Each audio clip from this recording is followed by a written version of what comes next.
There's only two genders, Italian and Mexican. When you go to the Southwest, you become more Mexican. I used to be Italian and now I'm Mexican. This is true.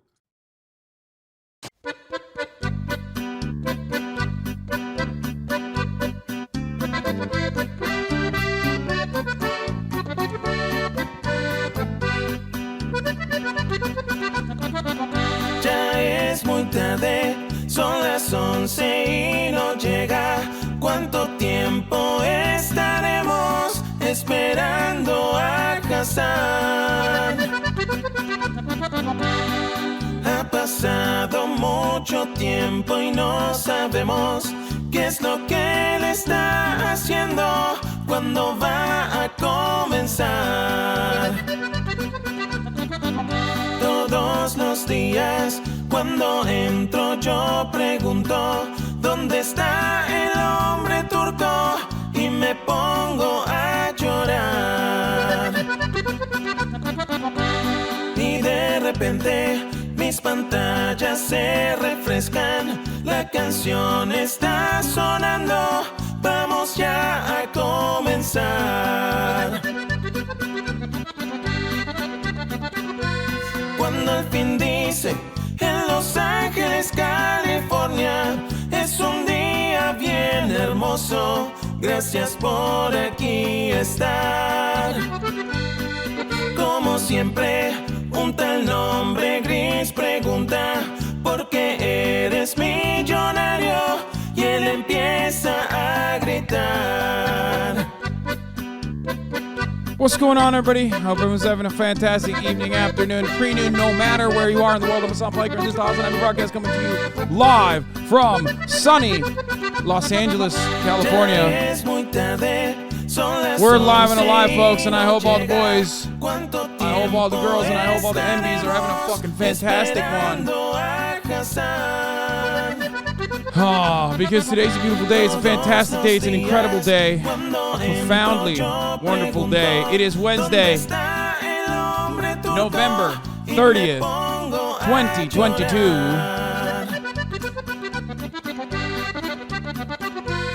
Y de repente mis pantallas se refrescan, la canción está sonando, ya vamos a comenzar. Viva la México, ladies and gentlemen. Si con este gran corrido me dejas bajo la casa, un saludo a Hasan. That's right. Written and produced by Vorlo, sang by Sebadentis. That is Esperando a Hasan, the Mexican corrido version. All right, folks, what's going on? 2-0, 2-0. That's what's going on. Had to do it to him.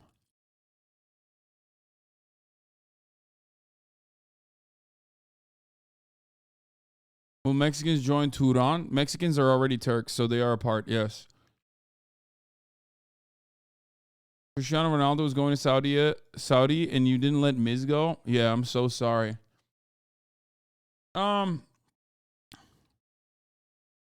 Anyway, Mexico scored. Can we get a grito? No. I'm a little tired today. It's because I overslept. I'm just letting you guys know. Earlier this morning, I got a fucking DM from BoyBoy, and he was like, mate, we're actually fucking early. Mate, we're early. We landed early, mate. You know, can we come to your fucking house? It's fine if you say no. We'll just fucking wait, right? We'll wait in the airport. And I literally slept through my alarm, so I didn't even realize. I didn't even fucking realize that they were just like sitting. No, not BoyBoy. BoyBoy. They were just straight up sitting at the airport, but they're here. They're here. The boys are here. The Aussie boys. Did you find people to play Valo with last night? Yeah, I did. Just Nesua. Anyway, but yeah, BoyBoy and I did a thing. Are here. They're staying with me until their fight. We're gonna be talking about the rail strike today. But as far as like personal news goes, the reason why I'm late today is because I was doing another podcast. We wanted to put one in the bank with Daily Dose of the Internet. That's right. I had him over. I've just had an absolutely menacing, insane morning. You know, the house is full. The house is full. There's a lot going on here. There's just, action every day all over the place. And it's pretty fucking crazy. Will was on the pod. He is alive. He is live and he is alive. Okay, he's not dead. The self-sucking accident did not actually take him down. Oh, is Leftovers back tomorrow? I believe it is. Yes, unless something happened. Yeah, someone hit F and revived Will when he was downed. But yeah. Narcissistic news pervert here. Are you able to talk a little about the few Dems who voted against the forced rail agreement? Dog, squirrely. I'm literally 16 minutes in. I just turned my fucking face cam on. What are you saying? Like, can you just settle the fuck down for like a second, dude? We're 15 minutes in, dog. Yeah, I'm gonna talk about all this shit, dude. The title of the broadcast is literally Rail Strike ? Like, what do you think is going on? Fuck. Jesus Christ, dude.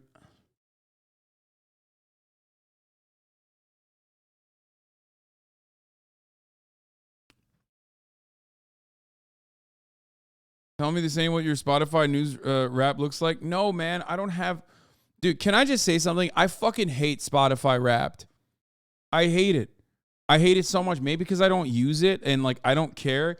I know a lot of people who listen to music want to show how cool like their music is to everyone else. So they fucking love it. But like my entire timeline is this shit, okay?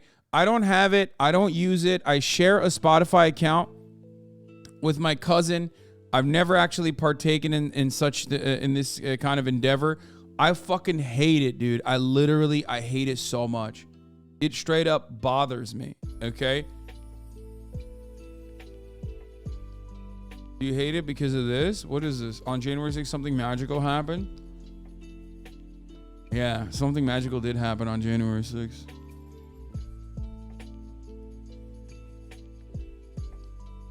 Anyway, I'm Mr. Let people enjoy things, so I'm not gonna like speak on it too much. I'm annoyed by seeing it nonstop though.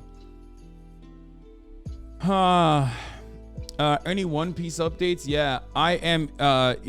I'm dick first in the new arc on One Piece. By the way, now we're trying to get to Sky Island. You know, Skyland, if it even exists.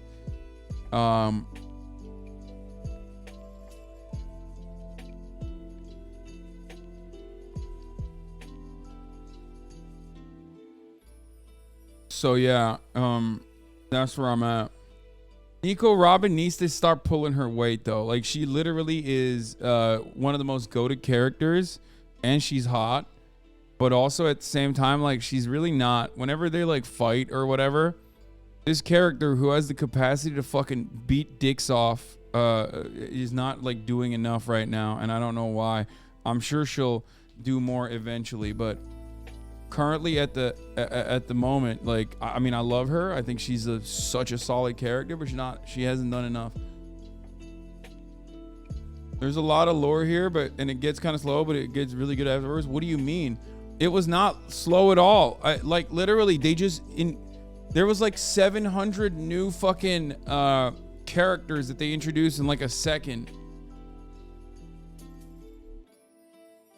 Okay.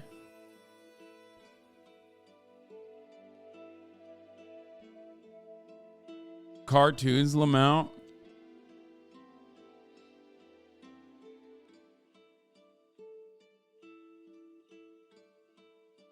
Did you see the Mario Fairy pitch invasion? Look it up. What do you think about the political consequences and possible changes they may come out of this extraordinary event? What do you think of the general FIFA corruption scandal and the quarry and the Qatari and Russian political pressure and human rights allegations? What? You think that there is anything serious about that pitch invasion, dude? What are you, fucking nuts?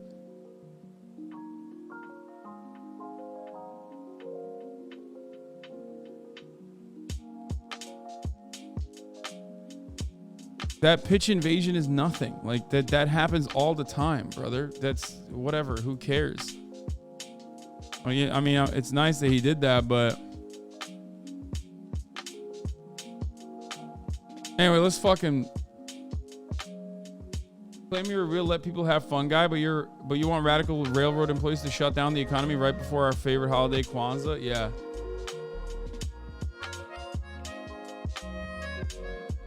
Anyway, yeah, I got you, Vorlo. I'm gonna use that as a blast off.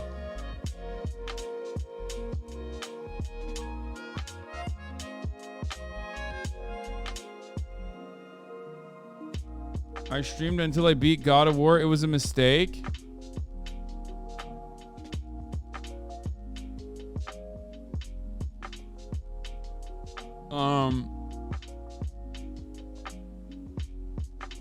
You look like you have ginger hair a bit. I do. Okay.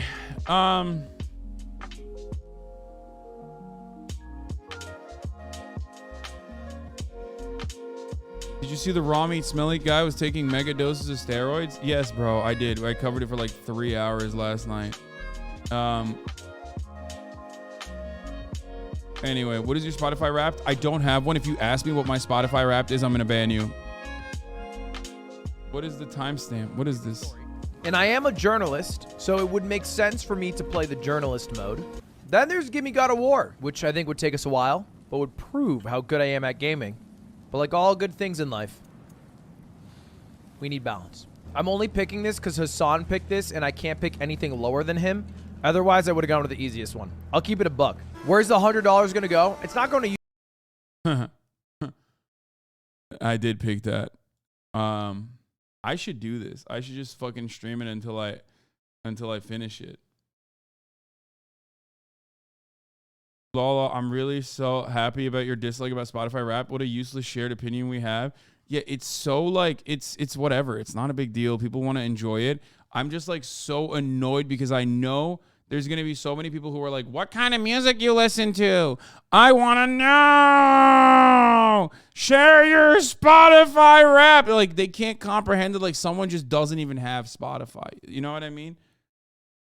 My Spotify Wrapped is whatever the fuck yours is, okay? It's the same. We're best friends, okay? I live in your walls. I love you. I can't live without you. There you go, okay? Whatever your Spotify Wrapped is, mine is the same. I hate all the artists that you hate, and I love all the artists that you love. Are you happy? Is that what you want to fucking hear? That's it. You got it, okay?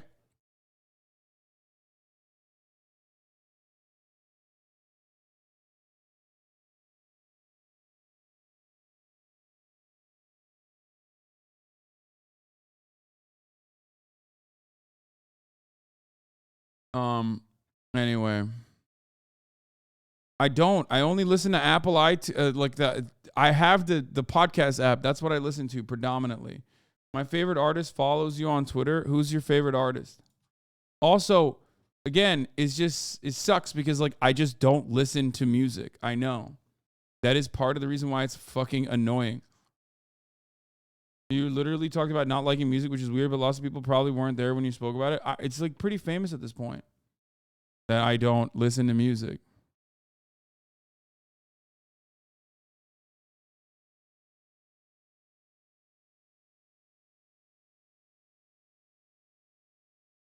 The Amity Affliction, the lead singer is Joel Birch. He follows you. Anyway. You got that music FOMO? Like, I listen to music. I'm not, like, that much of a freak, but, you know, it's not my preference. I don't know. I hate defending it. I'm just going to blast off, dude, okay?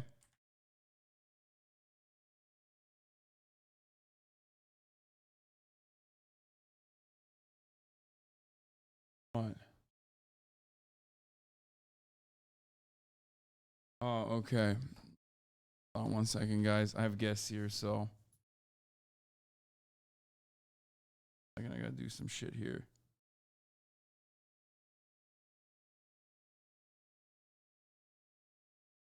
Okay.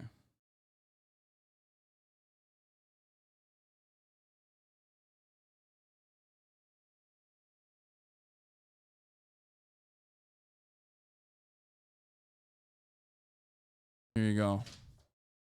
Here, take this too. Thank you, Mom. You should cover the music. Have you heard of music? No, I fucking hate that. Please stop. Okay.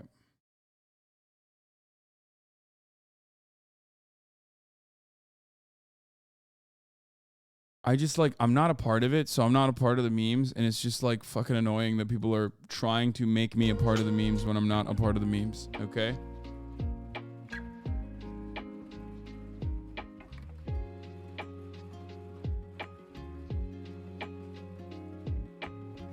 Anyway,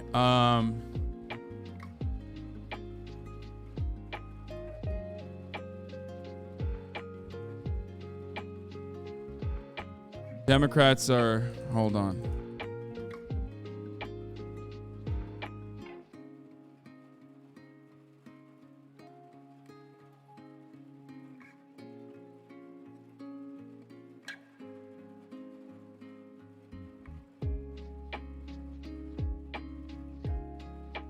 Trump dinner guest versus Nick Fuentes to get one. Follows from Trump's.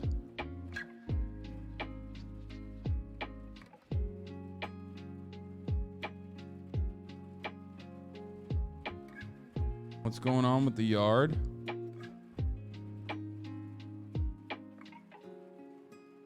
I don't know. They're probably clickbaiting. Biden with the homophobia. Wait, what?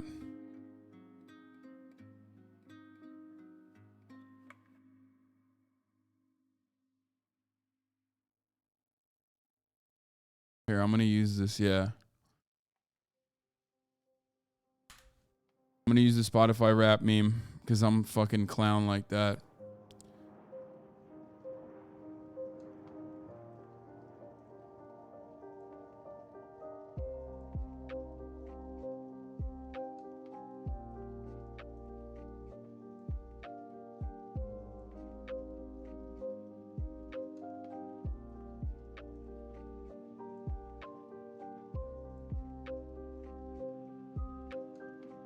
When BoyBoy and I did a thinger here, I have to we have to figure out fun stuff to do for them, chat. Okay, American shit. We're probably gonna shoot guns this time because there's no like big mass shooting that has happened in the week.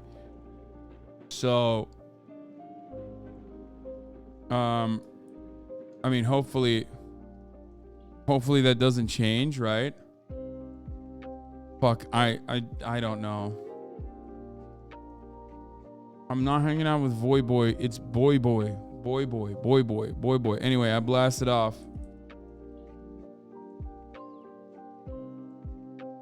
Here it is. Also, starting tomorrow, we will have 4 minutes of ads. That is what will be happening. As a matter of fact, I'm probably gonna start testing it now. I haven't been able to. You can't run 4 minutes of ads. Twitch only lets you run 3 minutes of ads maximum, because they don't want you to fucking. Because they literally don't want you to like mass spam ads in the beginning and in the end. So it's like 3 minutes maximum. So I'm gonna have to do I'm gonna have to do fucking 3 minutes in the beginning and then 1 minute in the middle.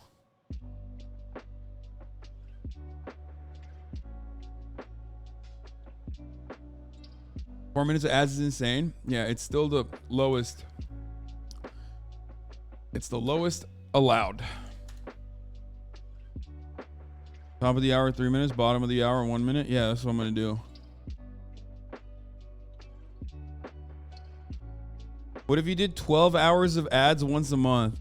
I love when like someone who is I have to assume 14 years old that like comes up with this suggestion. You know what I mean? Like Yeah, I'm sure they won't figure that out, man. Like I'll just do a 12-hour ad one. Kai streams are unwatchable now. If you aren't subbed, you get 7 ads every 10 minutes. Yeah, people have like way more. People have a lot more ads than I do.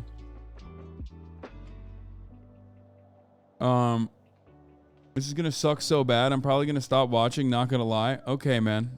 Well, you know, goodbye, I guess. This is my goodbye to you. Okay. A lot of the streamers that you watch already run way more fucking ads and have been running way more fucking ads. Do you not think that the pitch invasion protesting against the horrors of the Qatari government's lack of crackdown on homosexuality is not a key part of this World Cup controversial rules? For instance, you could face 7 years imprisonment. Bro, are you writing like a high school essay or something?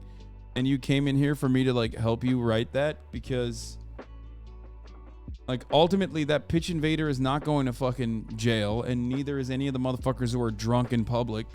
Okay? Like, it's, I don't know how else to describe it to you other than that. Like,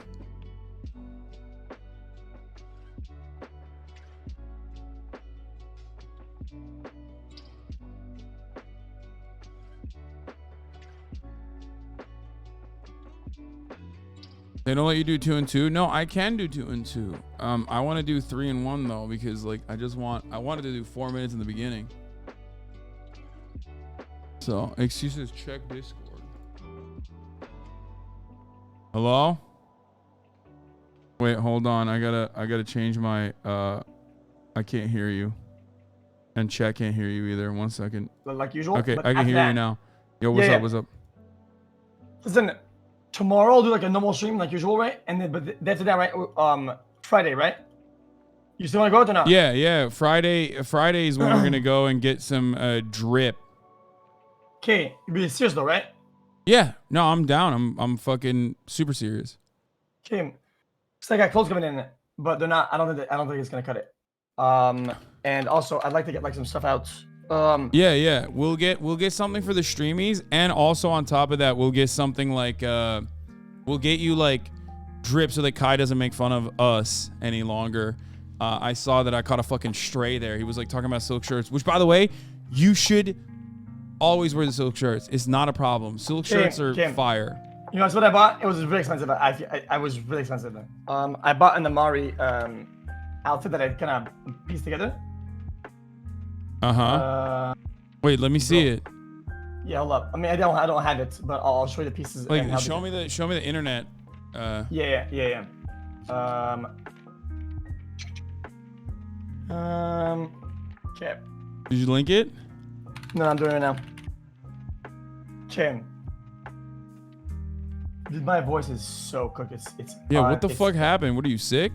Bro, I didn't drink a lot and I stayed up all night. Oh, you didn't drink a lot of water. Okay, so these pants. I still haven't seen it, by the way. You have, oh, there it is. Yeah. What are these Bones jeans? I've never had anything Amiri, but I mean, this looks kind of cool. Okay, so I'm trying something really, really daring. Okay, it might be complete dog shit, like actual trash. Okay, and then these are skinny as hell. Okay, watch this. You're not gonna like this. Okay, so black long sleeve, normal, but pretty tall, right? But then this above it, on top of it. Okay. Like regular long black sleeve shirt, and then these. Dude, those pants are even better than the pants that you showed me, though. The pants that the model's wearing there, like the fucking kind of frayed looking denim with the zippers, like that looks fire too. Yeah, but this shirt's cool. What do you mean? I don't think that's bad. But I'm trying to put a long sleeve, black normal under the shirt. That's fine. Really? You know what you should do? Oh, dude, yeah. No. Send it. Black long sleeve turtleneck. Ooh. Yeah, then you fucking dress it, and then you already have like the gear that you have with the chains. Yeah, with the chains. Yeah. Okay, I'm doing it then. Then it's like, then you're going crazy. Don't listen to anybody that says that's awful. Yeah, like a mock neck. A mock neck is what the proper term is. Yeah. And then with that, I had these shoes to finish it up. Thoughts? Do you want to wear? Are you gonna wear this with a red carpet? Like, is that what you're planning on doing? I don't know yet. Actually, I wouldn't even go mock neck. Actually, I think turtleneck's better than mock neck. It should be long. It's like very slimming. I mean, they're nice shoes. They're just not for me. I think that for black shoes, you know what I would tell you to wear here. Well, first I'll show chat what your plan is, right? So he's planning on getting the Jordan 1 Retro Low OGs, the Travis Scott Black Phantoms. But you know what I would do in this situation? Go ahead. Tell me. Yeah, tell me. There are hold on, Prada men's shoes. Here, I'll show you. I wonder if I can find it quickly. The Prada Monolith is decent, but it's not actually what I'm looking for exactly. There's one with like the... Here, I'll show you. What is it called? The Prada Monolith leather shoes, but that's not it. Dude, I've been looking at a lot of Prada. They do really cool shit. I'm not even like that big of a fan of Prada in general, but these shoes. Wait, leather shoes? Wait, I'll show you. It's a loafer. It's like, but it's fire. Like, it's actually fucking fire. They're very cool. They have like stocky bottoms, like they have like fat bottoms kind of, but they're like a actual loafer. They're platform loafers. Hold on, let me see if I can find it. It's not coming up on the website for some reason. Yeah, sometimes they go out of their season or whatever, and then they just take it out, and you have to get it on like Sense or some other shit. Oh, here. I found it. Monolith brushed leather. Oh, I found it. Here, I'll link it to you. Wait, what the fuck? Why is it not showing up though on the website? That's weird. It'll show up in the thumbnail, maybe? Nope. It's these, but for some reason it's not showing it. I'll just send you an image. The image. Yeah. That, dude. You wear those. I wouldn't wear the sneaky. I wouldn't wear the... Oh, was I looking at sneakers? Is that why? I wouldn't wear the... I mean, you can do that with the skinny jeans as well. Oh, you would wear those with flares, right? Yeah, but the flare one is like fire too. Like that, I think are sick. Jesus, bro, isn't that kind of like more like disco when it's like flared up? I feel it's like disco. Is it not? What did you link something? No. I mean, whenever you wear like flared jeans, isn't that like disco? Yeah, it is disco. But the flared ones that model is wearing are like slim flared. They're not like super baggy. So I think that would look good with chunky shoes.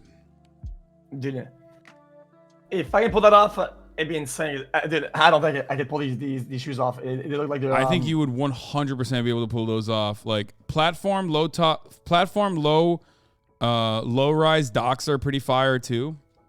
I think you could pull it off. I think that would really tie the fucking outfit together. And by the way, these shoes are super comfy. Like people always think like when I was younger I used to hate loafers. Like I was like, oh fuck, like my parents are making me wear loafers. Like I hate that shit. But honestly, like you know, loafers are pretty easy. Like they're slip on. If you get the right size, it's great. Damn. Okay. And oh, someone sent me the laced version. The laced one is like cool too. The brush derby. I'd have to go try some. I'd have to like literally just go try them. Yeah, I mean we can do that. Also, if you go to a spot like some of the like if you go to like Gucci or whatever, they will like fit it to you, right? Like on the spot, pretty much.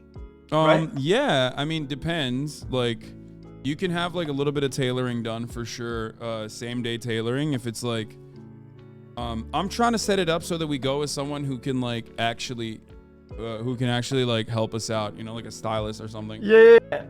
It'd still be cool though to like look at go like, you know, like the alley, the street. It's in GTA near the fucking yeah, Rodeo store. Drive is what you're talking about. Yeah, where all the big all the big brand stores are. Yeah.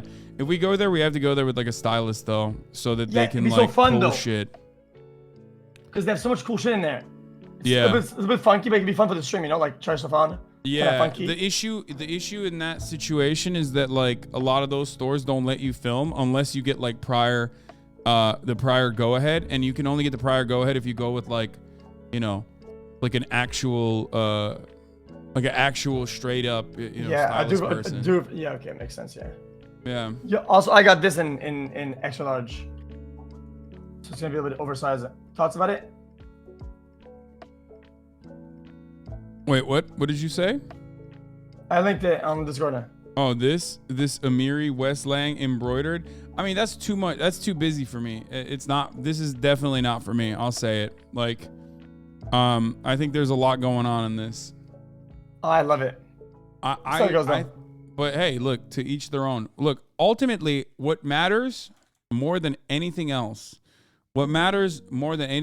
is what makes you feel good. Yeah, what makes you happy? Of course, yeah. You know what I mean? Yeah, if I'm happy about something, like, dude, it's so hard to get me out. Who told you about Amiri? Was it Kai? I feel like this is a Kai Sinat moment. Yeah, it is. Yeah, that's I see that. I mean, Amiri's like all the fucking like NBA athletes and shit. They all wear Amiri. They have some decent stuff, I guess. Ooh, this one's sick. The skeleton low top. What the fuck? Yo, wear this shit, bro. I thought about it. Yo, if you're gonna get the skeleton pants, you might as well get the fucking skelly low top. Well, not red though. Maybe the gray. The gray one's pretty good. Yeah, they have to match. Otherwise, it'll be too contrasty. It'll take away from the look. Skinny jeans are no longer as poppin'. That's for sure, though. Like skinny jeans are on their way out. Yeah, for sure, 100%. Oh shit, this one's called Alabaster, like One Piece. Oh, I know what that is. Don't worry, I've been looking at some of the stuff on Louis. They got some really cool shit on there too. I noticed. I personally don't like Louis Vuitton's casual stuff. I think that there's some decent pieces, but I would say that like a lot of their, I like patterns, but I hate it when it's like literally like this is a Louis Vuitton piece and then they slap it on everything. Yeah. So I was gonna say that exactly. I said it. Yeah. Like I'm not trying to do an advertisement for you. You know what I mean? No, exactly. Fuck is this? So I was gonna say as an offline chat. So it's exactly that, but the opposite, where all the stuff that has no like Louis branding on it is really good. Yeah. That literally, like you look at all their stuff that isn't like stamped on it, looks good, looks fantastic. Like just how it is. Like you can have it be tasteful, you know what I mean? Like sure, there'll be like a LV logo somewhere, but like they have some shit where it's literally just like straight up, just Louis Vuitton, Louis Vuitton, Louis Vuitton, Louis Vuitton, and it's like, bro, what are we doing? Like this. See this? What is it? Did you link it? Yeah, and it looks fire. That is actually kind of cool. That actually is kind of cool. Yeah, that's not as aggressive, but even then, it's like, I don't know. Where is it? Let's see. Where do I even go for this? Yeah, all the lubricants is fucking annoying. Like. Man. It's so busy and it's so cluttered and it's so like, yo, be my billboard. I hate that. I meant like all but that, you know. They got some cool blazers too, but like I don't like the varsity jacket that they have. Like, lame, I think it's lame. like too busy. Kai loves those. He loves those. Yeah, I don't know. I'm not like a super big fan of. I'm not a super big fan of like very aggressive. What is this? Corazon de Leon? What is that? I don't know. He's just decked down and... He's like the lion?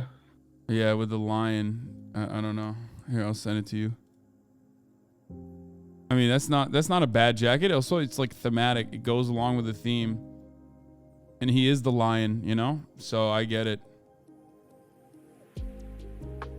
I love it. What was all I can do today? This AIM season will be so good on you, Hasan. Please aim okay, well this is the fuckboy brand right now. Amy Leon Dor. I'm not saying it correctly. That's a little bit too too try hard for me. This is for like adult fuckboys. This is for like you're 30 plus and you're still a fuckboy. Oh no, hell no. What about gallery department? I like gallery department. I showed you some of their stuff, remember? And I know. Oh yeah, it was you. Yeah, I remember. Yeah, it was me and you, I know that Kai wears a bunch of gallery department too. Well, yeah. Oh, Yep. one thing you can fit into that I will never be able to fit into that has like good pieces is Yeah. YSL. So your what's that? your Yves Saint Laurent, your size is fucking perfect for everything. Yeah. You are literally, you have the perfect model size. So you can fit into everything, and the clothes are supposed to fit you in the way that they're supposed to fit you, in the way that it looks on the runway. So you have that major advantage over most people, especially myself. I got the fit tall into shit. skeleton look. Yeah, I can fit like a oversized, skinny, all bullshit. Yeah. The only thing I can't really pull off with my size is baggy, super laid back, big you ass can- shoes. It's really hard though. It's really hard. No, you can still do that. I mean, that's like everything looks baggy on you anyway. So, Yeah, but it's I look like a supposed fake to. gangster though. It makes me look like an actual try hard fake gangster. Yeah, maybe. But yeah, I would say YSL's got some good shit. This brand is like, this is Golden showed me this brand, and I don't think this is something that you can That's fucking. so Instagram This man. is an insane brand, dude. This is too much. It's like quilted. Yeah, no, hell no. Fuck all That that. shit's crazy. Where's that? All right. Well, listen. This time I'll definitely show up 100%. Rain or shine, I'll be there. All right. Wicked, and then. Yeah, do you know what time the event starts at or not? We'll do it midday because like I have to do. No, I'm doing the next day. Cutie's thing after. Like so. Oh, what's your thing? Cutie is doing like a singing thing, and then like a Christmas carol, and I have to be the grumpy Scrooge, I guess. Is that my name? What am I, chat? Oh. Cutie has like a musical performance, like a Christmas concert, plus like a play that she wants us to do. Oh, okay. Okay. I meant more like the next day though. The event the next day. Oh, the event the next day. I don't know when it starts. I actually have no idea when that. Yeah, 'cause I was trying to time it properly. Yeah. I don't know. But I'll let you know. I'll figure it out. Okay. Are you gonna be like a? I'm gonna be presenting an award too. Wow. Okay. Are you Yeah. like gonna stall there, whatever, like during, after, whatever? Or I was kind of thinking like, you know, go in, talk to people, do the rounds, go meet people, and then get the fuck out. Yeah. Well, I mean, I know there's like after parties or whatever, but I want to stream the next day, so. Thoughts? After parties on Saturday, you mean? After streamies? I'm sure there's a lot of people that are gonna be in town, so there will be something. I don't know when. But yeah, I mean, I'll definitely. I'm not gonna be streaming on Saturday. I'm just gonna do the streamies, and then that's it. And I'll probably party after as well. Fair enough. That's what I'm gonna do. Those are my thoughts. I don't know about you, but there will definitely be like events and shit going on though. Yeah, I'll tag along. Do you have like do you bring like a plus one or whatever or not? What? Yeah, bro, what do you mean? Why are you asking me? Of course you can go to whatever you want with me. What the fuck? Like what kind of question is that? Yes, you can. Yeah, we will hang out after.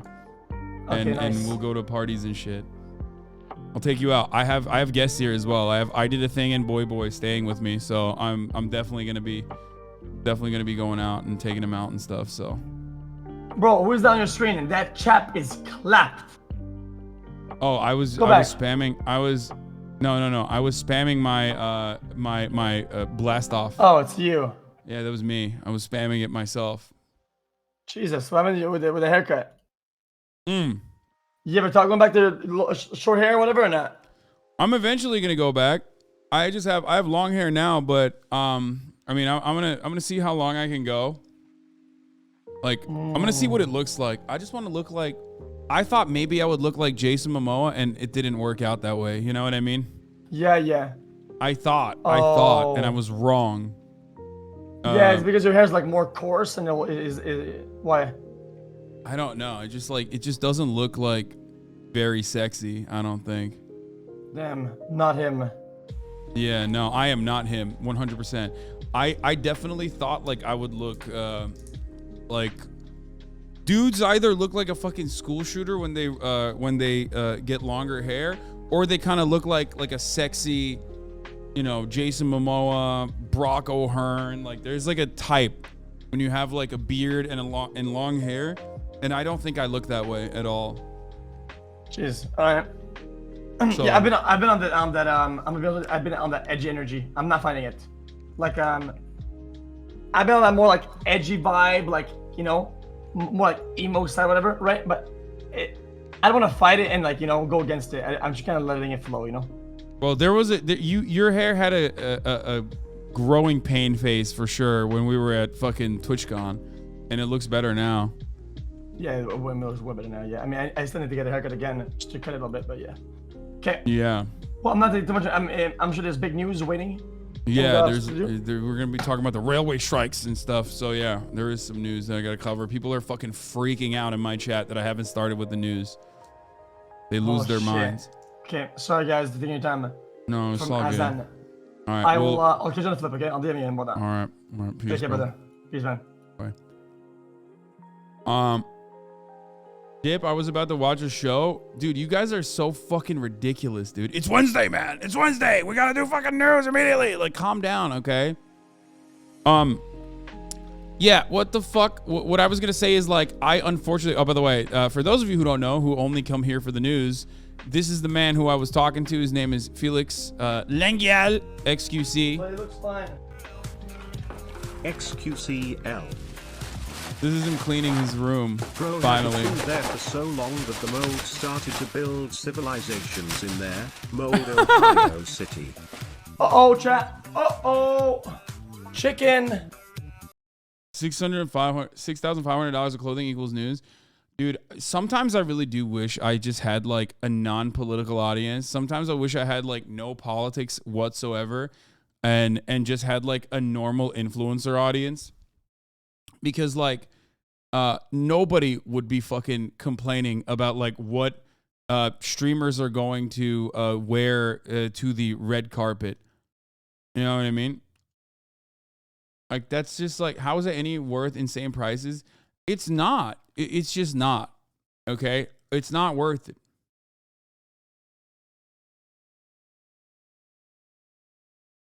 Say greater than, not equal to Hasan. They weren't complaining. I know, but there was plenty of people who were.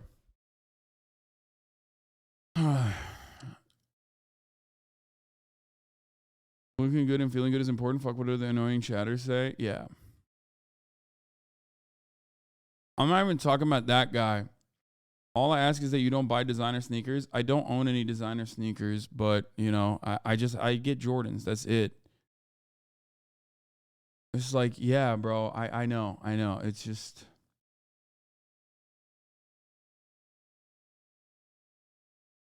Anyway, this is XQC's room. To build civilizations in there. Mold, Ohio City. Uh-oh, chat. Uh-oh. Chicken.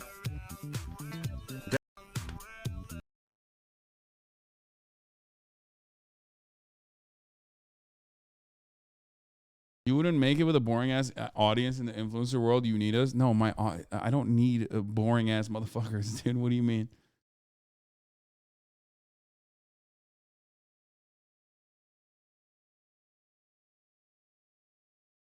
Jason Momoa and Brock O'Hearn side parts, not middle. Side part Hasan.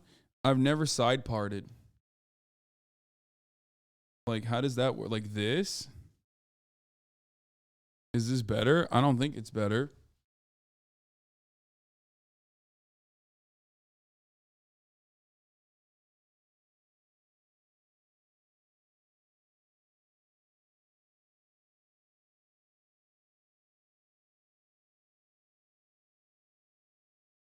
Looks so bad. I guess. I don't know. It's not better. It's just different. Side part to the higher side of your hairline. My experience, not saying, just saying. What? Oh my God. Oh my God. Oh my Lord, dude. Immediately, like, they're like, wait a minute. Your hairline looks different when you fucking part it instead of middle parting it. You must be bald. It's like, I get worn down a lot, dude. I took a day off and I really thought I would be able to just like be fine, but I do have so much disdain. I do feel burnt out. I really do feel burnt out a lot of times. Like, it's just so, I know. I need to like take it easy, take it not so fucking serious. Chad is just trolling. They're also like 12 years old and they don't understand that like this is a normal hairline, but like, holy fuck, I literally have the mental illness. One day we'll have a house like this ourselves. What do you think about that? No, that's for you. Go ahead. Big one. Yes, sir. Do you think that we'll be friends forever? Is that a monkey? I feel like that's a dumb question. Right. So, did you... Basically, his name is Chocolate, and he's my new best friend, as you can see. No, yeah. This all makes a lot of sense. Look, guys. That's a monkey. See? No filler when Ludwig talks. Why? Why is that? Are we following laws? Is this okay? Look, there's 2 monkeys in the room right now, Chocolate. He's talking about you. That's cool. It's not me, you're the monkey. Yeah, so I mean, it's not a big deal. You guys are making Is it like a sexual thing? Hi, officer. What can I do for you? Morning, sir. Oh, what the fuck? Ludwig knows, what's his face? What's this dude's name? I forget. Caleb? We've just been making the rounds to let people know that something was taken from the police station last night. Oh, what was that? Well, it was either taken or it escaped. Point is, very dangerous situation, so if you wouldn't mind looking out for me, yeah? Yeah, All right. We'll do. Let us know. You have our number, 911. Right, Yeah. okay. All right. Have a good one. Son, did you take that monkey from the police station? Wow, what a question, right? Because it's like, what does that really mean to take? Dude, they're looking for him. Hey, did you guys see this? Apparently there was a big drug bust like right down the street, and they arrested like a monkey from a cartel or something. Look, Chocolate the lesbian is talking.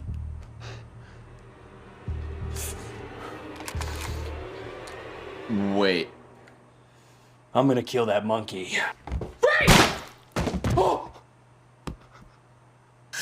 Jesus Christ. He's got a gun!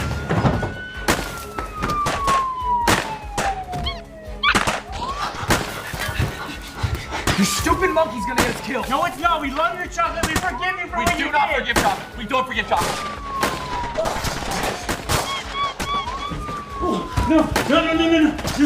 Chocolate! Chocolate,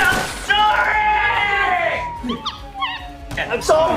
I'm sorry. I'm sorry. Shut up, you asshole.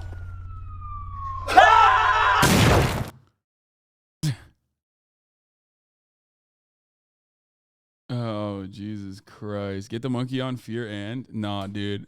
Monkeys are very cute, but also fucking terrifying, okay? Will you ever be on one of these? No, because the yard is fucking filmed so far away, okay? How did they get a nade? Yeah, I mean, it's pretty funny. Tim Pool's sister dropped a video talking shit about him. What? That's so weird. That seems sus.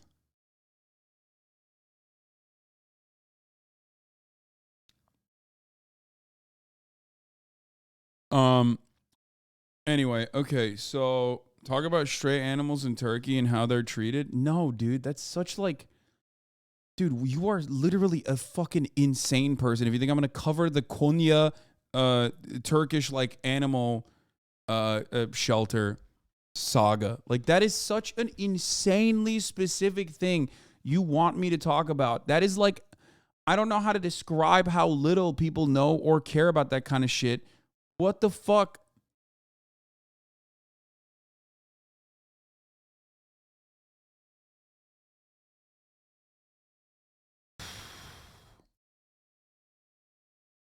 Your part looks good. Do this more often. I don't think so. I don't think like the hair part to the side is that good. I mean, that's what it used to be. I used to part my hair to the side all the time.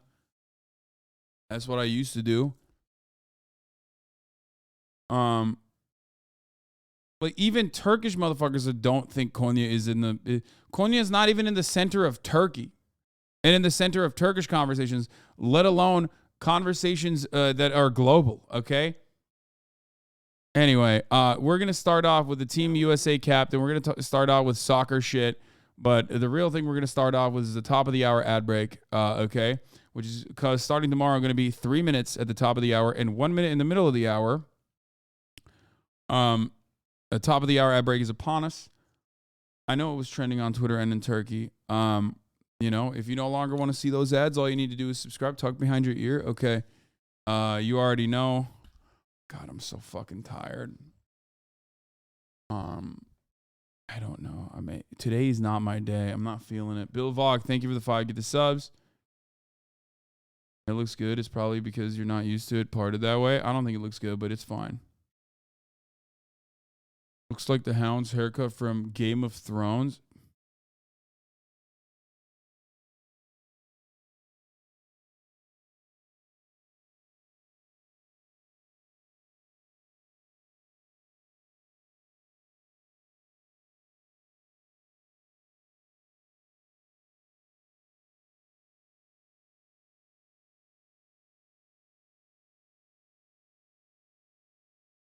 I think I might be one of the highest paid cyberbullying victims on the planet.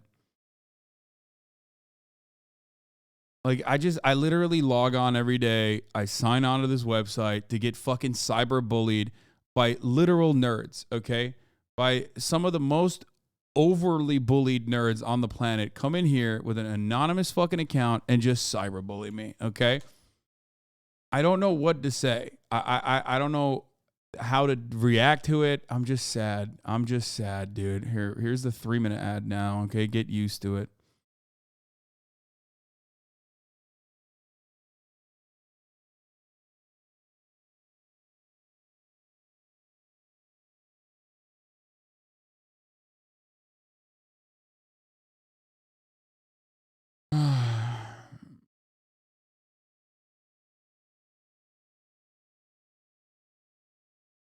Just hurting people on Twitch? Yeah, I don't know.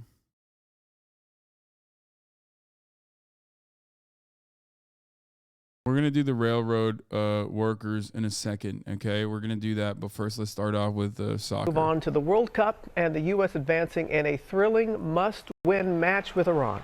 We will talk to the team captain Tyler Adams in just a few moments, but first, Will Reeve is live in Doha to break down the excitement over the game and concerns about a star player. Good morning, Will. Good morning, Robin. That one was win or go home, and now all the rest are too, because the U.S. men's national team are through to the knockout stage. What a game it was, full of grit and grace and a whole lot of drama. U.S. players are gassed. They had to win, and they did. And the game is over! The U.S. men's national team holding on to beat Iran 1-0, advancing to the World Cup knockout stage.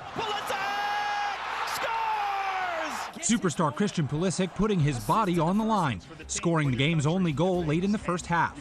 The goal line collision ultimately knocking Pulisic out of the game and into the hospital for tests. The star posting this picture saying, "So proud of my guys. I'll be ready Saturday. Don't worry." He's visibly shaken up here. U.S. Soccer saying Pulisic is day-to-day with a pelvic contusion. His team acknowledging his contribution to the group. He brings a lot to the team. Everyone sees his brilliance. He's there at the right time, at the right space. And scenes of joyous celebration as the U.S. team returned to their hotel. The game played with political undertones after U.S. Soccer, in a nod of support of human rights protests in Iran, posted a photo of the Iranian flag without its Islamic Republic emblem. Iran's government demanding the U.S. be kicked out of the World Cup. But the game was played as scheduled. And back home, the team receiving... Why did they do that? USA hates Iran now? Hello? USA has literally always hated Iran. The fuck do you mean? Like, listen.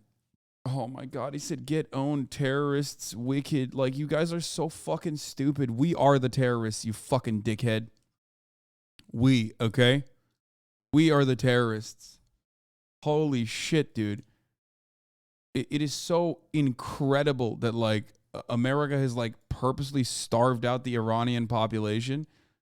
Like, the genuine implications of America's foreign policy is so much worse than anything else.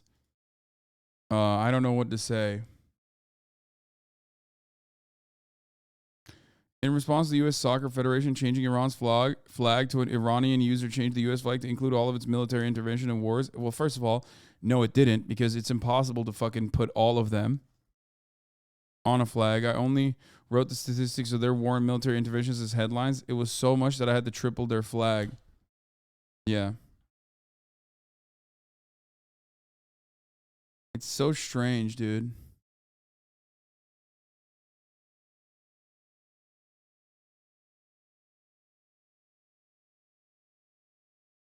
The ads were bearable. I take back what I said before about not watching. Yeah.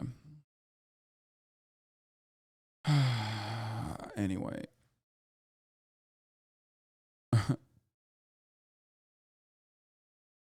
Novel length flag incoming. The irony of being a join the Navy on the broadcast, Lamau. What do you mean? Oh, the ad? Yeah, there's a lot of military ads on my shit.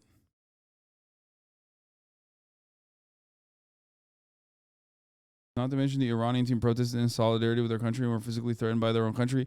I know, people don't understand that, like, when the Iranian team is playing, they're not playing for the Iranian government. They're playing for the Iranian people, okay? That's who they're playing for. They're playing for the Iranian people. You understand? And people don't understand that. It's the same with, like, the United States team, okay? Congratulations from the president. That's a big game, man. When I spoke to the coach and the players, I said, "You can do this." They went, they did it. God love them. And all over the country, a suddenly soccer-mad United States erupting. Just a tremendous performance under pressure for the U.S. men's national team. They are through to the knockout stage. They're the second youngest team in the whole World Cup, and they're led by the youngest captain in the tournament, Tyler Adams, guys. Thank you so much for that easy transition, Will, because joining us now is the captain of the U.S. men's national team. There he is, Tyler Adams, young fella. Congratulations. Bro, tell me. He's 23 years old. That's crazy. I got to pee. I'll be back. What was the first feeling you had after that win? Excitement, relief to your country? Yeah, we're just trying to make everyone back at home proud. You know, the support has been... My mom broke the fridge, or my dad.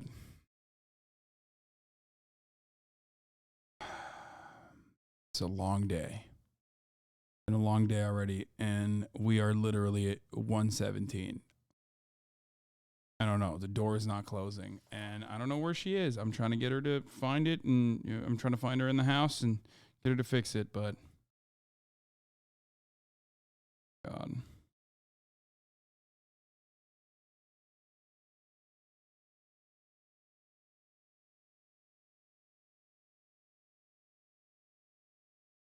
They already broke my grill.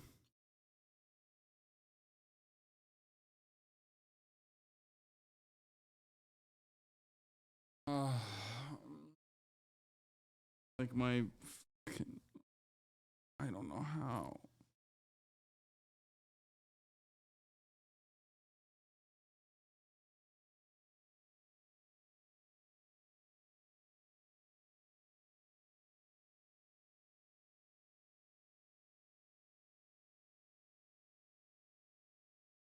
Oh, I love my family, but god damn, dude, it's just like, it's so much. It's so much.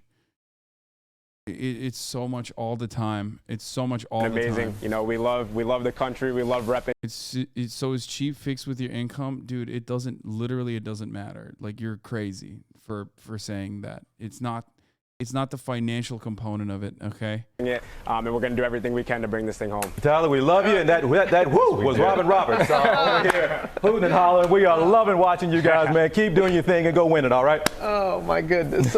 Thank you, Tyler. Thank you so much. I mean, his poise is that of the team. 23 years old. All right. Well, hey there, GMA fans. Breaking news. All right, we're gonna move on to the House bill. The House passing a bill after following Joe Biden's direction to avert a rail strike. No, the worst. God, this community sucks a lot. I don't know how you deal with it. Yeah, I just should not ever mention anything that's going on in my life because literally people are like, I'm not here for sympathy, news monkey. I'm here for the fucking news. Shut the fuck up and deliver the news. Also, I will never give you sympathy for things that are going on in your life. You could literally have cancer and I could turn around and be like, well, at least you're rich and you have cancer and you can fucking deal with the cancer. That's it. That is literally what it is for the most part. Motherfuckers will always be like, well, fucking... I know someone who's poor and had cancer. So it's actually, you deserve it. You deserve to have the cancer and die.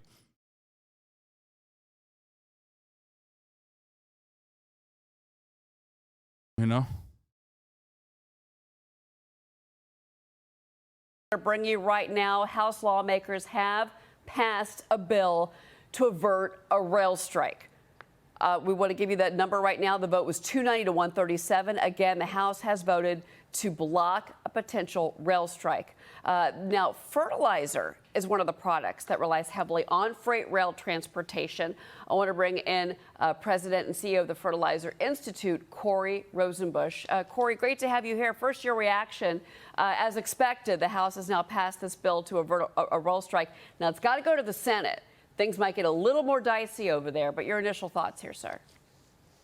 Yeah, thanks, Cheryl, for having me. This is terrific news. This is the first step, as you mentioned, and we're really pleased that the House has understood how important the rail network is for the American economy and the American farmer and the American consumer.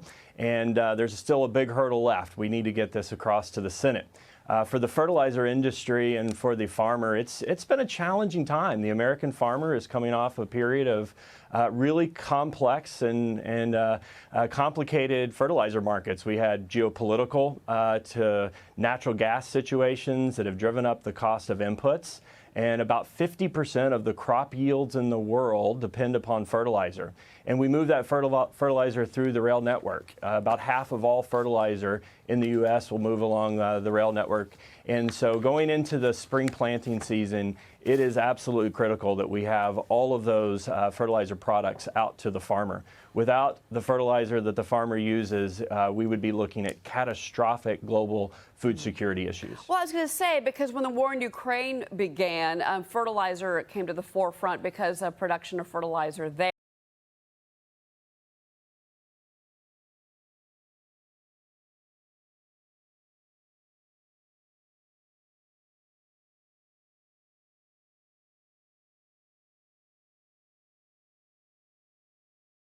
Oh my God, I'm not on it today. I'm not on it today. I'm having a rough one, okay? I'm going to try and fix this situation today, okay? But I am having a rough one, all right? Anyway, I'm not going to take the day off. Everybody shut up. Okay. Okay, listen. Ooh.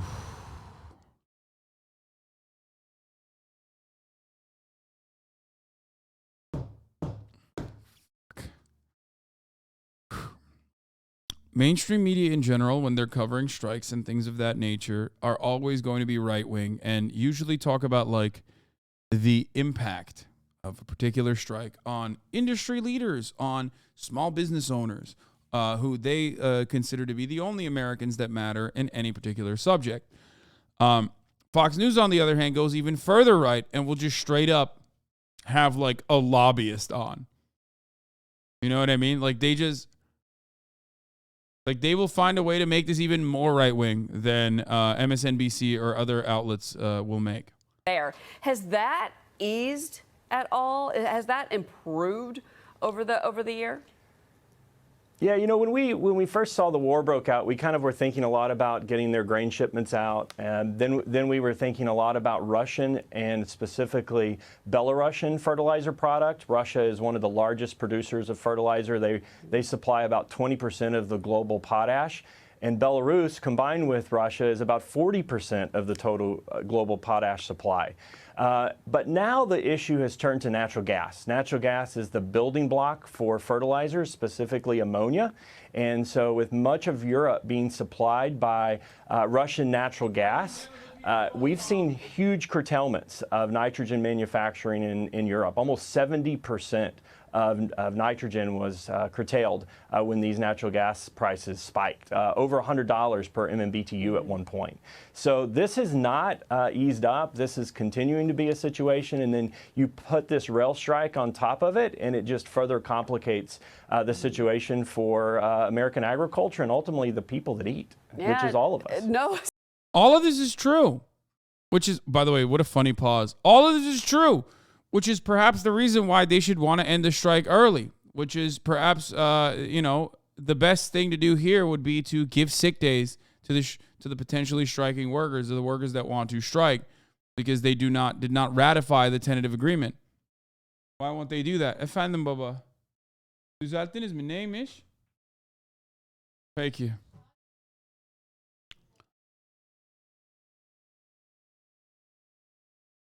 Again, yes, strikes are not good. They're bad. Nobody likes it. You have to have a fund specifically designed for the duration of the strike. Like, it's a complicated process. People are not going to have, people are not going to have money. People are not going to be able to, go into work. It's not like a treat, okay? It is a necessary threat, though. Okay? It is a necessary threat. The only threat you have when you have nothing else left.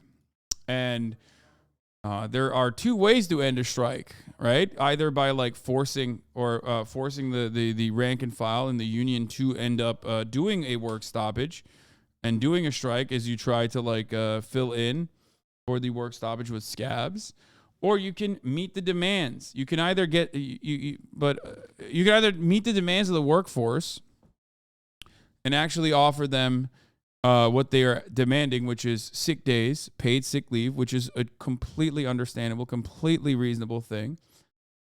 Or you can just try to fucking pursue the strike and crack heads and do whatever the fuck you can to ensure that you keep maintaining your profits, but it's not going to happen.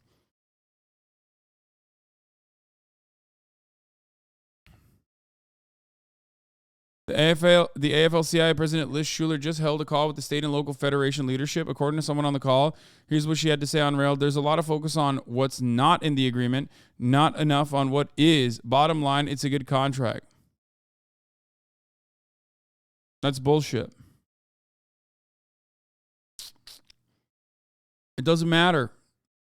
People don't like the contract. The main thing that they were asking for in the contract was paid sick leave. Okay? They have none. That's fucking bananas. That's unacceptable. That is unimaginable. Especially when considering the reality that these guys have more that they can give. They have insane profits, dude. They're so profitable, Warren Buffett is paying into it. When you got Warren Buffett as a shareholder, you know your shit's profitable, okay?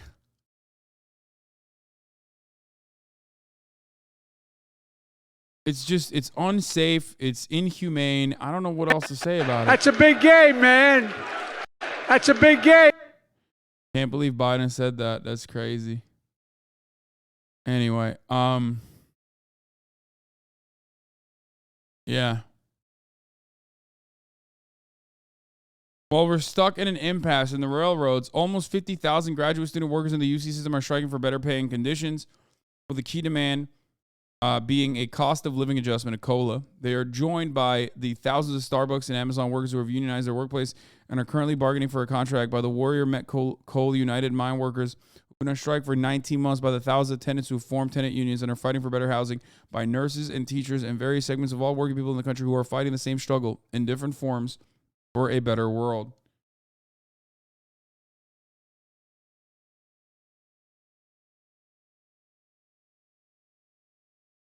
Buffett's not a shareholder. He's a owner. Yeah.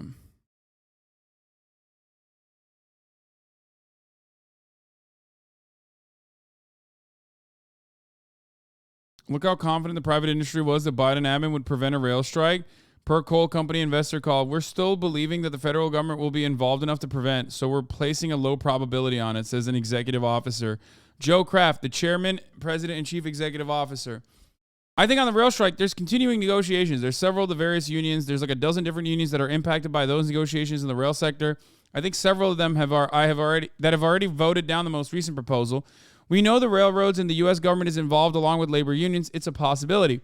We're still believing that the federal government will be involved enough to prevent a major disruption to our economy that a rail strike would occur, so we're placing a low probability on it.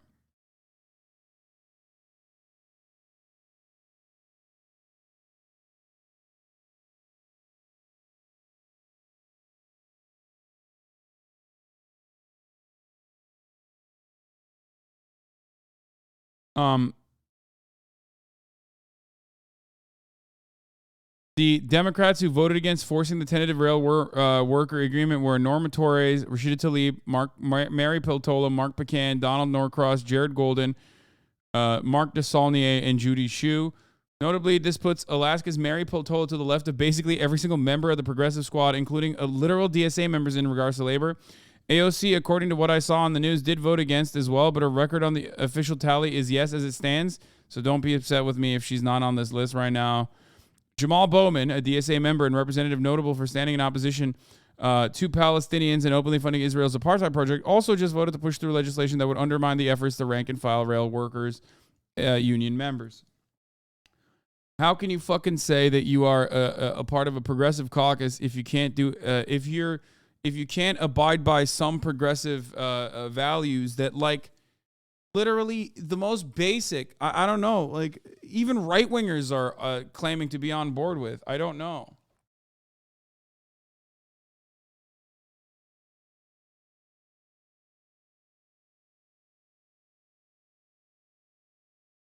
House plans to add a minimum of 7 days of sick leave for the freight rail workers as a part of their new labor contract that now goes to the Senate. Now, was this added? Jamal Bowman spent the last 2 days saying he wouldn't. I don't know what the exact details are after that, but the component also has to survive for the Senate for it to work. Likely it'll get shot down in the Senate. Oh, okay. So they did add this. Never mind. Okay, that's important. I thought that it passed separately, but it was not added to the bill. It's a separate amendment. Oh, okay. It's a separate bill. Yeah, that's not going to get passed in the Senate, and that's not even going to get passed.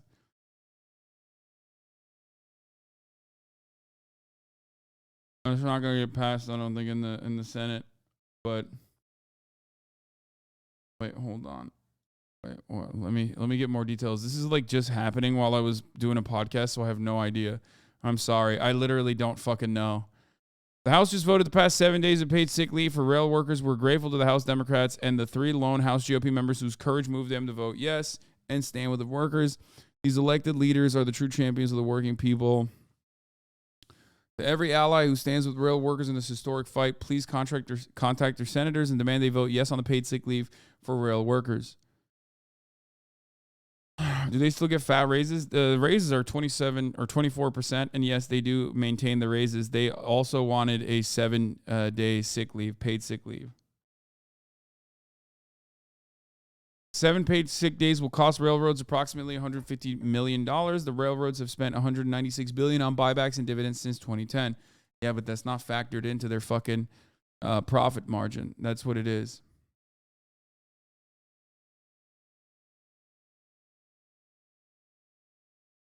That's $150 million in lack of profits, my friend, for every year. And also on top of that, it's actually not just $150 million.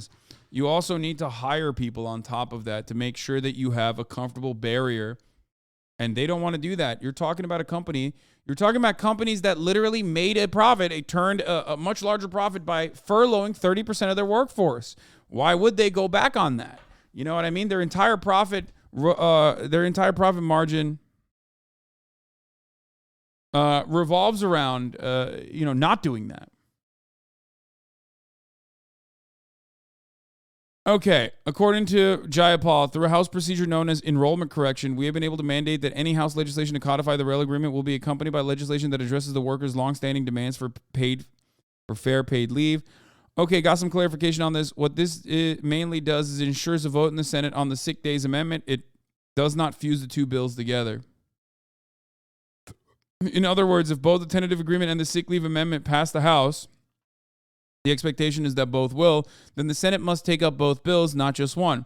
However, the Senate could pass the tentative agreement and not pass sick leave and send that to Biden. The maneuver was the only way to ensure that the Senate could not duck a vote. Now, Rubio and some other Republicans have said they'd vote for sick leave, but finding 10, I'd assume, is a tall order. But it's like, here's the other issue. You can't find 10. You don't need to find 10. Are people going to fucking come out against it and say they're going to filibuster it? You know what I mean? Like, you really think that, like, the Republican Party is going to say, like, oh, we're filibustering this? I mean, they might. But even if they were to do that, you would 100% have to, you know, that's a name and shame opportunity. John Cornyn already did. Oh, Jesus Christ.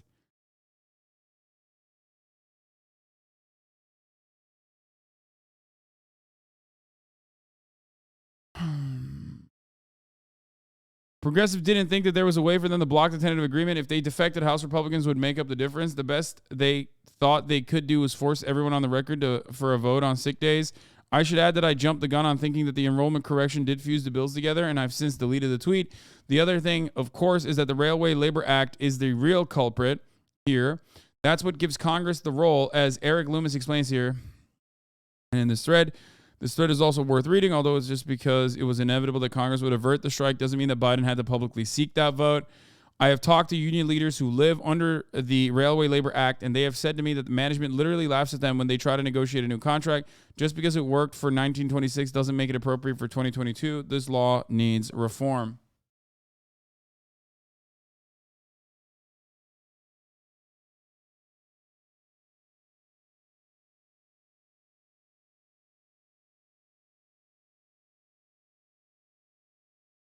This is what happens when both parties are not on the side of labor and both parties are undeniably on the side of capital, okay?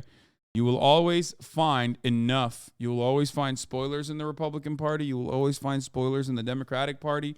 You will always find enough votes to fuck over the workers. John Cornyn, who expressed openness yesterday to increasing rail paid leave from 1 to 7 days, says he's now opposed. I just think it's a bad idea for Congress to try and intervene and renegotiate these collective bargaining agreements between labor and management. Brother, John Cornyn knows.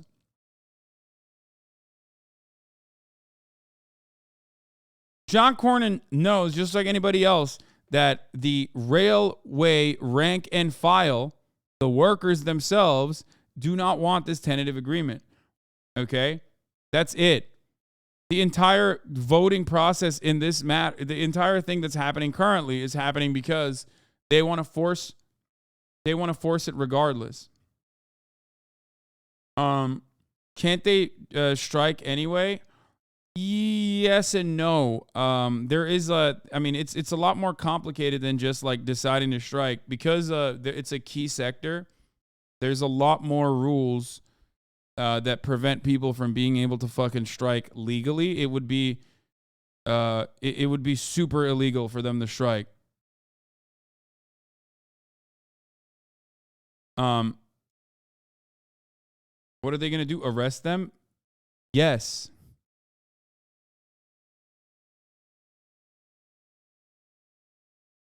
Yeah. No, like literally. Yes, they will arrest them. They'll fire them, arrest them. You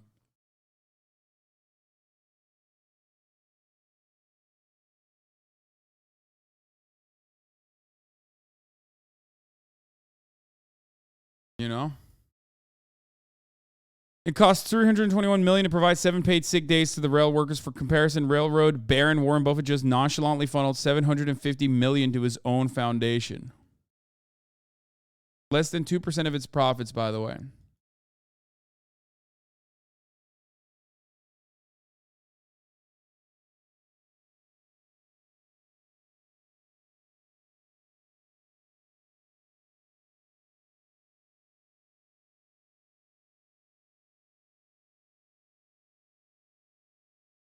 Reagan pulled the same shit and fired all the striking FAA workers in the 80s. Is this a repeat of that? Yeah, but that was Ronald Reagan. We're under the most pro-labor president, guys. That could never happen, certainly. I mean, what? You know what? Let's actually watch a video about that for no reason in particular. Let's watch what happened. Strike is one of the most disruptive and expensive things that can happen to an economy. A real shutdown or strike would disrupt supply chains. A strike means food prices could skyrocket. Many experts are saying would be an economic catastrophe. That could mean a big shortage and massive price hikes, even gas. Yeah, all that's true. That is what gives labor the bargaining power. That's it. Yeah, I mean, all this could happen. So what? So is your alternative to just like enslave them? Isn't that wonderful that like all of this is true? Everything that they're saying is true. And then for some reason they don't turn around and say, and like that's why it's essential that the government cave and force rail companies to concede to the very reasonable demands of 7 paid sick leave days. You know, because that's the point. Exactly. This entire threat to the economy. Okay, this is a threat to the entirety of the economy. This is a national security threat. Yeah, you know, you should understand the stakes. They are very high, and then you should turn around and say, hey, you know what? Because the stakes are so fucking high, maybe they should concede. Maybe they should concede to the very reasonable expectations of the striking or potentially striking rail workers. Gas prices could increase. And it also could cost the economy $1 billion within the first week. That would cripple the economy. I'm not setting aside the concerns of your members, but are you and your members willing to stop the rails, in effect, and accept those costs to the U.S. economy? Do you? That's a disgusting question, straight up. Why don't you ask the bosses that question? Why don't you ask him what the fuck the bosses are doing? Remember when I said media is so fucking insanely right-wing? There you go.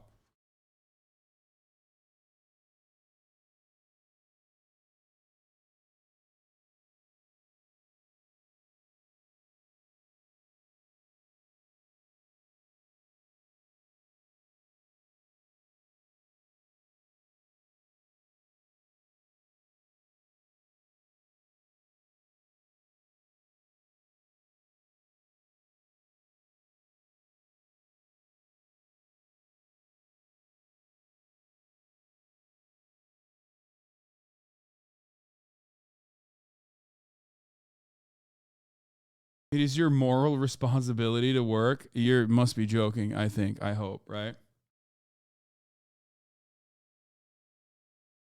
Anyway. Believe a strike is worth it if it cripples the U.S. economy and costs up to $2 billion a day? More than $2 billion per day. Is it worth it?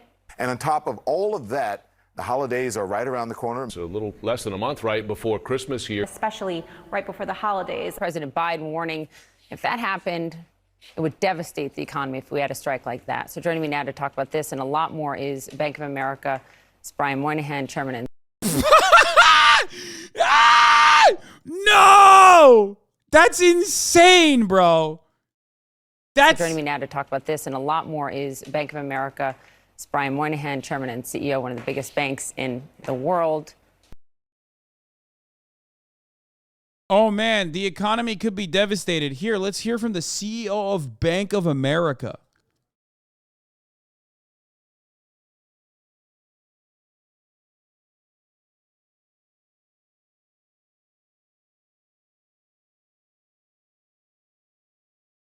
Oh, my God, dude. Oh, my fucking God. I mean, this is unimaginably cruel. Holy fuck. Here, let's take a look at the rail union president explaining what it would take to avoid a strike. Congress, I think, has to act to prevent it. It's not an easy call, but I think we have to do it. The economy's at risk. There are a substantial number of people on the Republican side who feel like we need to stand with the workers and stay out of it. Leader McConnell and I agreed we try to get it done ASAP. Lawmakers under mounting pressure to pass legislation to head off a potential rail strike that could cripple the economy. I want to bring in Tony Cardwell. He's president of Brotherhood of Maintenance Way Employees, and it's great to have you. Could you explain for people listening at home that might not understand how the scheduling works for a rail worker, how it is tough on families of rail workers because their schedules can sometimes be unpredictable, and what the paid sick leave issue is all about? Sure. Thanks for having me on, Dana. Yeah, the railroads have cut to bare bones under an operating system that they have called PSR, and the members have been reduced significantly. So their workers, they have much fewer, and they're operating with the same type of rail traffic. So in other words, we have a lot of employees doing a lot more work. And so this is causing a problem with time that they need with their families, or if they do fall ill, they're being forced to come into work. And they're threatened with discipline, and oftentimes are disciplined if they do come into work. If they fail to come into work and they fall ill and call in sick, they can be disciplined, and after so many of them, they can ultimately be terminated. And so our goal is to bring sick leave into the industry. We've been fighting for it for about 55 years, and we believe that it needs to be part of the agreement this round. And the railroads are not bargaining any sick leave days. Right now, our employees, the members, have 0 sick leave days. And so the fight's on right now in the House, as you guys know, and the Senate, and we're hopeful that they'll stand with the workers and give us the sick leave days that we're asking for.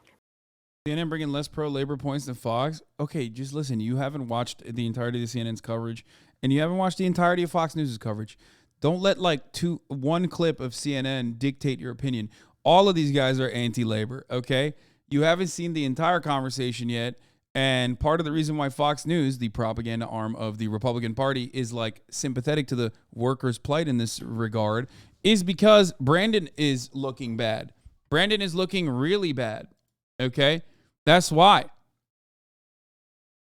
Bernie Sanders says any legislation averting a strike has to guarantee sick leave for workers, and Senator Cornyn has told reporters that he thinks there could be substantial Republican support for a Bernie Sanders amendment there. So on the politics of this, let me just ask you, you don't have to talk about the politics. On the merits, would the Bernie Sanders amendment get you what you need in order to help avoid a rail strike?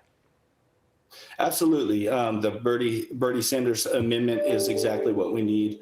It's 7 sick leave days, and we believe that's fair. Employees may not use all 7, but if they do fall ill and they are sick for several days in a row, that would be very helpful to our membership. And so we are hearing that the politics behind it, that there are Republicans standing with Bernie on this. We hope that they will. This is a non-political issue. It's whether you support workers and what a very realistic expectation of sick leave, which over 80% of full-time paid Americans have. There's no reason why they shouldn't have it in this industry. And Dana, particularly because we are allegedly so vital to the economy and we're so important that they won't even allow us to go out on strike. There's no reason why our members shouldn't have sick leave. It's pretty simple. It's a non-political issue. I don't think that it should be a Republican versus Democrat. I think anyone that wants to stand with workers has an opportunity right now in the Every time the media blames the railway workers for the potential economic impact of a strike, they're taking the responsibility away from the railroad company execs who could avert a strike by conceding to the reasonable demands the unions are making, like getting 7 paid sick days. Remember that. There's 2 ways to look at this conversation, and the media is always looking at it from one side. They rarely ever look at it from the other side. They rarely ever talk about how easily the strike could be averted. They rarely ever talk about how easily the strike could be averted as long as the bosses give 7 paid sick days to the railroad workers, which is so unimaginably cruel. Like, the fact that this is a point of contention, the fact that they were like, no, we'll give you 24% increase on your fucking pay, I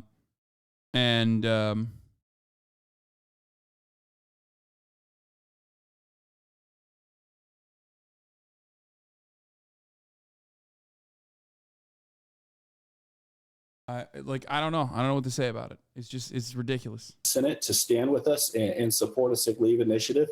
the initiative is coming forward by Bernie, and we appreciate Bernie stepping forward and putting the amendment, and we hope that we get support for it in the Senate. One just last quick question. What percentage do you put it at in terms of the chances of a rail strike at this point today?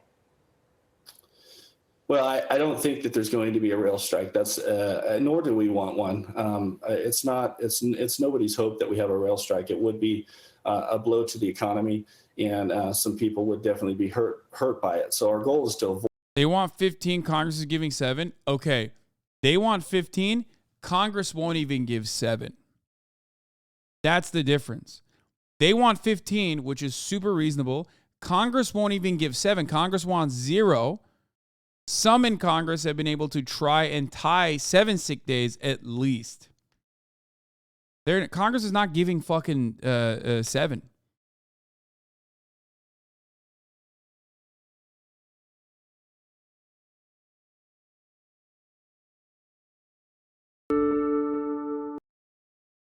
Is this the old one that we saw already? So much. Avoid one, and it's a very simple thing. They just need to give a sick leave. The railroads, it's a fraction of cost to them. It's pennies of the money that they make and the profits that they have. It's literally 1 penny on every dollar. So there's no reason why this can't be taken care of and accomplished. I think that the legislation that's going through right now will stop our strike. All right. And so if they do choose to stop our strike, I hope that they pass sick leave with the initiative. Well, the debate will go on. We appreciate your point of view and getting us up to speed from your perspective. Thank you so much, Tony Cardwell. I'm Steve Ducey. I'm Brian Kilmeade. And I'm Ainsley Earhart. Yeah, Brian Kilmeade is right. Okay, here. This is what Bernie had to say on the matter. The President of the United States and top congressional leaders in both parties are now working to avert what they say would be an economic disaster for the country. A strike by the more than 100,000 workers on American railroads. Yesterday, Joe Biden called for Congress to immediately pass legislation which would impose a tentative agreement that some of the rail worker unions have already rejected. A deal which would leave paid sick leave, which they've been asking for a while, off the table. Biden, in defending his decision, says, quote, "Let me be clear, a rail shutdown would devastate our economy. Without freight rail, many U.S. industries would shut down. My economic advisors report that as many as 765,000 Americans, many union workers themselves, could be put out of work in the first 2 weeks alone. Communities could lose access to chemicals necessary to ensure clean drinking water. Farms and ranches across the country could be unable to feed their livestock." He goes on to say, "As a proud pro-labor president, I am reluctant to override the ratification procedures and the views of those who voted against the agreement. But in this case, where the economic impact of a shutdown would hurt millions of other working people and families, I believe Congress must use its powers to adopt this deal." Senator Bernie Sanders, independent Vermont, says he intends to block the bill until there is a vote on adding. The most powerful butt in the history of butts, like one of the more powerful butts, coming right after I'm the most pro-labor, Jack. Paid sick leave, and he joins me now. Senator, first off, what powers does the Senate have, Congress have, in terms of this deal? Could you just put paid sick leave into the deal? Can you mandate paid sick leave as a matter of just a congressional law? Yes. In this instance, as a result of long-standing legislation, Congress has the power to come up with an agreement in order to protect the American economy. The president is right. The economy would be hurt by a strike. I don't know that anybody wants to see a strike. But here is the bottom line. The bottom line is that the American people and workers throughout this country are profoundly disgusted by the kind of corporate greed that we are seeing. Everybody knows billionaires are getting richer, working people are struggling, corporate profits are at an all-time high, and they're raising prices to make goods unaffordable for ordinary Americans. That's the overall reality. And what you're seeing in the rail industry is that whole phenomena in spades. Chris, in the last 3 quarters of this year alone, the railroad industry made $21 billion in profits, provided $25 billion in stock buybacks and dividends, and they are paying their CEOs, in some cases, $14 million a year, $10 million a year, $20 million a year, whatever it may be. Meanwhile, for workers on the railroads, they have zero, underlined zero, guaranteed sick leave. In other words, somebody comes down with COVID tomorrow. They're going to get penalized because they don't come into work. Somebody is having a baby, can't go to their wife's side.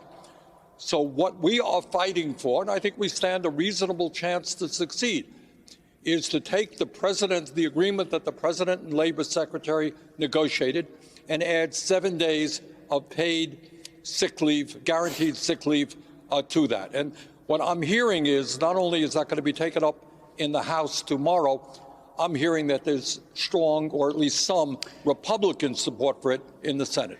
So there's a Dear Colleague letter out from Speaker Pelosi about the votes tomorrow, and they're saying there will be 2 votes. A vote on the deal, a vote on 7 days paid sick leave. So then I guess the question becomes, it comes to the Senate. I assume Majority Leader Chuck Schumer will probably have 2 votes.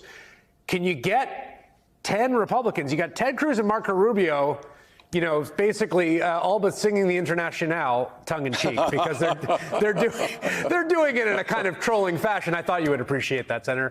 Yes. But can you get 10 votes from them on this? Well, you know, who knows? John Cornyn, who's, I guess, the deputy whip or the whip of the Republican Party, said in their caucus today that there was, I think the wording, significant support for the Sanders proposal. So I hope that we can. Look, you know, you have a number of Republicans who claim to be supporters of the working class. Well, if you are a supporter of the working class, how are you going to vote against a proposal which provides guaranteed paid sick leave to workers who have none right now? So I am cautiously optimistic that we can get this done. It does seem like a kind of call your bluff moment because there has been, you know, you hear all this talk from Republicans, we're the blue collar party now, and right. You know, you right. Liberals in the coast, you don't understand people that, you know, work real jobs like machinists and conductors, and so this seems like a, you know, put your money where your mouth is moment. That's right. Put up or shut up. If you can't vote for this, to give workers today who really have hard jobs, dangerous jobs, if you can't give them, you can't guarantee them paid sick leave, don't tell anybody that you stand with working families. So what you have is a situation where the rail industry is doing phenomenally well, record-breaking profit. Yeah, someone should ask railroad executives why they think it's cool and comfortable and nice for you know, a hundreds of fucking tons machine, a hundreds of ton metal machine to fucking fly through their town when the dude that's like at the helm, the person who's working on the fucking railroads and the person who's actually fucking manning it is literally sick. Some of these trains are also carrying explosive material. You know what I mean? Is that an appropriate thing? Why do the railroad executives want that? Why do they want motherfuckers who are literally carrying and controlling metric tons of toxic waste to be sick as fuck at the other side of the controls? Okay?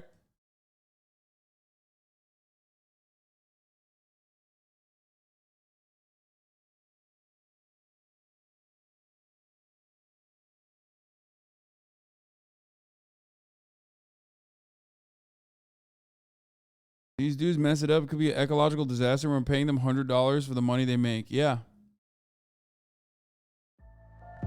The Lac-Megantic Disaster. Fascinating horror. What the fuck is this? On the 6th of July, 2013, in the early hours of the morning, a freight train which had been parked for the night on the railway tracks near Nantes in Quebec started to move. On the 6th of July, 2013, in the early hours of the morning, a freight train which had been parked for the night on the railway tracks near Nantes in Quebec started to move. Slowly at first, and then with greater and greater speed, it began to roll downhill towards the nearby town of Lac-Megantic. The train consisted of 72 tanker cars, each one bearing a full load of crude oil.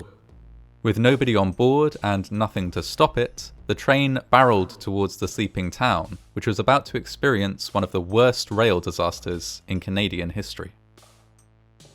Is there any argument against paid leave? Yeah, it's Warren Buffett, want to make more money. That's it. Like literally in the short term too, not even in the fucking long term, because like shit like this happens and then you lose all that money. In the short term, want to just fucking make as much money as possible. And I want to also fucking hope that like nothing disastrous happens as a consequence of that. Lac-Megantic was founded in 1884, and even during its very first years, the railway was a crucial part of its economy. The town was situated at the point where two different railroads, that... If I was a right-winger, what would I say against paid leave? I would say that this is destroying the economy, that these workers just got a comfortable 24% pay cut at a time when most workers in the United States of America are suffering under liberal rule and liberal establishment when there's 8% inflation and they're not even getting any sort of pay increases. I would divide and conquer. I would fucking pull out some of the highest, most expensive fucking contracted railway workers' salaries and make it seem like the entirety of the fucking railway workers get paid $200,000 a year or some shit like that. And then I'd turn around and say that they're lazy and they're selfish and they're pitting the working class against one another. There's already 8% inflation, and now they want to make it 20% inflation. What are they doing? I mean, it's almost like they're a part of the fucking anti-Brandon squad. They want to tank the economy so bad that Americans will finally realize that only under Republican rule can we thrive and survive. Look at how great it was under Trump's rule. I would say, what else? Yeah, I would bring up examples of small business owners who are going to be devastated by this. I would bring up poor people who are going to be devastated by this because, like, you need chlorine to fucking, clean your water supply, and the railroad workers are the ones who are bringing that to your towns, technically. I would say that it's a matter of a national security disaster. I would reinforce the idea that they're lazy, selfish, and also, more importantly, replaceable, okay? What else? I mean, that's pretty much it. That's like pretty basic stuff. Like, these guys have no consideration for their fellow workers who are not going to be able to heat their fucking homes because 24% increase in their salaries wasn't enough. That's what I would say. Damn, you're starting to convince me? Yeah, except that is idiotic propaganda, because ultimately what truly matters is the fact that there is another side to this conversation which the media is never fucking addressing, which is if you ask me to fucking buy a Salem sticker one more fucking time while I'm literally having a conversation about striking railway workers, I don't know what the fuck that's about. I am going to literally put you and tie you to the fucking tracks like a villain in a cartoon, okay? Holy shit! Shut the fuck up!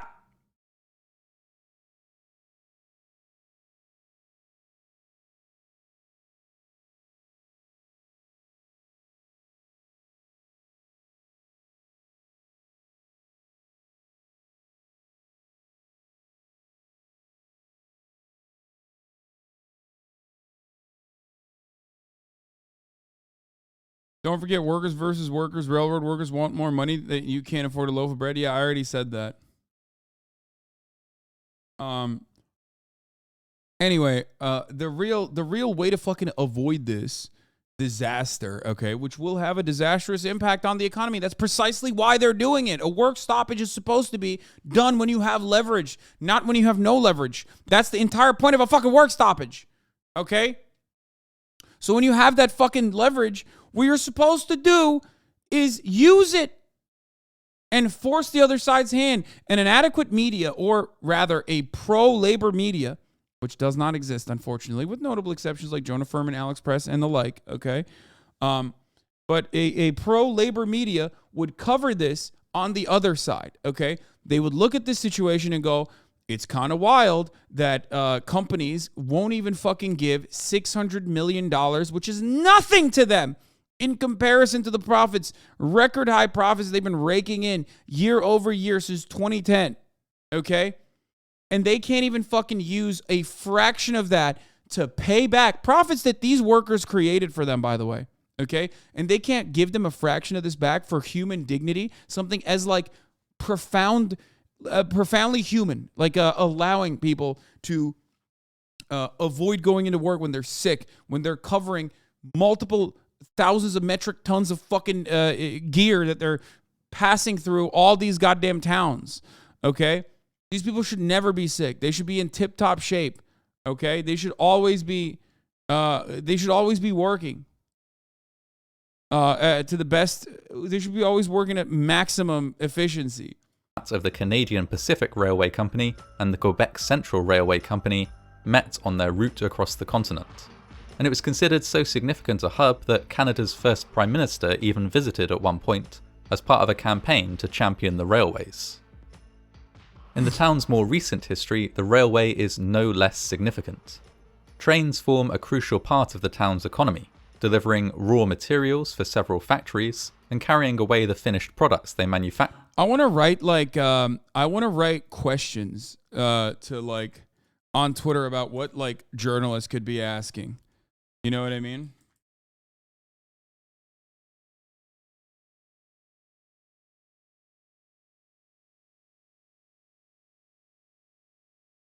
Questions that they could be asking.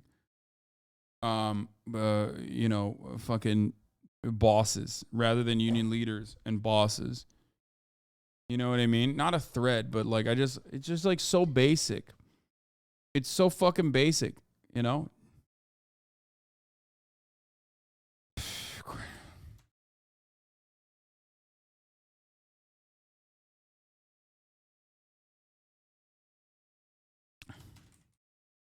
Booming railway strike.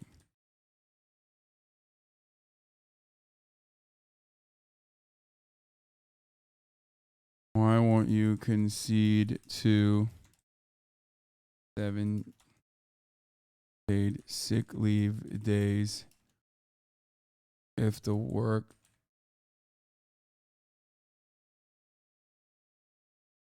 spell economic disaster? Why do you want a sick worker to control toxic waste?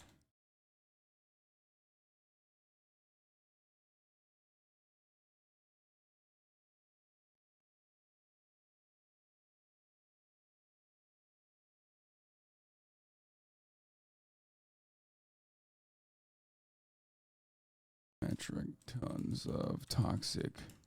Why do you want someone in control of metric tons of toxic waste? Possibly sick on the job.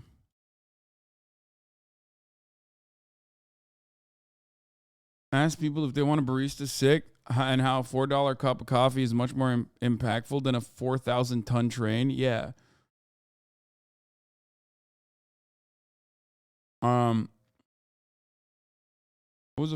It's just like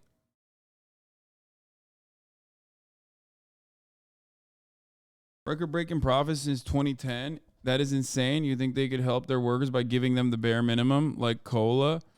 They're not going to do that. Rail crash caused by engineer taking cold meds. Here, let's products like furniture and particle board. The town is also a hub for tourists, with people visiting from all over the country to enjoy the vast and beautiful Lac-Megantic, from which the town gets its name. On the 5th of July 2013, a freight train was making its way east across Canada, travelling from Newtown in North Dakota to an oil refinery in St. John, New Brunswick.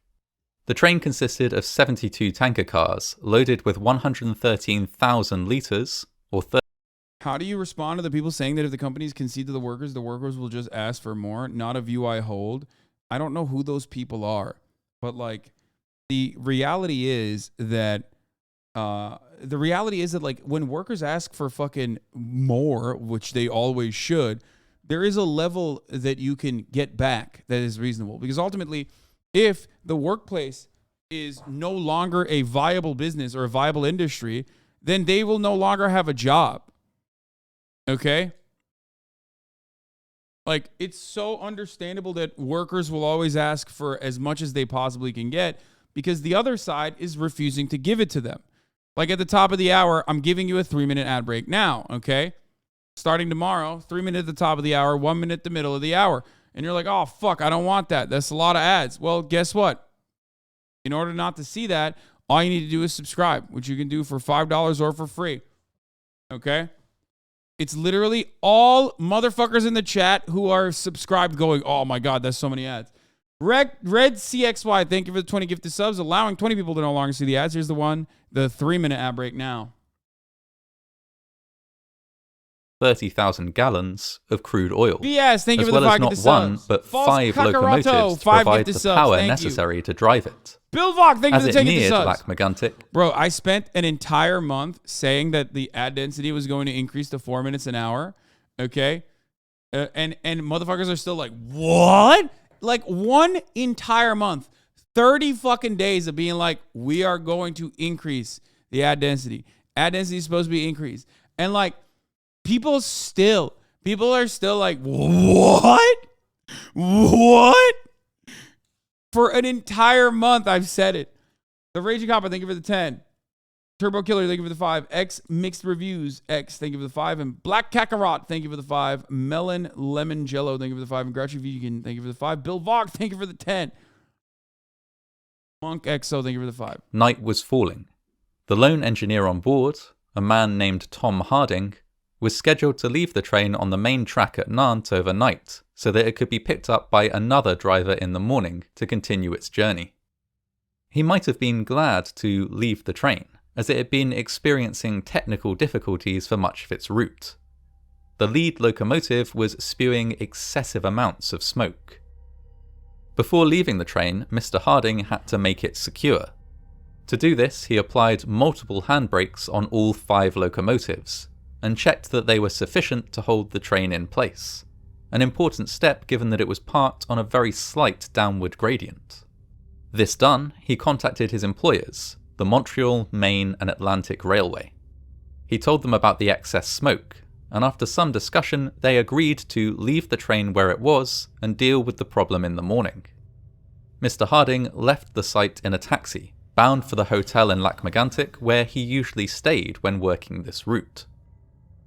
Before the next morning could come, a small fire broke out in the smokestack of one of the locomotives. Although the cause was not known at the time, it was later revealed that the fire and the excess smoke which had come before it were down to a bad repair job that had been done on an engine several months before, a repair which had now finally failed. Passing motorists on a nearby road saw the flames and called the fire service. They arrived on scene and, following standard protocol, switched off the locomotives to prevent fuel circulating to the flames they were trying to extinguish. With this done, the flames were promptly put out. Firefighters then called the MMA Railway and advised them of what had happened and what had been done. MMA maintenance workers came out to the train and confirmed that it was safe before everyone left the scene. It was around 1:15 midnight on the 6th of July. The train was stationary on the tracks, the locomotives switched off and the fire extinguished. To a casual observer, it would have seemed that nothing at all was wrong. But in actual fact, all was not well. The train was being held in place by 2 types of brake: a handbrake which physically secured a brake shoe against the wheels, and an air brake which used air pressure to do the same thing. Now that the locomotives were switched off, the compressors which provided the air for the air brakes were also switched off. Air was leaking from the system and not being replaced. Slowly, the pressure in the air brake system dropped until it was no longer sufficient to hold the train in place. Several minutes after the last firefighter left the scene, the massive train began rolling downhill. With nobody at the controls, the train gathered more and more speed with each passing minute. It blasted through level crossings, leaving drivers puzzled by the speed of the train, as well as the lack of engine noise or lights. By the time it reached the town of Lac-Megantic, it was travelling at around 105 kilometres, or 65 miles, per hour. Christ. Far too fast for the section of track which passed through the town. It approached at breakneck speed with no... By the way, I'm not saying this happened because like workers were asleep on the job. I'm showing this to you so you understand what can happen if workers are sick and working on the job and not at 100%. because this is an example of what happens when, you know, some shit goes south. Or if scabs are working the railroad. That's another thing, you know? No lights and no warning except for the sparks and smoke which spewed from its wheels. Near a level crossing close to the town's main street, the train derailed. Tanker cars smashed into one another in a chaotic jumble, spilling volatile crude oil. This formed a burning river which swept through the downtown area in a manner that some bystanders likened to a tsunami of fire. Those who saw it coming tried to flee, with some even leaping from windows to make their escape. But in many cases, the flames simply moved too quickly to be outrun. Buildings were swamped, streets engulfed in fire, and sewers and basements flooded with burning oil. One of the worst hit locations in Lac-Megantic was a popular bar known as the Musi Cafe. The building, which was still packed with patrons at the time of the disaster, was completely consumed.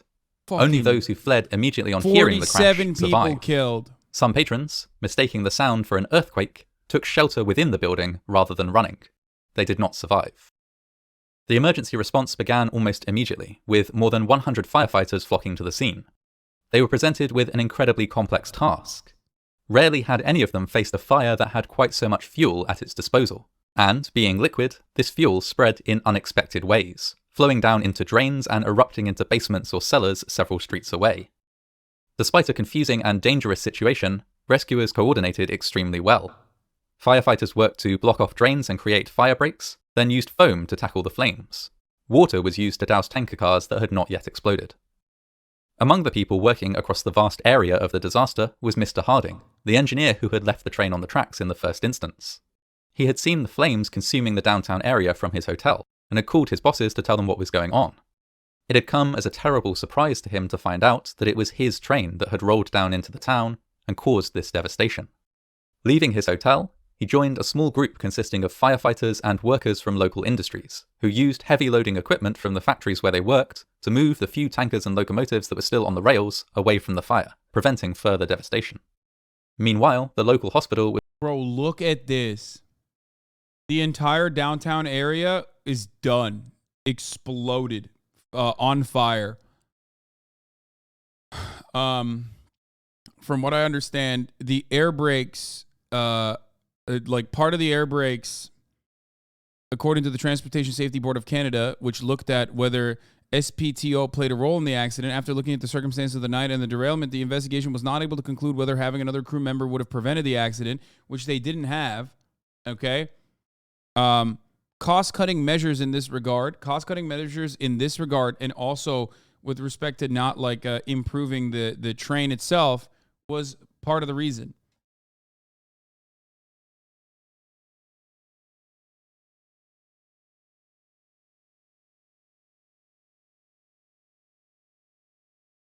As an environmental assessor, train accidents are no joke. I see so much environmental impact from trains due to human error. Like one time, a train was filling up with acid at a factory. The hose wasn't secure. Whole town had to be evacuated because of the vapors are deadly within seconds. Trains need operators that are at 100% and not sick. Yeah.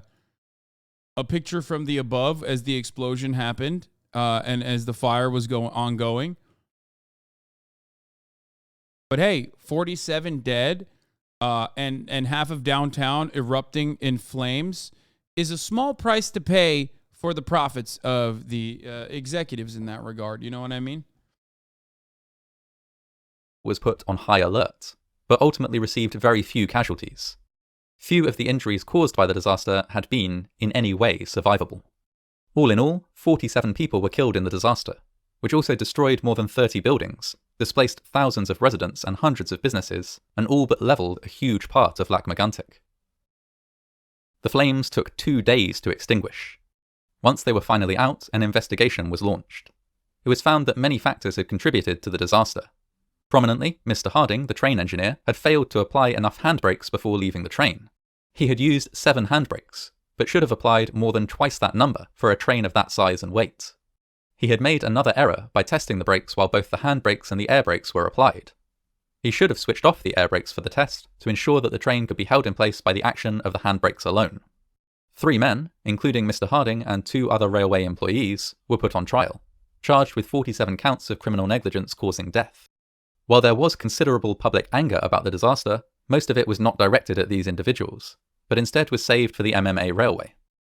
It emerged that the company had provided minimal training, had ignored complaints about the safety of its track, had used outdated tankers, cut corners on repairs, and in many other ways demonstrated an extremely relaxed attitude. Oh man. Oh man, that's so crazy. Who would have guessed, dude? That's so wild. Who would have guessed that that could have happened? Hey, America, you know, take notes. Attitude towards safety over the course of many years. Given these factors, all three men were eventually acquitted. Legal proceedings began against the MMA Railway, which subsequently announced bankruptcy and laid off most of its employees. Outside of the MMA Railway, many changes in procedure were brought in by railways across Canada and the US. Stricter rules to cover how trains must... This is why I always say, dude, what do I fucking say? Regulation is written with with blood, okay? Not written with ink, it's written with blood. All rules and regulations that you see right now that you consider to be a part of the fucking nanny state being overbearing or whatever is written with the ink of the dead workers and the dead customers and the dead people, okay?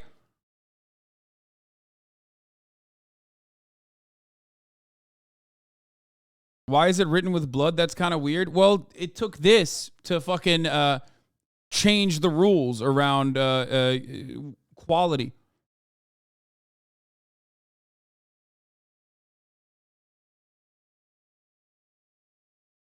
Must be left if left overnight, how they must be maintained, and to determine which trains and which routes can accommodate dangerous or flammable substances. Most railway companies now require at least 2 engineers on a train carrying dangerous materials, and insist on a stringent series of safeguards whenever a train of this type is left overnight on the tracks. To this day, the damage to Lac-Megantic is still visible. A huge part of the town has been lost, including the beloved Music Cafe bar, the local library, and several other civic buildings. Some have been moved and reinstated elsewhere. Contaminated with crude oil, the downtown area that was the epicenter of the disaster remains relatively desolate. Trains continue to run on the tracks which brought disaster to the town, although, at the request of residents, for at least one day most years, the 6th of July, no trains run through town, as a mark of respect for a community mourning its dead. This shit is... It's no joke, man. It's no joke. And that's why these people understandably want time to sleep and time to rest and fucking sick leave, paid sick leave. They wanted 15. Congress can't even give them 4. Or Congress can't even give them 7. Okay? Another unrelated story. Let's take a look at Ronald Reagan. Does anyone have a good video about the Ronald Reagan air traffic control, the 11,359 air traffic controllers that were fired on August 5th, 1981. As 2 of 3 local notary offices were destroyed by the fire and only one of the documents vaults survived the blaze, the last will and testament of some victims in the disaster were lost. Oh, that's so fucking sad.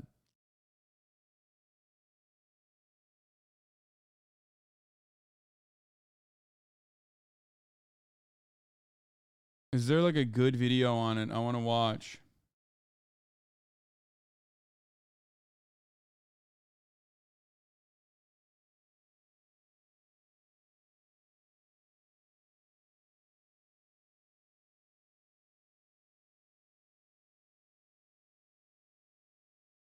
Didn't know Reagan had dementia? In 1981, Ronald Reagan came to office under the slogan, "It's morning in America." But for union members, there was no sunshine during the Reagan years. The hard line being taken by the Reagan administration concerning the air controllers strike has caused concern on the part of other unions about Mr. Reagan's attitude toward organized labor. On August 5th, 1981, the president fired over 11,000 air traffic controllers by using a little-known law that allowed employers to use permanent replacement workers. This is a blatant case of union busting, failure to keep promises, and going after a union to destroy them. This sent a signal everywhere that union busting was okay. In response to the administration's decidedly anti-union agenda, the AFL-CIO organized Solidarity Day in 1981 to protest these new attacks on labor. I cannot imagine a fucking nationwide protest of this regard with respect to anything like labor related. Okay, I sorry to say that, not to be super pessimistic, but I do not see a near future in the United States of America where such demonstrations would take place for labor and labor related things. I think that unfortunately the power of capital is too strong. Solidarity Day. A day that gave America a new start with new hope and new determination. A day that showed America's compassion, its strength, and its purpose. 500,000. Yes, Ronald Reagan was a SAG member. Yes, he was. He was a part of the Screen Actors Guild. Ronald Reagan was a union man. Not a union man, but he was a beneficiary of unions, you know, back when he was in Hollywood. I think Donald Trump was as well. These motherfuckers don't give a shit. Unionists converged on Washington, D.C. on a steaming hot day in August. In a demonstration of solidarity, the AFT had one of the largest union turnouts in the march.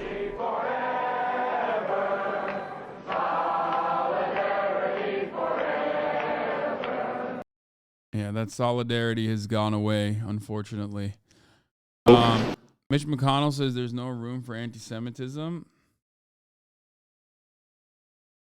It's 3 minutes long, but talks about the Patco strike. Is this it? Oh, yeah, here. We'll watch this part of it. One of the few unions that endorsed Reagan in the 1980 elections were the 13,000 members of the Professional Air Traffic Controllers Organization, or PATCO. Reagan had even sent a letter to the president of PATCO saying, "I pledge to you that my administration will work very closely with you." Dude, doesn't that sound a lot like the most pro-labor union president of our generation, Joseph Robinette Brandon, absolutely fucking destroying his promises?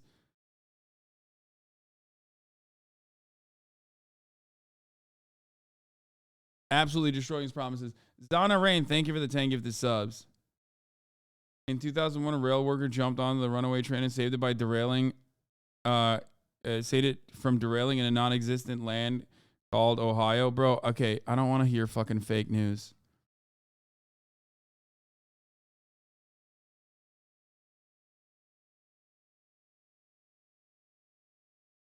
I don't want to hear about fake news. Like, there's no such thing as Ohio. Why do you come to my broadcast to fucking spread literal falsehoods like the existence of the state of Ohio? I don't want to believe that Ohio is a real place. I am more comfortable knowing full well that it is not. Please do not come to me and try to tell me that Ohio is a real place. So in 1981, when PATCO went on strike to get a 32-hour work week, a $10,000 pay increase, and better retirement benefits, they believe Reagan would be on their side. By the way, that $10,000 pay increase would be on top of the $38,000 to $50,000 per year they already made, or about $115,000 to $152,000 today. The union had just negotiated for higher pay, but rejected the Federal Aviation Administration's offer because it didn't reduce weekly hours. It was $40 million instead of the requested $600 million. Strikers cited the tremendous stress of being the lawman of the sky as one of the main reasons for needing more money. However, Professional Airways System Specialist Union President Larry Henry... It's just funny to think about how, like, nothing has changed. Like, it is always going to be the same contradictions. This is perhaps one of the greatest examples of, I think, the prescience of Karl Marx, okay? And his analysis. I'm sorry, this is just the truth. No matter which way you cut it, there is a reason why I come across like I'm so fucking knowledgeable, even if I don't know the exact details of any given particular subject that happened literally yesterday. It's because I apply the same analysis that I do to an ongoing issue. And that's the same reason why, if you look back at shit that I said in 2017, you could just run that exact same video now and it would be the exact same fucking outcome. Okay? Because nothing will ever change. Nothing has changed and nothing is changing. Okay? That's what it is.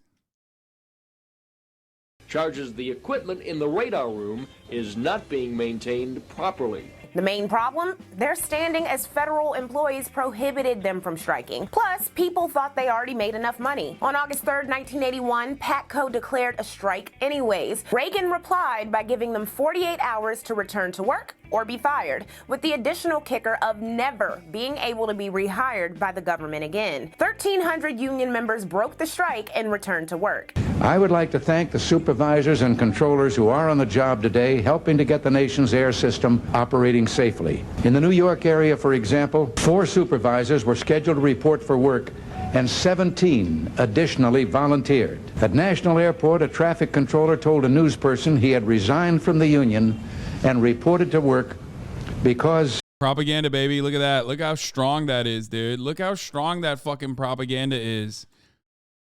Oh my lord. Oh my fucking lord, dude. Oh yeah. Congratulations to the fucking scabs. Like, thank you so much to the scabs, baby. Quote, how can I ask my kids to obey the law if I don't? Before firing them, Reagan called the demands of the remaining striking PATCO members an unfair tax burden to fellow citizens, ironically mentioning that he respected the right of workers in the private sector to strike, while he and his administration fought tirelessly to deregulate businesses so they could in fact crush unions in the private sector. PATCO's failed strike and Reagan's response signaled that union power was a thing of the past. Contemporary polls showed the general public approving of Reagan's choice, with over 50% of respondents agreeing with his choice. Reported the Pew Research Center. Just 28% said air traffic controllers should be permitted to strike, while 68% said they should not. Even among those in households with a union member, just 40% said the controllers should be allowed to strike. Shortly after firing the PATCO workers, Reagan defended his budget and tax cuts to the United Brotherhood of Carpenters and Joiners, telling him that his spending cuts were hardly cruel and inhuman deprivation. There was no applause for this statement. So... Literally one of the worst motherfuckers, like, for American history. This is why he's one of the worst, obviously. You have Donald Trump, Ronald Reagan. I mean, just legendary, awful, awful fucking people. What about these budget cuts? At the dawn of the 80s, there was a huge deficit. And then it moves into the Reaganomics shit, which is fake and not real.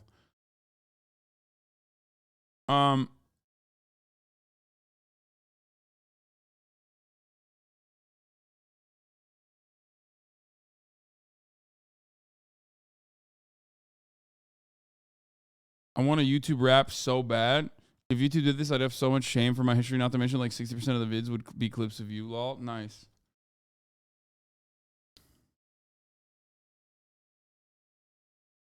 Anyway, is it fair to say Reagan is why the Republican Party is so fucked up right now? No, the Republican Party was fucked before Reagan. Reagan just accelerated the demise of America. And in that respect, he was a very successful Republican. Because Republicans are just goated at doing terrorism, okay? They are so fucking good, dude. Like, Osama bin Laden would cream his fucking pants if he had a fraction of the fucking power that the Republican Party has in undermining America, American influence, American power, ruining the lives and terrorizing American workers. Like, just straight up.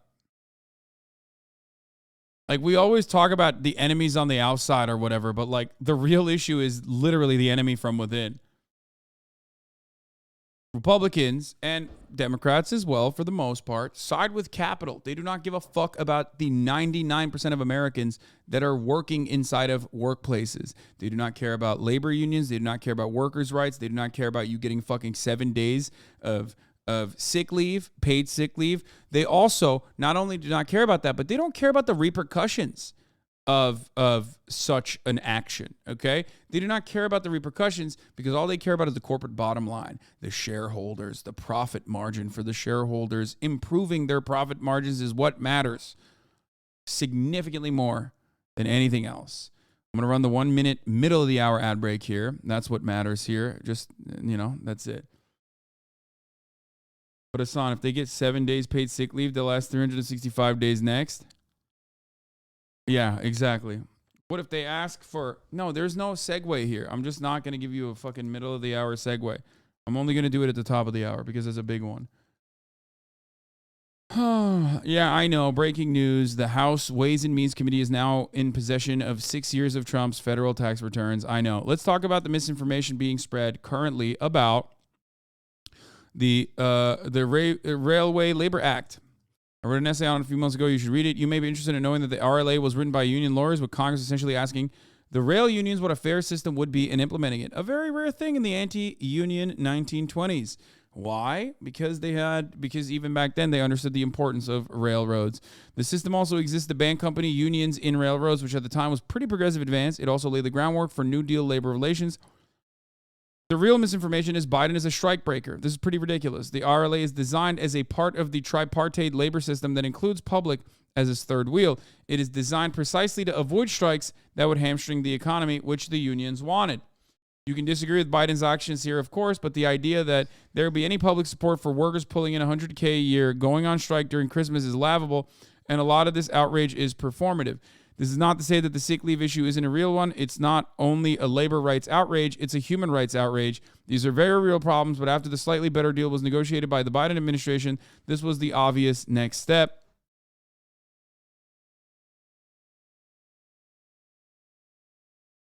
Okay. Moreover, everyone in the rail unions knew this was going to happen. The chances of Congress or Biden letting a strike happen was zero. And again, this is how the RLA is supposed to work.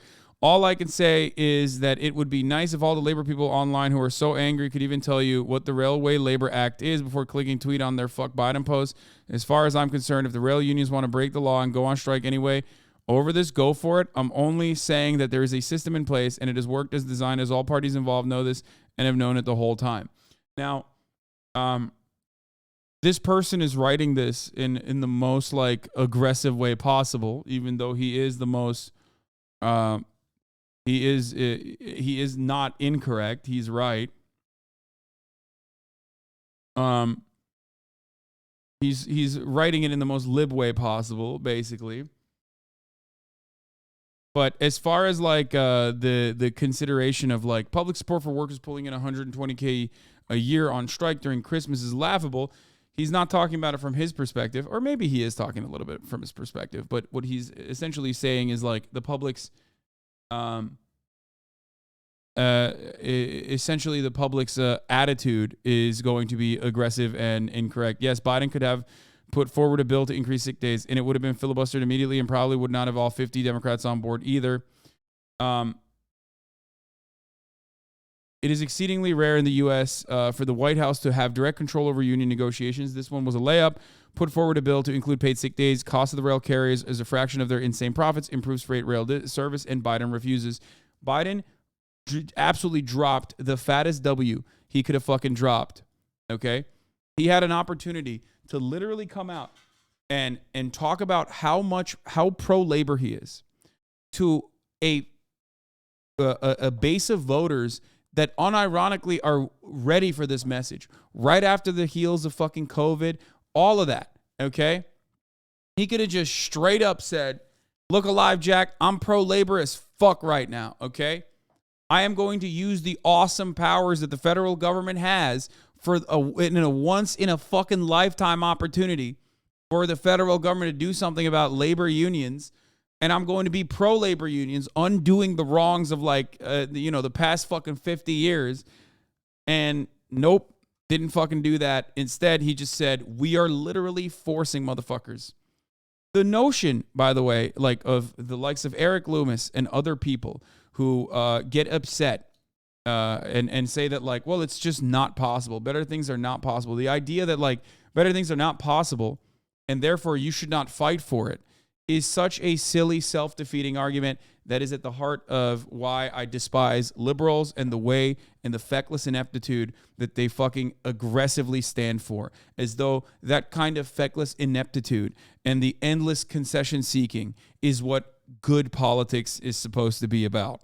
It's not, Okay? And that's precisely why, because the other side never is interested in concessions. That's why they fucking keep winning. And that's why they can successfully undermine civil liberties in this goddamn country, even when they're not fucking in power. You think Republicans are like, man, we sure need to compromise it? Like, no, fuck no. They're like, I don't want gay people to exist. I'm going to do everything I can. I'm so fucking aggressive that I'm literally going to get random Republicans to go and like try and kill gay people. That's how the Republican Party operates. Liberals, on the other hand, are like, we just can't do it. We just can't do it.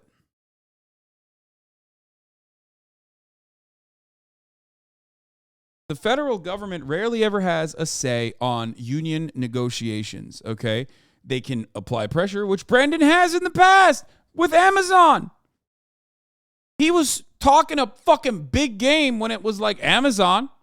You know what I mean? Because he had no overreach in that regard. He had no power in that regard. But the one instance where he literally has the power to, at the very least, push his fucking party into doing the right thing, he just chose the exact opposite. He literally told his party not to make concessions. He told party members to whip the vote in the other direction, to go along with the tentative agreement and to not change it.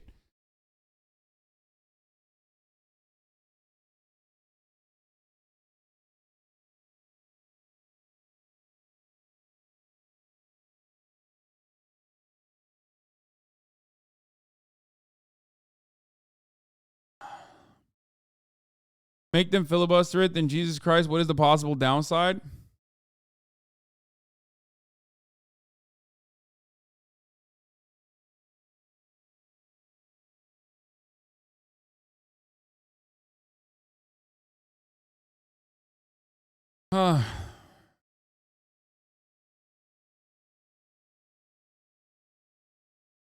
IBEV is a joke.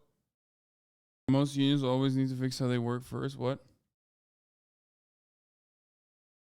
I mean, when you see stuff like what Brandon is doing here, you probably get a better recognition for why they constantly fucking say they want a strong Republican Party. You will develop a better understanding as to why the Democratic Party constantly says we want a stronger Republican Party, okay?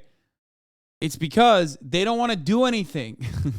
Because doing things that they promised that they would do would mean doing things that hurt the bottom line of their real corporate benefit, their real people that line their pockets, the corporate benefactors. Okay?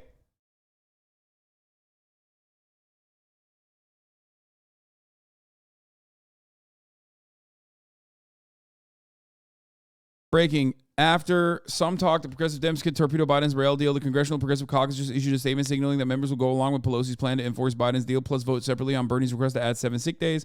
I think you're missing the most important part in this deal that forces the Senate to vote for the whole package if both pass. We can disagree with the deal and be mad that it came to this, but people need to understand this reason.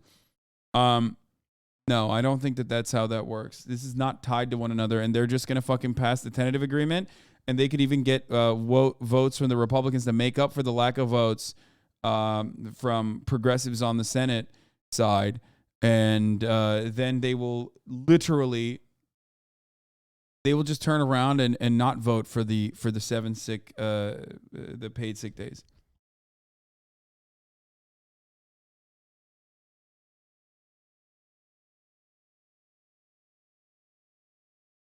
And meanwhile, according to Jonah Furman's reporting, the AFL-CIO president Liz Schuler literally is like, oh, it's good. It's a good deal. It's a good deal. Like, these motherfuckers wanted 7 paid sick days, man. 7 paid sick days. That's all they fucking wanted.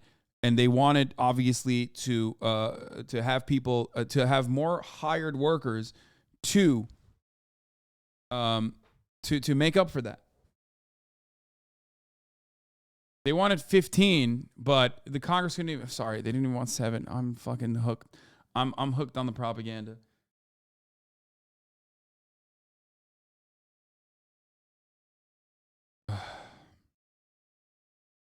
Of a rail strike possibility, coal company CEO reassured investors that workers' demands were mostly just about money and not other working conditions or working standards that could get more emotional. Even the CEO thought their demands were modest.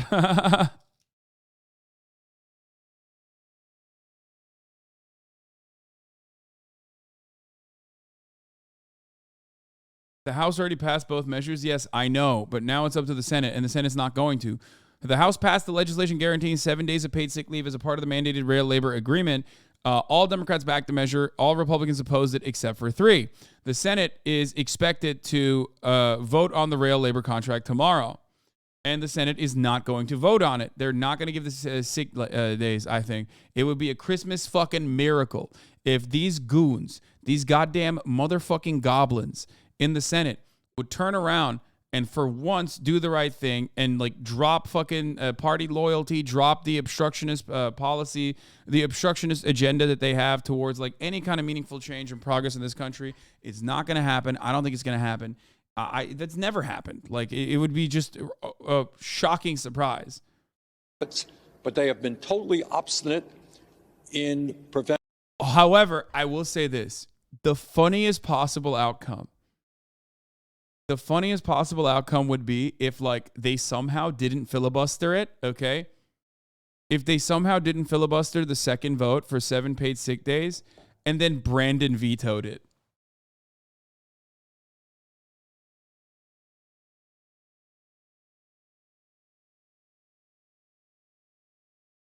I'm sorry, that is literally the funniest thing that could happen, where the most pro-labor union president turns around and goes, "No, Jack, Congress voted for this, but it's not enough. I don't want that. I'm pro-labor. I need them to go and do labor, Jack. These lazy guys, they don't want to work." I'm sorry. I'm such a fucking doomer, dog.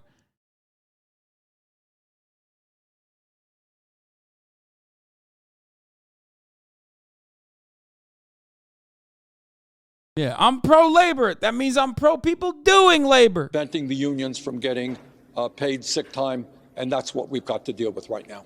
Yeah, I got to say, I've read into this a bit, trying to find what the justification is for the lack of sick days. I mean, there's all kinds of complicated industries like, yes, please. Well, here's the story. The reason for it is in order to increase their profits, over the last 6 years, Chris, they've reduced their workforce by 30%. They don't have any workers. You make more money that way, but you put unbelievable pressure on your employees. There's lots of vital things like emergency rooms, for example, that fire departments that are able to manage people. If Bernie shaved his head and grew a beard, he would have won both in 2016 and 2020. I agree. Fuckboy Bernie is something that the United States of America was not ready for, though, honestly.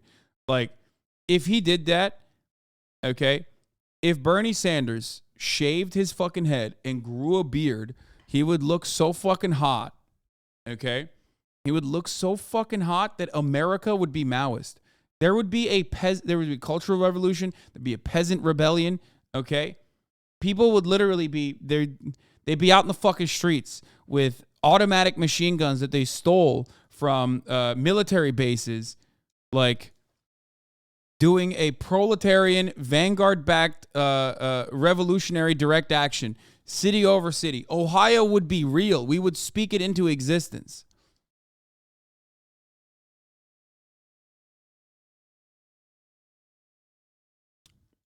Calling in sick. It seems like we could figure this out for the railroads as well. Senator Bernie Sanders, thank you very much. Thank you.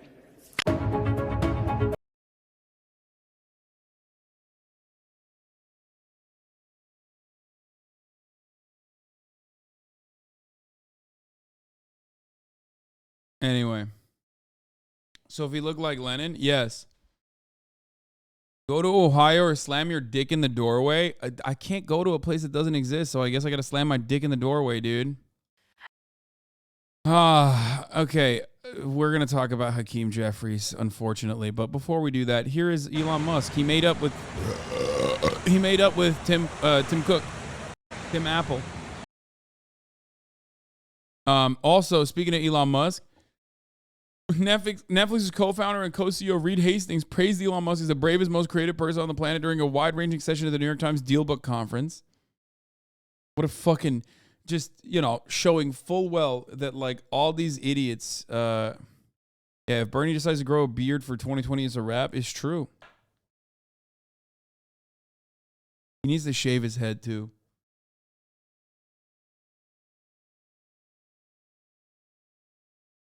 Herschel Walker spitting some truth. Oh God. Here it is border. They said, how are you going to do that? I said, well, I can do it then. You mean put up a wall. A wall doesn't work. Wall working around your house. When you got a wall around your house, people don't do it. They can get in, but you know what? They get in, it'll be hard to get out. Because I got a dog that, well, my dog really won't bite, but he pretty bad anyway. But anyway, that's what I want to tell you. What we got to do right now.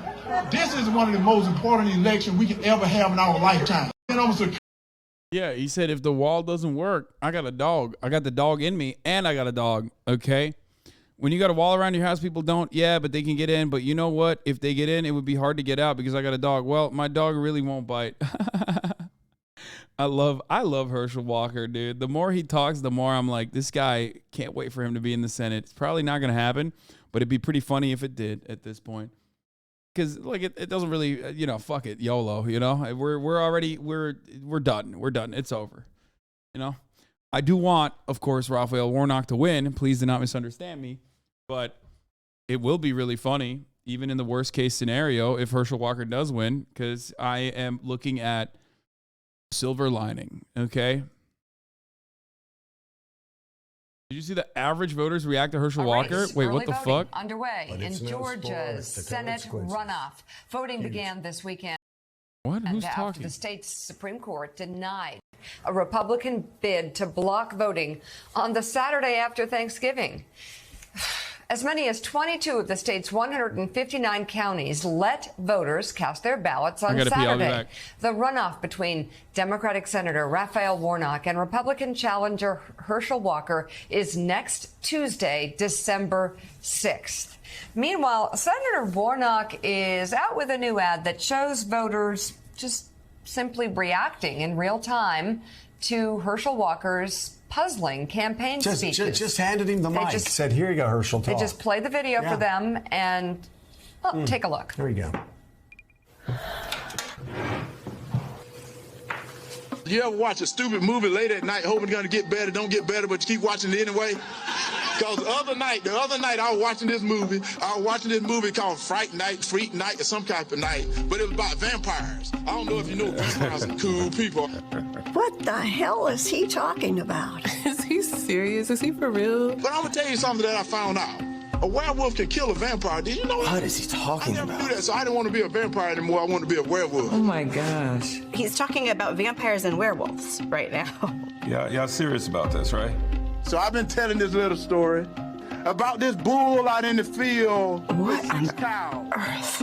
And 3 of them are pregnant. There's no substance. There's nothing. So you know you got something going on. It makes me want to laugh, and then it makes me think we're in trouble. But all he cared about is kept his nose against the fence, looking at 3 other cows that then belonged to him. Now all he had to do is eat grass. This video is ridiculous. That's 35 seconds of my life I'll never get back. Why would I want someone like that leading the state of Georgia? Our good air decided to float over to China, bad air. Unbelievable. So when China gets our good air, their bad air gotta move. It's all the same air. Not only does it make no sense, I don't even understand what he thinks he's saying. So it moves over to our good air space. And now we gotta clean that back up. I sit and watch these on Twitter and I'm like, well, you want to? Oh, wait, hold up here. No. I'll pull it. Well, don't show the camera though. The phone. Yeah, here. Hold on. I'll just do this. You guys are gonna have to sit close to one another, and you can bring both mics. You just have to undo one of them, undo both of them actually, and bring them closer, so you can. This is such a good setup. Yeah. Thank you. We've been here before. You're pretending like. No, but I've never undone the microphone. This is next level. Yeah, you just need to undo it. You're an engineer. You can figure it out.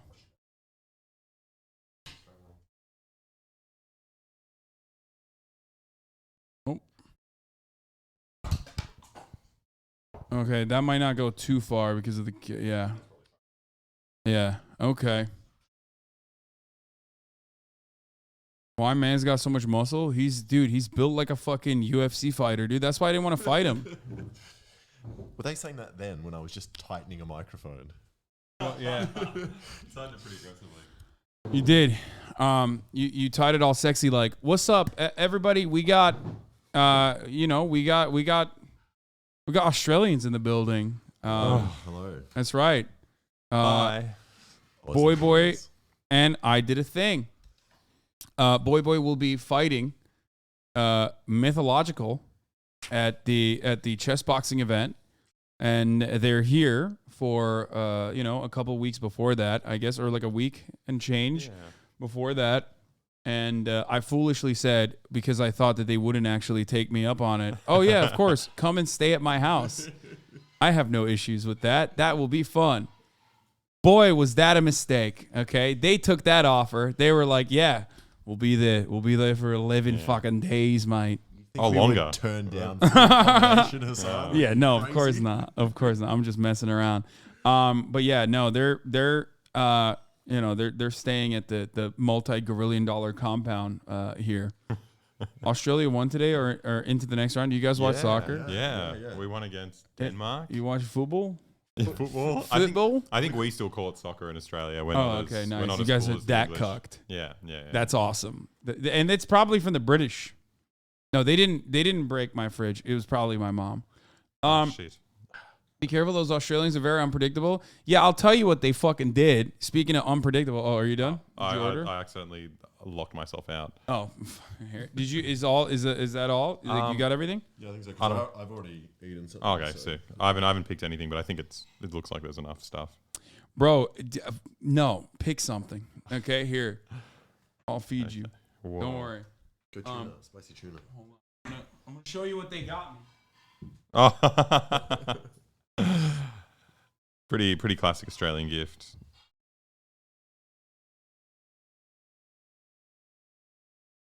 They came into the fucking house early in the morning. They're like, "Hey, sorry, we're actually literally early, like by 3 hours. 6 a.m. I'm fucking sleeping at 6 a.m. This man DMs me. He's like, "Hey, can we come over? It's not a big deal if if we can't right now, but you could have, but I just didn't even know because I was sleeping." So they came over in the morning, and this is what they brought me from Australia. It's Australian made. This genuine product was harvested and processed in accordance with NP and WS rules and regulations. Kangaroo scrotum keyring. That's what this is. So good they pretend there's regulations for cutting off Yeah. balls. Like, It's a genuine Australian souvenir made in Australia. Kangaroo scrotum. Yeah, it's like actually. Why is this so hard? Well, I think they stuff them. I don't think their balls are actually. Yeah. But they're. Actually, It's nice real stuff. fur. Yeah, it's like very nice fur. I feel kind of weird. Why do they cut the scrotum off? I don't know. It's the only part we don't eat. Really? Why not? I don't know. I'd love to eat. I would eat a scrotum. I have. Well, I had your dad's. No, I had what kind of balls did I have? I had cock and balls. Liver King made me eat them. Oh, sick. Yeah, on the podcast I was on, bro. How long does it take for an Australian man to pick sushi? I don't know. It's just this man. He is. I'm really the most bad. Indecisive. There's like a person in million the things here on this place. Okay. I've also never had I've never had kangaroo meat. I wonder how it tastes. I once ate a dog's penis. Yeah, like in China. Is that allowed? Why? You should tell the story of what happened when you bit into Yeah, it was really fucked. No, we were filming for the there's like a big dog meat festival, and we filmed stuff there, but which we haven't released yet. But yeah, it was pretty surprising because like I just had the dick and I like went to bite into it because I thought like, oh, it's just like a normal dick, but apparently they've got this thing called a baculum. They've got like a bone inside their dick, like their dick is just a bone, and it like hurt my teeth so bad. Because I just assumed it was like my dick. I assumed I could just bite straight through it. Have you bitten through your? Yeah, all the Through time. someone else's penis. Yeah, not his own. He's like, I'm eating dick nonstop. That's crazy. I mean, I had bull penis. Oh yeah, do they have a bone or are they just? There wasn't like a bone, but it's so well. I had like the tip of it, like I had a piece of it, so maybe there was a bone in it, but I don't know. Just edgy. But it was fucking no, dude, it was nasty as Really? fuck. It tastes like shit. What? Like It absolutely was awful. I mean, there's a video of it here. Where the fuck is it? Hold on. Let me see. I always thought it would taste like calamari because it looks like it's got that texture. Like Yeah, it does. bounciness. It does. Oh, really? It does. Yeah, but I've never had calamari, but I suspect calamari is edible. Never had And calamari. Calamari is delicious. What Yeah, happened? Are you allergic to? Or just No, don't I don't drink? eat any seafood. Hold on one second. Bull penis, Hasan, Liver King. Let's see if we can find it. I'm just like Googling myself. Liver King makes Ethan Right, eat of raw the penis. airplane, Oh, the shit. penthouse. I can't believe you. Ali is calling me. Hold up. What's up, bro? Oh. No. Would you look what the kangaroo kicked in?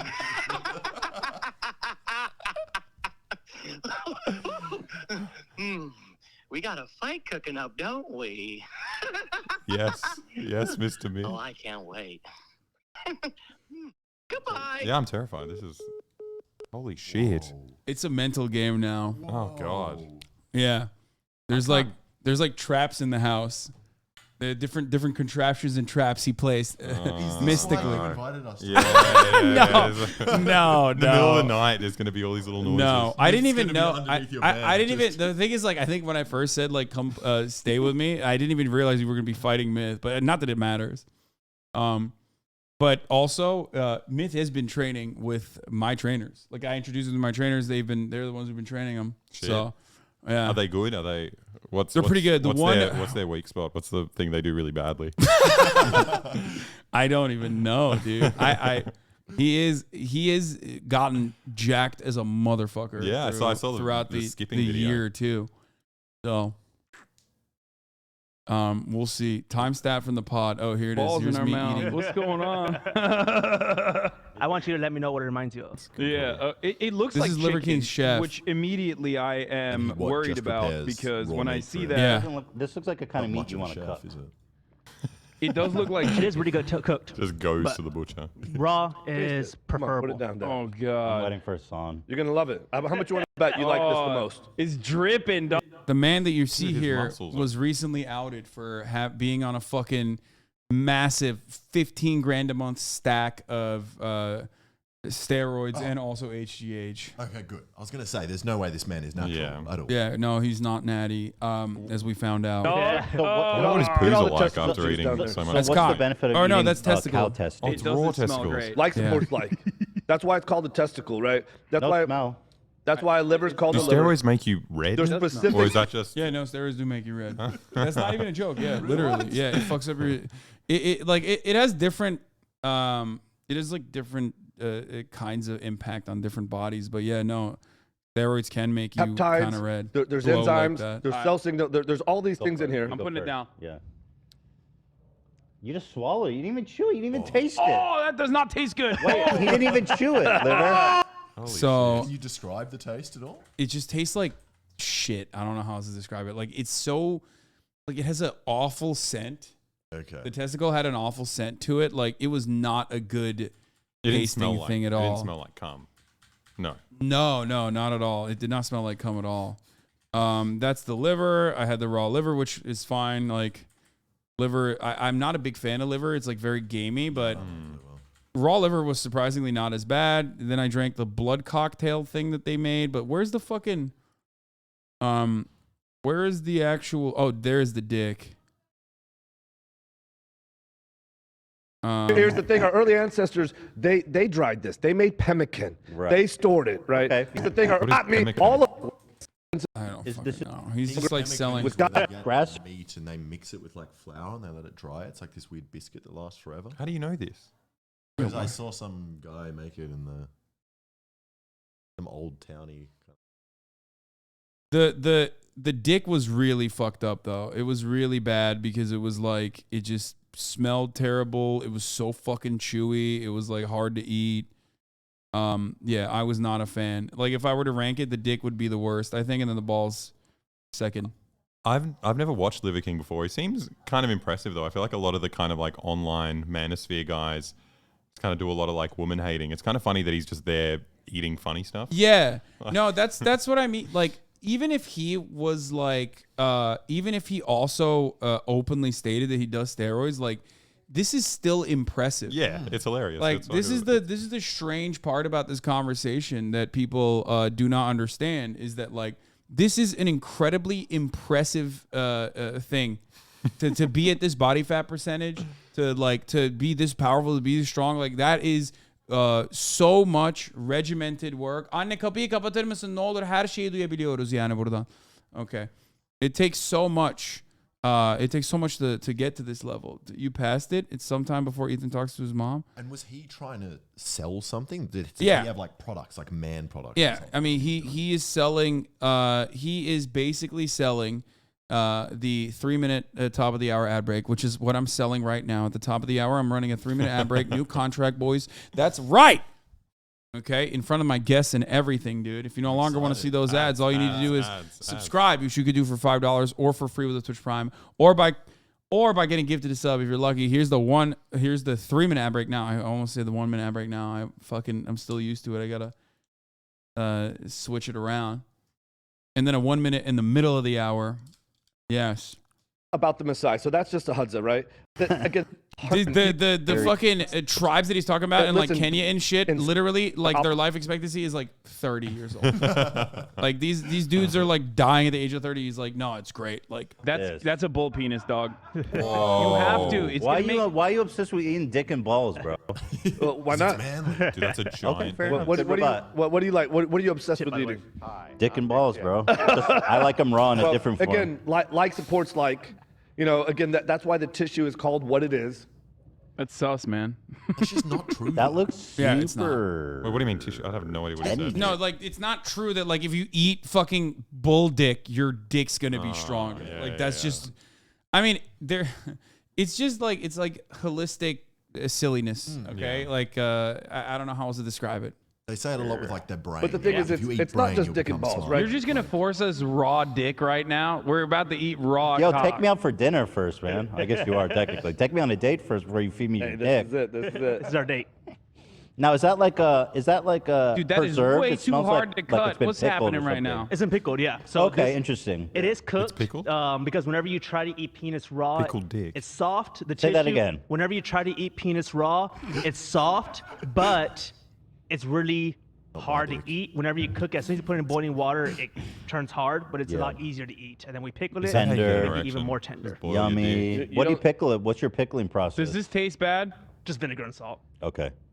Bro, he won't even lie here. Like he's just like, no, it doesn't taste I'll good. be honest, it's pretty much inedible. Yeah. It's like gum. And you know, I say, hey, we're going on the H3 podcast. Let's do the legitimate things, and let's do some pickled pizzle. Like let's have some fun because I'll do it with you guys. He cut the tip of that dickhead. Like, Yo, Lorraine Bobbitt. So here's the thing, right? Like, I think he's a charismatic guy. Like he's a snake oil salesman. That's what he does. He sells a lot of supplements, and you know, it is unethical to claim that you have that body exclusively without you know, steroids, and you got to that body by eating like the liver supplements that you're selling and the lifestyle that you're selling. But like if he just said he did steroids and then still sold supplements, he'd be selling less, but he'd still be fucking selling a shitload of suppies, I think. Are you allowed to sell steroids in America? No. Because that would be a great. But also at the same time, like I'm not against steroids. Like I think it's fine. I don't even know what part of the I wish like there I've been was doing heaps on the preparation for the myth fight. What? Oh, I've been doing heaps of steroids. Yeah. Yeah. It really shows. I was about to say it shows.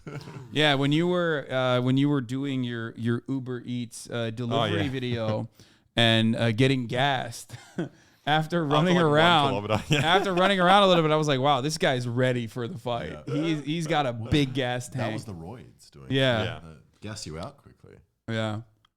People don't tell you that. Yeah. No. It's just there's no steroids for your it's lung. all muscle. That's my issue. I'm too much muscle, and it drains my. You're too muscular. Yeah. Many people have said this. Yeah. I think. Yeah. It's just it's hard. Change, Alexa. 9 ancestral tenets. 1 anadrol. 2 oxyzonidrin, 3 dianabol, 4 winstrol, 5 decadurabolin, 6 burabolin. I feel like you're making some of this up. 7 depotestosterone, 8 equipoise, 9 THG. We took this stuff back when I was like 19. When I was going to the gym, I was obsessed with like taking up as much room as I can. Please tell me there's photos of you fucking shredded. Oh, I'm bigger than I am now, but wait, really? Yeah, that'd be sick. But it's we took this stuff called testosterone, and it was like testosterone, yeah. No, they still use that. Testosterone is it's like very common. It is still. It's like a lighter steroid, right? So when we were taking it, we assumed it was like like what's the thing? It's like regulation hadn't caught up yet. It's essentially testosterone induces anabolism through boosting the levels of serum androgens, while testosterone stimulates anabolism through instigating the estrogen receptor beta. The acetosteroids further enhance protein synthesis and prevent hormones that impede muscle growth, like myostatin and cortisol. There you go.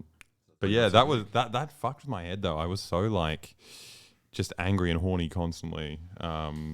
It's really fucked. I broke a record, my own personal record when I was 19 of like batting off in one day. Oh, jerky. Yeah. I thought you were gonna say like your PR, like your weight lift. No. So you just took this fucking like lighter version of steroids and you just cranked it. Yeah, all day. At the gym as well. You had you had forearms like Popeye the Sailor Man.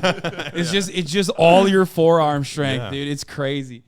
You had grip strength like a motherfucker. You could just like rip phone books with just your fingertips. No, it was bad. Before I took that, I couldn't bat off. I was just too weak. My hands just wouldn't move at the appropriate speed. Testosterone just. Yeah, I feel that. Okay, so you took testosterone. You're disqualified from the chess boxing event. Yeah. Sorry. That wasn't in the rules. Yeah, I'm letting Ludwig know that that's what happened. He didn't say no doping. Nowhere does it say that. And there's no drug tests. Yeah, I looked at the contract. Wait, really? Yeah. What if someone just fucking straight up did insane steroids? Okay, we know you did it, bro. Like someone just fucking. Oh my god, someone was on a fucking Liver King level of steroids. Hasbulla knew Liver King was a fake natty. Yeah, I'm the Liver King. Don't forget that. I'm coming for you. Whoa! Yeah, I'm the. Why is he so mean? He got mad. He could tell that he was dissing him. Little guy was dissing his ass, dude. But does Hasbulla? He just doesn't speak English at all. Hasbulla doesn't really speak English. He's also a big Bolsonaro fan, so I don't know. I don't know how I feel about like him dissing Liver King like this. You know what I mean? It makes it hard to watch soccer now because like all of them love Bolsonaro.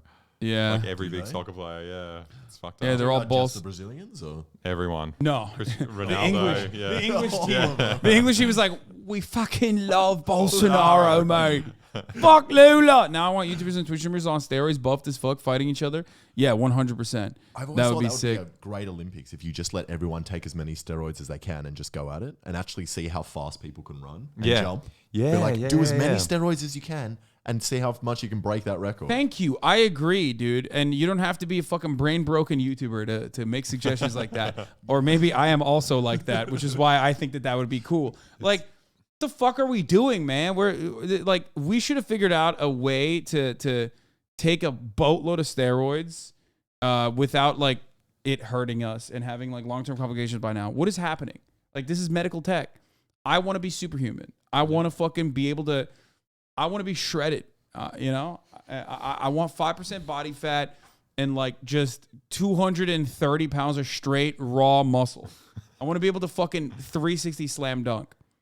I don't even care about the muscle. I just want to be angrier. I feel like I'm too kind. That's okay. Well, hormonal boosters like steroids for girls, but instead of getting jacked, you just get depression. Yeah, that sucks. I'm talking about fucking straight up steroids, dude. Fucking stupid nanny state or call the FDA that bans this shit. No, like I just want everybody uses steroids already. Like a lot of athletes use it already. I wish it was like out and about. So that like, we could actually conduct experiments on it and, have it be safe.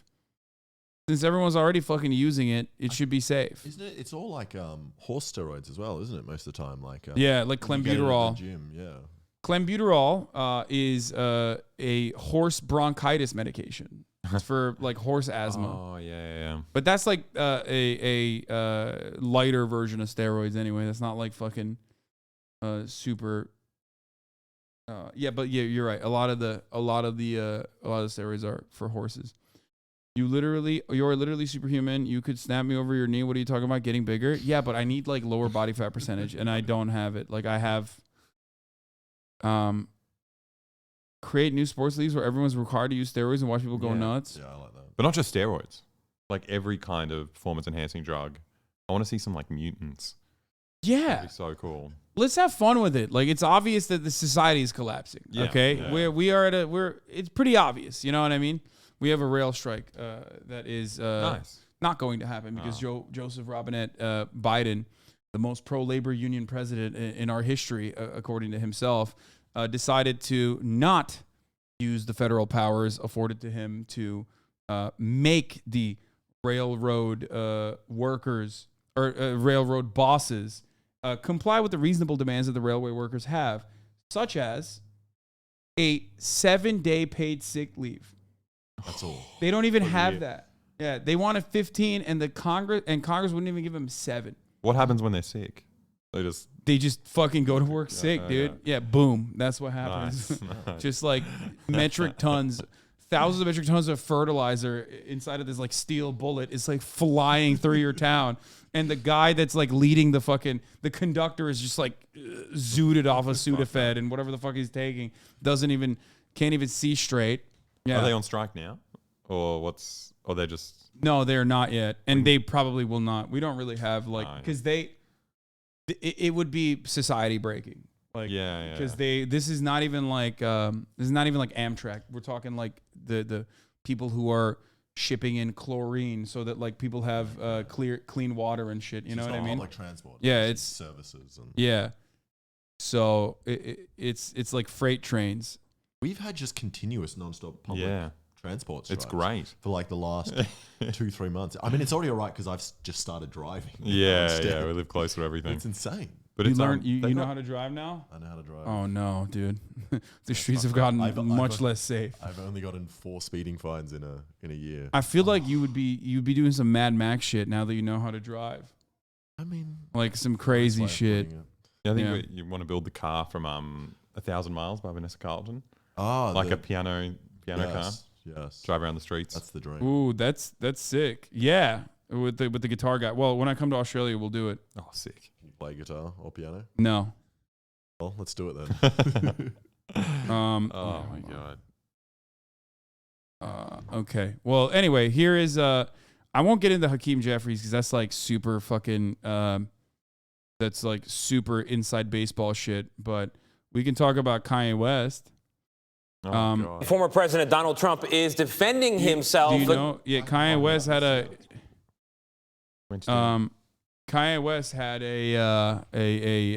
fun little dinner with Donald Trump, and he brought his best friend Nick Fuentes. Do you guys know who that is? Yeah. He's like a straight up Nazi. Yeah. Okay. Does he exist anywhere anymore, or is it he's got his own website? He's everywhere now. He's on the Tim Pool podcast. He went on the Tim Pool podcast, and also he's like on Twitter. He's on Twitter. He can be on Twitter. Yeah, he just like writes crazy stuff on Twitter. Nice. Get the middle guy to talk it in the mic or boost it. Yeah, here I boosted it. Middle guy. I boosted it. It should be fine now. Against a Republican backlash over his recent dinner with 2 known anti-Semites. As you may know by now, Trump hosted white nationalist and Holocaust denier Nick Fuentes at Mar-a-Lago last week, along with the rapper Ye, formerly known as Kanye West. And then yesterday, House Minority Leader Kevin McCarthy and Senate Minority Leader Mitch McConnell publicly condemned the meeting.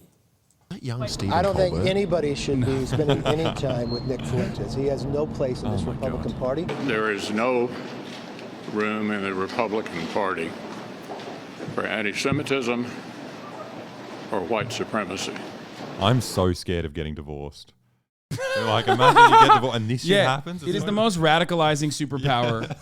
Like unimaginably powerful. Divorce court, it's over, dude. Oh, yeah.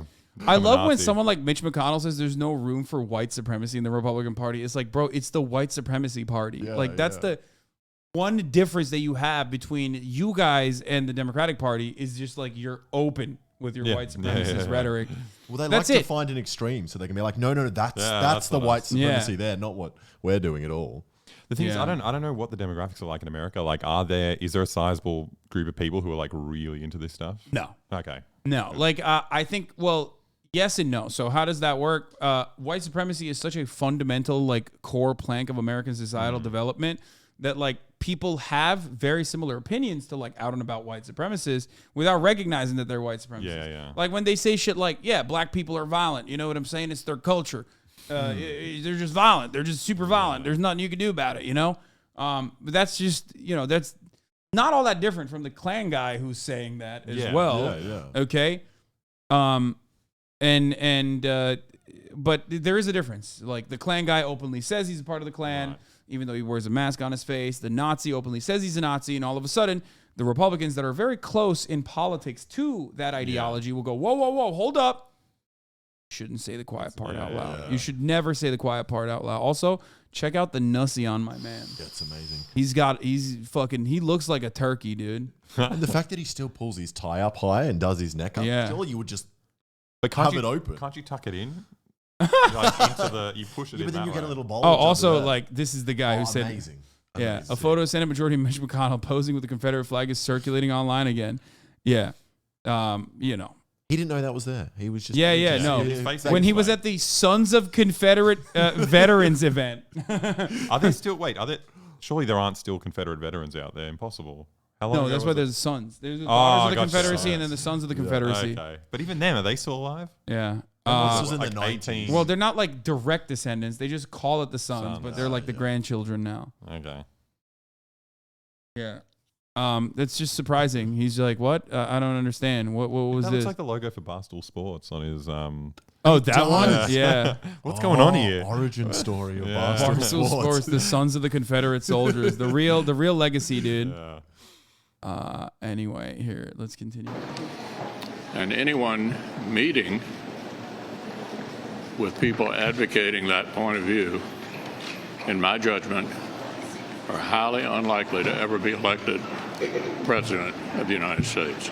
Wait, that CBS News he's chief not really political calling him analyst out. John Dickerson is like, here. John, exactly the person to talk to on a morning like this. You know, Mitch McConnell did not say. Mitch McConnell's neck cussy. Thank you for the 5 gifted subs.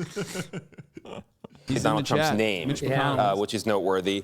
What else stands out to you in what might have been a familiar kind of episode from the realm of Donald Trump in the last 5 years? Well, that's what stands out, is how familiar it is, that even when you come up against anti-Semitism, there is this collective silence at first about taking him on, either because Republicans are afraid of taking on Donald Trump, because he has littered the roadside with Republicans who've tried to take him on moral issues, and he's won. There are no moral slam dunks with Donald Trump and his party, in part because of his supporters who defend him, and because we're in a time where Republicans, the worst sin is giving aid and comfort to the other party. So if by criticizing Donald Trump on no matter what the issue, it looks like you're giving aid and comfort to Democrats or the media, then they rally around him. So, and there's no one Republican whose responsibility it is to uphold these standards. You might say, well, on anti-Semitism or racism, it's everybody's job, but that's not the political world we're in right now in the Republican Party. But can we just look at the history for just a second of Donald Trump? He won for president. He won the presidency by saying racist things. That didn't seem to stop anybody. What does it say? Well, that's why I said to Tony, this seems very familiar. I mean, think about it. Donald Trump ran for president saying that Barack Obama was not born in America. So that's just a straight up racist play. Yeah. Then, as a candidate, before he's elected, he said that a judge of Mexican heritage couldn't judge him fairly, which Paul Ryan at the time said was a textbook statement of racism. Yeah, I mean, Republicans have said he's racist multiple times when he is being racist. But that really hasn't stopped them, has it? No. You know, America is just as racist as Donald Trump is, in the sense that, like, as long as you're not like, oh, I'm a Nazi, you're kind of fine saying a whole bunch of Nazi adjacent, Nazi, almost like Nazi style shit. I'm on dikkat. I know. I'm gonna grab it in a second. Hold on. Yeah, my food is here. It's before your food, guys. Sorry. It's weird to commit so much though, because like, I don't know, in Australia, they're like, everyone's super racist, but like we stick to the dog whistles a lot more. Yeah, yeah. It's weird to be so like open with it. Yeah. Maybe we'll do Australian politics too in a second. Oh. Don't you fucking worry, dude. I know, this is gonna be like a big there anything new to show? Like Friendlyjordies fucking house. Oh, yeah. Yeah, we're going to talk about the Friendlyjordies. I didn't even deal with them. Let's read the chat. What are people saying? How do you even read this? It's so fast. He pauses it. You can pause it? Someone said, how was North Korea? Amazing. Great. You should go. Best country in the world. Faster, read this. No. No, I read it. No, it's not possible. How? No. Everyone slow down. Everyone stop. Bet you won't notice this stop message. writing. I got that. Hear about the YouTube. Friendlyjordies media coverage, yeah. No, stop. No, it pauses though, which is nice. No. It doesn't. Talk about getting firebombed. We didn't get firebombed. No. But we will. We're working on it. Yeah, we're trying very hard. Doesn't really pause this. I think you've got to grab the mouse, Alex. You've got to take control of the situation. Watch me play another ad. Hasan will be very annoyed if I do that. Oh, there we go. Sick. Bye, you guys. Who are you guys? We're Hasan. I started watching you after your last fight. I did a thing.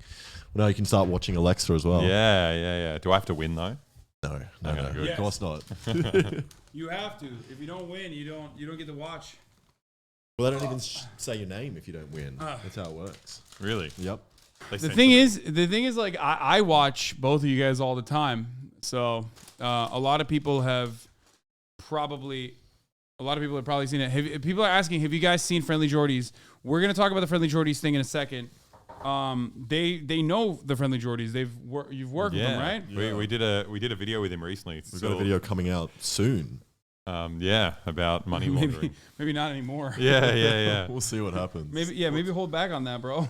Yeah, it's kind of hard to tell, who firebombed him. But, we won't say too much about it. Okay, it's spoiler all alert. legal issues. We can't. Spoiler alert. We're gonna cover all that in a second. Let's do the. Oh yeah. Let's finish this. Then Mitch McConnell said that Donald Trump was ambivalent about the KKK and David Duke and that was reprehensible. All of those things were said, and he was still elected. After Charlottesville, the president said something that Lindsey Graham said, you were making it morally equivalent between people carrying Nazi flags and the people protesting those flags. None of that hurt Donald Trump. So it's a thinking for the Republicans. Well, I'm not going to say anything because if you do, you say it at your own peril. You say it at your own peril. And also, what they know is that when I regretted very quickly. I told him not to do it. Yeah. Because my logic was, I was like, as long as I'm very obvious that it's like, this is an evil symbol and that is the butt of the joke. But no, just wasn't a good idea. It was not. No, I feel like just showing it at all was bad. Yeah. Yep. You also made a crab a Nazi for no reason. Well, I thought that was funny. Poor fucking crab. Yeah, that's true. That's animal abuse. That crab did not deserve to be treated. That crab did not know what it was doing. You know what I mean? No, I think it did. It could have chose any shell. To be fair. I mean, no one actually chose. No crab chose the Nazi shell. Oh yeah, that's right. That's right. You're right. Yeah. You're right. That's good actually. The crabs won out on that one. Yeah. No, I think like it can. I don't know. The Nazi stuff is like touch and go. It's just like I get what you were doing. It's very Australian of you to play fast and loose with stuff like that. But here in America, we don't fuck around with that shit. Yeah. I think you said it like all the gun shows you'd go to. They're just like openly Nazi like memorabilia. But you don't want to be associated with those guys. Okay, gotcha. You don't want to be around those guys. You know what I mean? Like you don't want to even come across like on accident that like you would be open to that sort of thing. You're just a fan of history. You love World War II. Well, I think what made me the most uncomfortable, as soon as I released the video, all the comments being like, oh, I loved the Nazi bit. And I was just like, oh my God. Like I was, that was bad idea. Very bad idea. Gone now though. Yeah. Not in the video anymore. Oh, you took it out? Yeah. Oh, smart. That's good.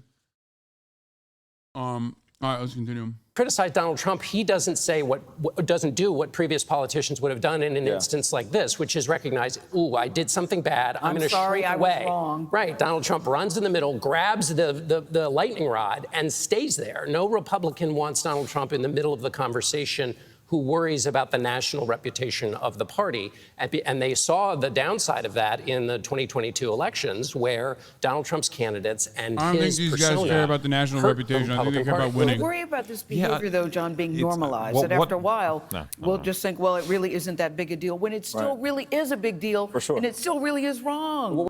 What is this? You're so dense. You say nothing about Biden giving a eulogy for his great friend Senator Byrd, Mr. Leader of Racism himself. Wait, what? Yeah, you love Biden. When have I ever said Biden is not racist, bro? What the fuck? Are you stupid? He literally is the architect of the crime bill. What the fuck is wrong with you, idiot? I love when Republicans fucking think that, like, I'm pro-Biden in any meaningful capacity. My last, let me see. I wonder if I'm a fan of Joe Biden. Huh. I mean, literally, one click, bro. Just look at my YouTube. I shit on Biden so much that, like, my last fucking video literally is Joe Biden is a traitor. That's the title of the video. The one nice thing about Biden is that he was hot when he was younger. He was hot. Yeah, the other presidents didn't really have that going on. Ronald Reagan. Oh, yeah. Yeah. Literally an actor. JFK a little bit. Yeah. Anyway, regardless, not a fan of Joe Biden. I guess that needed to be said. What the former president is saying is, oh, I didn't know, which is another familiar kind of talking point when he has been accused of playing footsie with white nationalists before. This is Thanksgiving dinner with a white nationalist, but he says, oh, I didn't know the guy. This isn't a full-throated condemnation of anti-Semitism. Oh, my, no. I mean, well, so racism. It's hard for Donald Trump to say he's the smartest person in the world and he doesn't know. So that's the start. The second thing is easy to say. Donald Trump has a quick trigger finger when it comes to criticizing people or speaking out about outrages. I mean, think about how many times he tweeted about NFL players taking a knee. Something like 30 times, right? Yeah. I mean, he's on it like that. But when it comes to racism and anti-Semitism, he starts mumbling, he's hard to reach, he doesn't know. When it came to Charlottesville, he never condemned, on Twitter, he issued 6 tweets about it, never condemned white supremacy, never condemned the Nazis or anything. So for a person who is an expert at calling out people and at showing outrage, he seems to have very little of it for any of these things that are the most outrageous. What does this mean? We keep playing this. This analysis is so dumb. They don't give a fuck. Also, they say. Here's why they don't give a fuck. I normally hate The Daily Show, but this is a pretty good clip. About America, they say, diversity is our strength. How precisely is diversity our strength? You got to recognize the fact that this is a godless country. I hate it. You're right. They're godless. That is exactly right. I never talk like that, but it's true. Black people are violent, They have chaos and violence in their communities. Send the military into these black neighborhoods, make the streets safe. They'll complain about it. It doesn't matter. We should send in the troops if necessary to restore order. Well, enough with the Jim Crow stuff. Who cares? Oh, to drink out of a different water fountain. Big fucking deal. Oh, the legacy of Jim Crow. That was 67 years ago. It is ancient history. That's like one now. person's Russia. Can we give a round of applause for Russia? And why shouldn't I root for Russia, which I am? The fundamentals of our worldview. A society where boys and girls get married as teenagers and start having kids. We need these ladies to get married. And it's time to fall in love and just settle down. Guys, go put a ring on it. And they have big families and a high birth rate. We have to do something to increase our birth rate, or the vacuum that's created will be filled by people that don't believe in our values. We live in a big Middle Eastern bazaar. We're a big fucking Middle Eastern bazaar with people sitting on blankets and selling cockroaches on sticks. We have a moral obligation to admit the world's poor, they tell us, even if it makes our own country poorer and dirtier and more divided. And white people are done being bullied. Discriminating against and denigrating, just denigrating white people. Trump's got to get in there and never leave. Elect Trump one more time and then stop having elections. President for life, that sounds good. Maybe we're going to have to try it. President for life. Yeah, it's great. They're exactly the same. What confuses me now is, like, why do people watch Fox News? The real Nazis are much more entertaining. Like, that is true. Why? But that's the point. The little difference, the subtle difference is one would say they're anti-Nazi, the other one would never usually say that they're anti-Nazi. And people want the Nazi content and they have the Nazi ideas, but they don't want the Nazi association. Yeah. They just don't want to be called Nazi. That's it. That's like the whole thing. Because like racists know that racism is bad, you know what I mean? It's also the Nazi thing specifically. I feel like World War II is like so have you guys ever in seen America. this? Like the what the fuck was that sketch where it's like the Nazis are upset that someone calls them a Nazi? I haven't seen that. Is that? I know the Mitchell and Webb. Are we the baddies? Not the Are We the Baddies one. No. Hold on, the German sketch. Fuck, I'm trying to find it. What is this? The real reason Hitler lost World War II? The infographic show? What is happening here? Worst mistake. Yeah, it makes it seem like, great. What is this? He had a was knife so fight? close. He had a knife fight? Like, what the Well, fuck? his shirt's all ripped. Pretty sure shooting yourself in the head doesn't rip your shirt. I think this is the one. Oh, yeah, this is the best one. This is so good. Nazi. I love this one. Wie bitte? Haben Sie mich gerade als Nazi beschimpft? Na, Sie sind doch einer. Das ist ja eine Unverschämtheit. Nur weil ich in der NSDAP und in der SS bin, bin ich noch lange kein Nazi. Wahrscheinlich bin ich auch noch rechtsextrem, oder was? Ja, aber was sollen Sie denn sonst sein? Ich bin vielleicht ein besorgter Bürger, der Angst vor Überfremdung hat. Aber ich bin nicht rechts. Und ich bin erst recht kein Nazi. Sie da? Sehe ich etwa wie ein Nazi aus? Nö, würde ich jetzt nicht sagen. Na, sehen Sie? Aber der ist wahrscheinlich für Sie auch ein Nazi. Hm?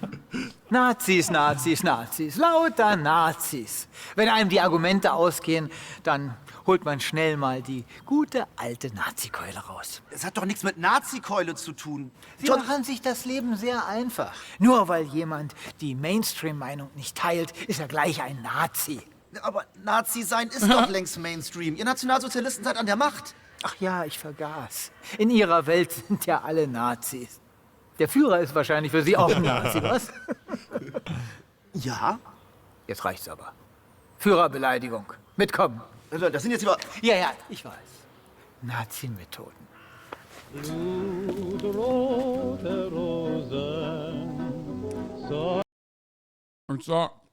That's how they be. I love that sketch. Probably filmed in Germany as well. Yeah. Surprising they have all the swastikas and shit. All right, let's watch how the Christian right is changing U.S. politics. Oh, no, let's do the Friendlyjordies thing. Okay, does anyone have the video? Does anyone have the Friendlyjordies video of him talking about being firebombed? So good when the news was covering his house being firebombed, they doxed him like 1 million times. Yeah. They were just like, Friendlyjordies' house and this road in Bondi. This exact street. Wait, really? Yeah. Oh, Moist did a video on it even getting fucking firebombed. Moistcritikal one. Well, that's good. It's getting a lot of traction. 2.7 million views. Wait, on his neighbor's house? Oh, he rents the like granny flat, the kind of house attached to it.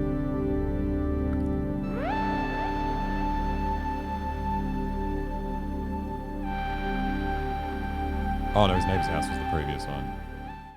In case you haven't heard, and the press did everything that they possibly could to make sure that you know exactly where I live. Here on Wilger Street, because I shouldn't be laughing, but what the fuck, bro?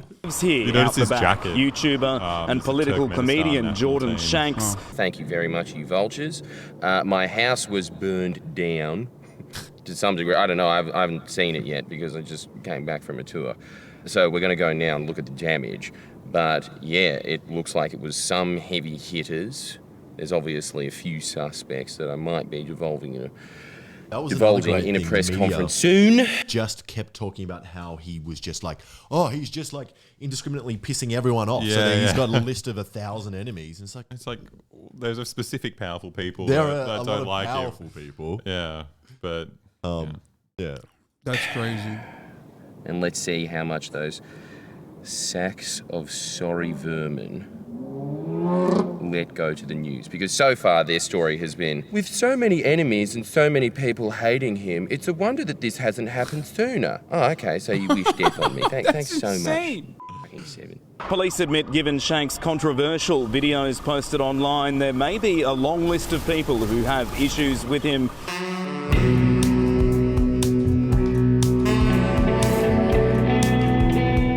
Obviously, we've done some extremely dangerous reporting over the last year, I suppose, of a bunch of extremely powerful people and corporations. There is many people that would want to do that. I obviously can't say who I suspect it is, but I do have like a short list in my head of who I think would have done it. I would hope that the New South Wales For the people who are saying, who is this guy? How would you describe him? I mean, from what I understand, he's like center-left commentator in Australia, political commentator, center-left in Australia. Yeah. Center-left political commentator. But like, he's also like anti-corruption. Yeah. And like, he covers a lot of stuff that just like no one covers. Just really good journalistic pieces on corruption that happens from either party, but usually. And he gets sued a lot because I guess he just tends to get under the skin of politicians. Yep. I mean, he got criticised. Like the one guy he really pissed off was John Barilaro, who was like the premier of our state, I guess, or like the deputy premier. There was a corruption charge that he uncovered, right? Or, he was crazy corrupt, and but like I think it's tricky because he exposes all this kind of like fucked up stuff, but he peppers it with like stuff that I guess the media class in Australia would find offensive. Like he puts on like Italian like mobster accents because this man is Italian. But the man is literally an Italian mobster. Yeah. So it's like, it's kind of... I think the Are you telling me that the Australians can't engage in a little bit of fucking anti-Italian bigotry? I feel like Italians are fair game. That's so acceptable. It's not even funny. But I don't know.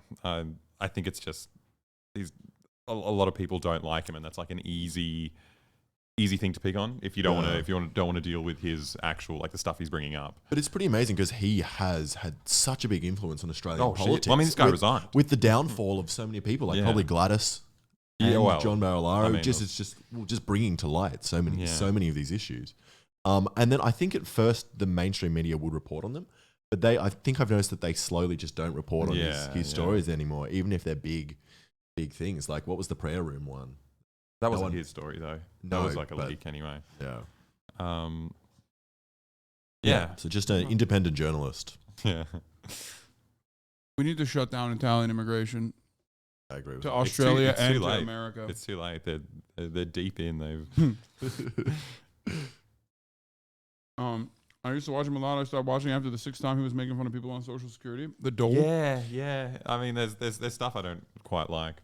Yeah, I mean, I don't agree with that. Like, that's why I said he's center left. Yeah. But that doesn't change the reality that, like, despite his political disagreements, he's like doing a good job addressing corruption. Yeah. And also, like, no other like journalist in Australia has had this happen to them. Like, all these people have their careers like where they're supposedly taking on powerful people. This never happens. No. Like it's insane. Like I don't even know what I would do. Like if I was doing something and I got threatened in real life, you'd be like, holy shit, I should probably stop this. But no, he's still going, which is great. Strike force that is supposedly set up for fixated people and terrorists would be looking into this instead of a comedian and his team for 6 months straight at the whim of a previous premier that all of you defended for his last 10 years. And then when he came out, and even after all the New York stuff, you're still sitting there defending him now. I saw all of your articles today where you all wrote all of the same little narrative that you write every time. I would hope that you would put just as much attention on the fact that that happened as you have on trying to assassinate my character over the last year. Thanks for your time. Did something happen here a week ago, Jordan? Someone has clearly just tried to kill Jordan Shanks. He's extremely upset. It's not something he can make a gag about, you know. And as he said, the list of suspects is considerable. It makes one ponder. But also, I mean, he's a badass. To give him due, give him some credit. Making fun of people who collect Social Security is not a justification for burning someone's house down, but Italiophobia, I do not draw the line. Italiophobia is not where I draw the line, okay? As a matter of fact, that's all the more reason why his house never should have been burned down, okay? Italiophobia is acceptable.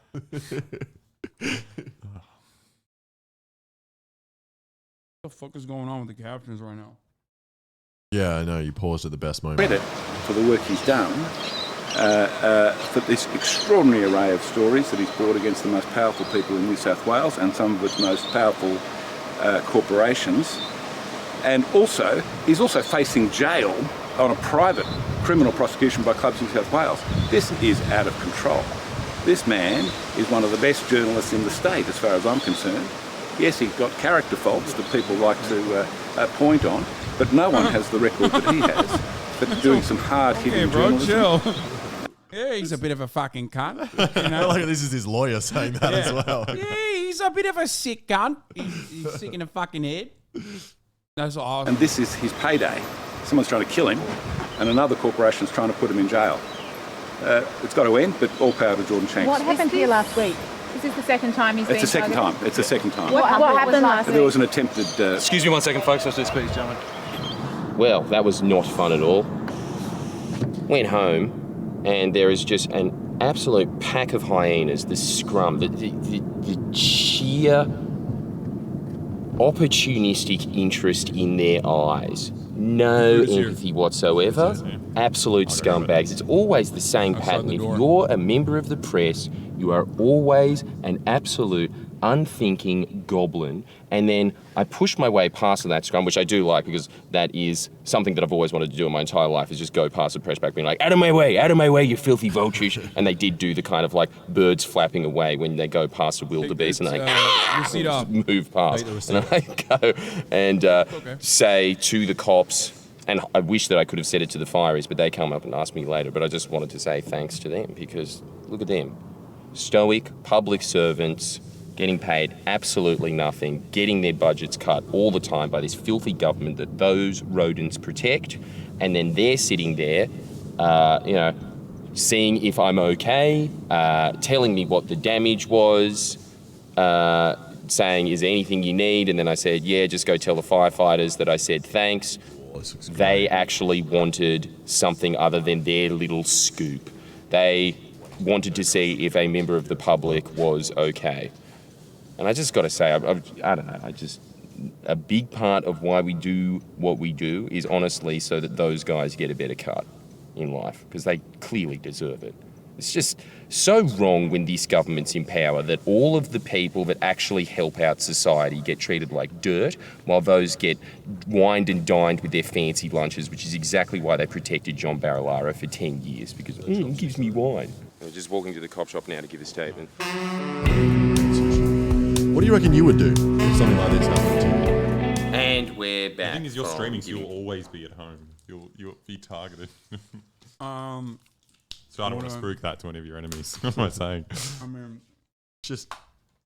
I just deal with it. Keep on going. Quietly. That's it. I don't know. I feel like I'd quit. If anyone wants to make me shut up, that's a way to do it. I'd just stop. No.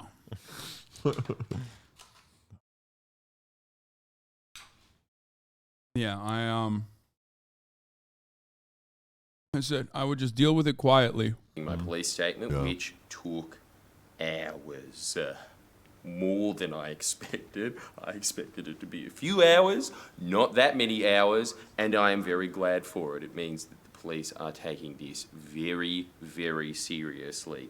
That's your tax dollars at work right there. They do a bang-up job. Thank you so much for doing it. They were extremely thorough.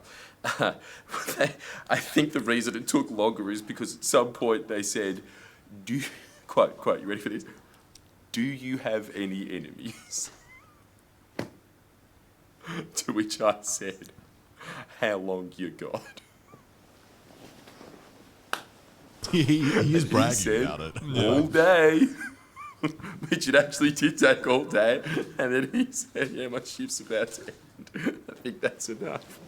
So So that obviously is why this is getting The laugh reported is a so bit long. In the off-putting. It meantime, kinda does however, sound there like were a guy so many who just people had an attempt on his life. throughout my life that have obviously sent me a bunch of he's messages actually- saying, I hope that you're okay. I haven't gotten to any of those so far. Obviously, the ones that note would be the Honourable Kevin Wright, the Honourable Michael Daly. Thank you so much for calling to see if I was all right. I do really appreciate that. It really does show you who's working for you in the public sector when you get these messages. The Firefighters Union, I don't know why you're thanking me. I should be thanking you, and I will take this opportunity to do so.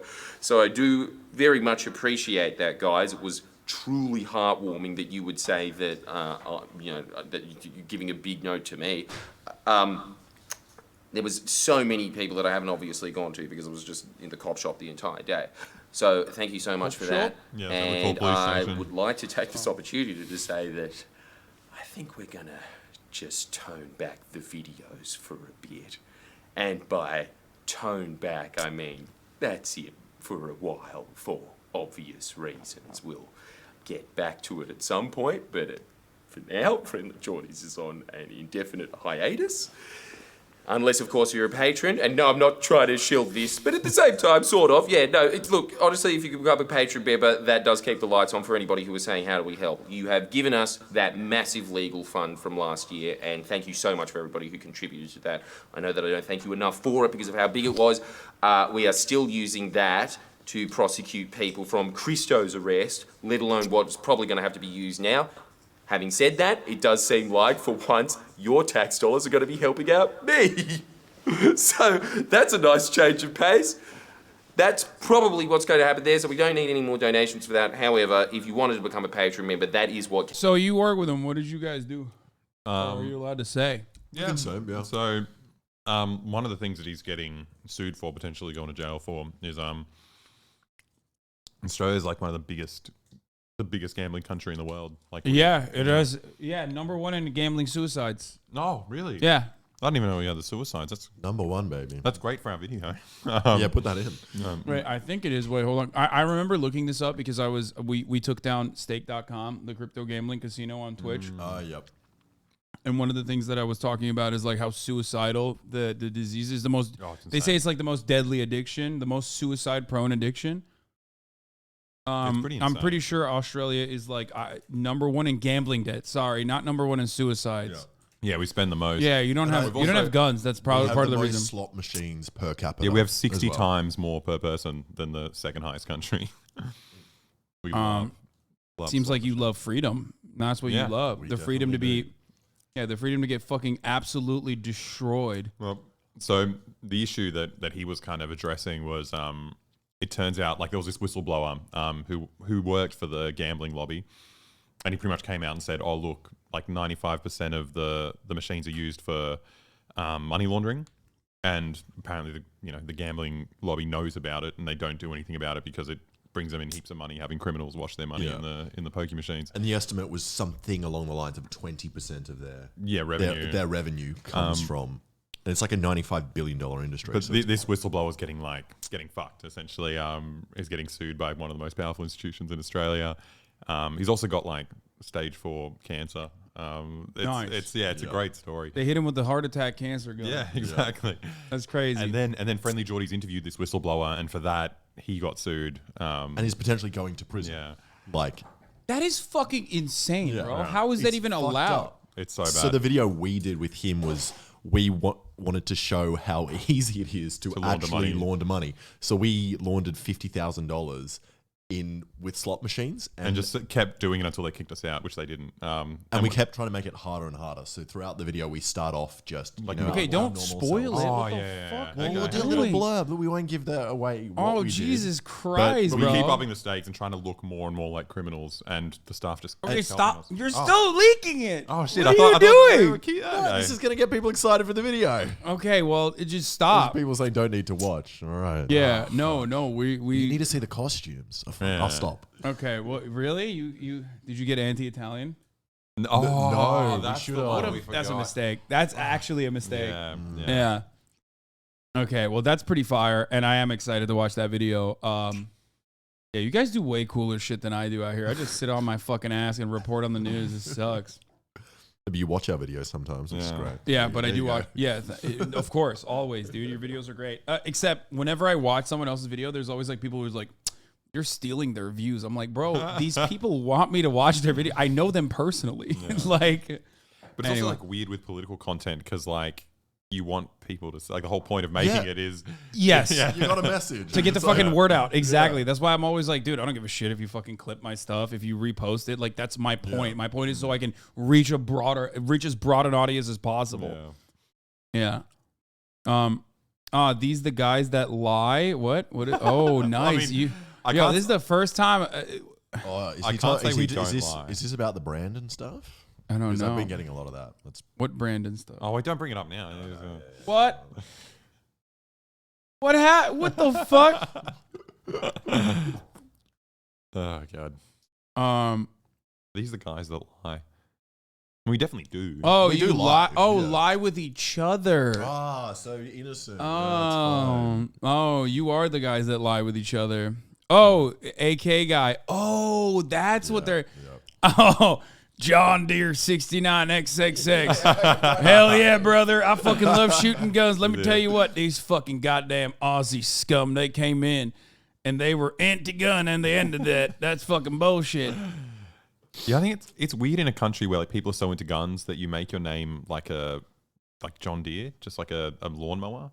Shouldn't it be like some kind of gun company? What's wrong with lawnmowers? Maybe he likes lawnmowers more than he likes guns. Maybe. But lawnmowers are cool in Australia because we don't have anything else. Yeah. These are the guys that lie. That's awesome. That's our whole shtick. We love to lie.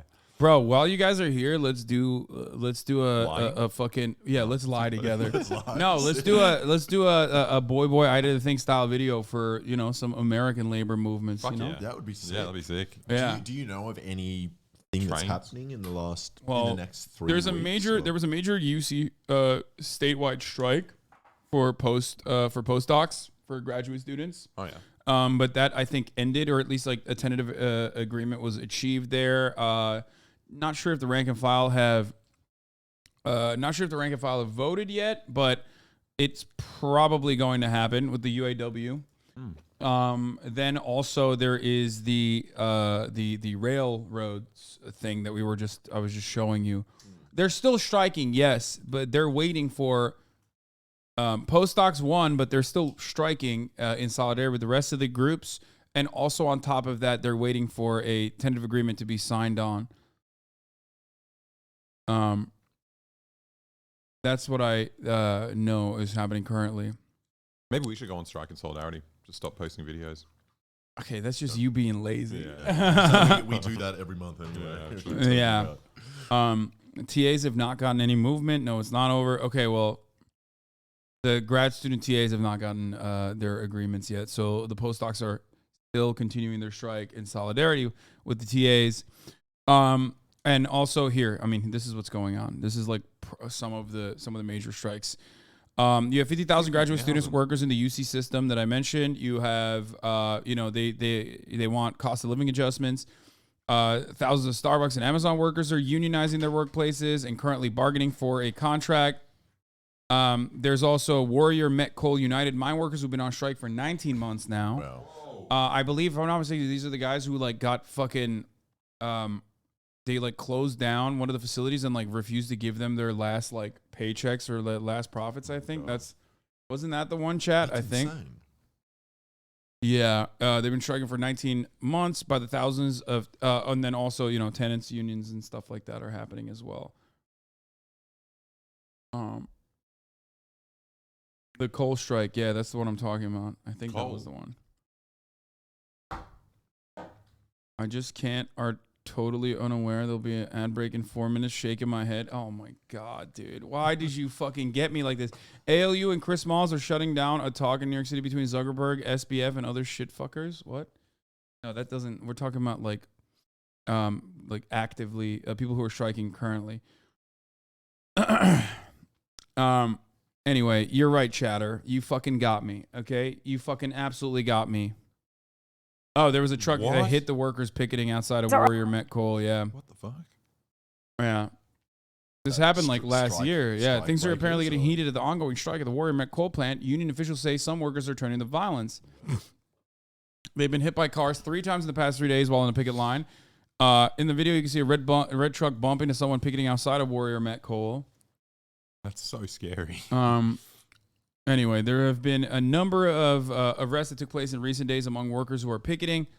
We've done nothing to provoke these attacks. They really kind of changed the dynamic here and assume that they're going to adopt a violent stance against people who are engaging in peaceful activity. Yeah. You know, that's... Oh, fuck. Ow, ow, ow, ow. So... We should see how many striking workers we can hit with our car without being arrested. Do any of these guys get charged? Wait, what? As Okay. in, to show how easy it is to get Oh, yeah, no, that's great. I'm glad that that's how your mind works. Yeah. Just bowling, but yeah, not I thought you were just strike gonna. I thought you were gonna fucking. I don't know, like, like see, like go to the executives like you did with the what's his face, when you went to the fucking greenwashing thing. Oh, that one, yeah. That one was fire. Not the weapons one. The weapons one was great too, though. No, the greenwashing. You know, go and see if you can sneak into like a fucking board meeting or something. No, pretty good. And then and then offer them a gift. I think we stand out just because we're Australian there. So it's Yeah, slightly that's harder, true. yeah. My fear is like I can't do anything undercover. Like I just I will get nabbed. Like there was a time and place where I used to go to right wing protests and stuff and like, you know, wear a mask and I'd be like, yeah, I'm right wing, brother. Like, you know, and it was great, but I don't think I can do that anymore. Maybe. Yeah, well, I wonder when that stops. That's really annoying if that happens. I think we've got a bit of time. Yeah. Especially in America, you got all the time. You're just Australian, so that's the problem. In Australia, I feel like Australia's not that big, so you can like, you can't really get away with it after too many times. No. You know what I mean? Well, there seems to be a big like divorce between like YouTube fame in Australia and like mainstream kind of stuff. I feel like you can still get by not being recognized, especially because people at real life events are usually. Yeah. I think that's a big part of it. Bit again? What the fuck, dude? I got bit by some fucking random bug. Oh, it's pretty and it's no, I mean it's whole thing swollen. It's like it is. It's like weirdly swollen. At first there was like a bullseye, and it went away for like 3 days. There was a bullseye. Yeah, and then it came back. I don't know what it is. Okay. Did you see my bullseye fucking bite that I got? Yeah, what the fuck was that? So I got bitten by like, I didn't know what it was. I noticed I like had really swollen lymph nodes, and then that same bite looked similar to yours popped up, and then in 3 days covered like down to here, this massive bullseye. Yeah, it wasn't that big. And it turns out it was a fucking tick, and I got like Lyme's disease, but Lyme's disease doesn't exist in Australia. Wait, what? So you don't have Lyme disease? No, but it's a disease called like Lyme's, or there's a couple of random ones, but I didn't know it's a really weird, controversial subject because there's a lot of people in Australia trying to claim it exists, but all the doctors are saying no, it doesn't exist. So it's some tick-borne bacteria, but it's terrifying. Fucking can kill you. Were you in tick country recently? How did you get yours? No, this happened like it was, I don't know what it was. I don't think it was a tick though, because I didn't see anything, but it's like hardened. Here, look, touch like around the scab. Yeah, it's hard. It's like weirdly hard around the scab. Like it's like a bump. It's not like, I don't know what it is. Maybe it's a bot fly. Have you seen those? Probably shouldn't talk about it, actually. That's pretty bad. Terrifying. What is it? Like, Wait, I'm gonna look. What is it? A bot I think they're fly? only in South America, right? Yeah. You weren't in like a tropical rainforest. This bot fly, also known as the warble flies. Go images. So they. Oh, bro, there's larvae coming.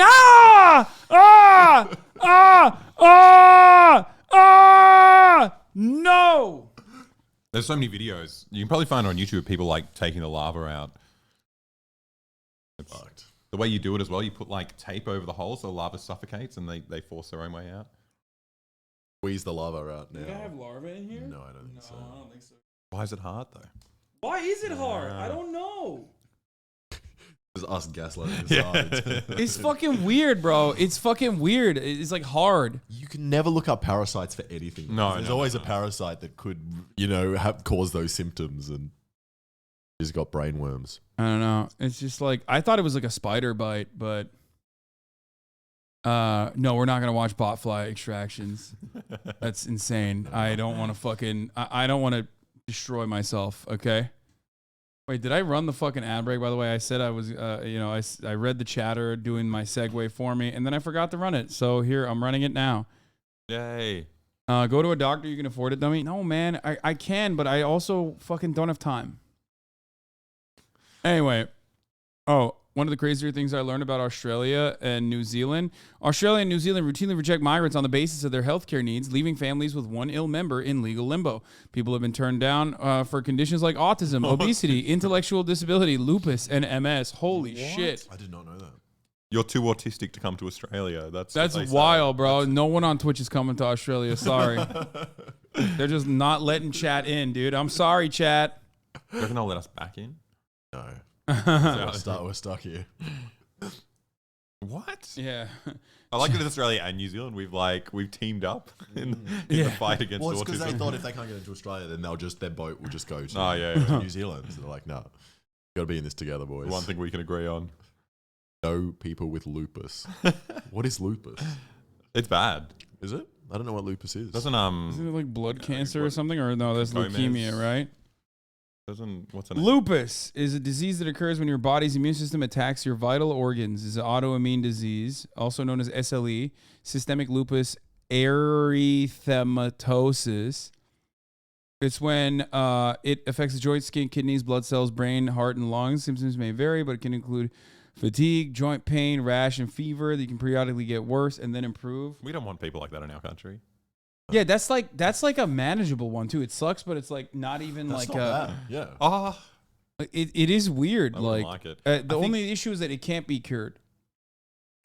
I think like the Bella Hadid's had it, right? I think I'm making up, but I feel like Selena Gomez had it too. Someone in the chat said that. I think like the Bella Hadid's mom had it. Whatever the fuck her name is, I forget now. My friend died from lupus. Lupus is pretty bad.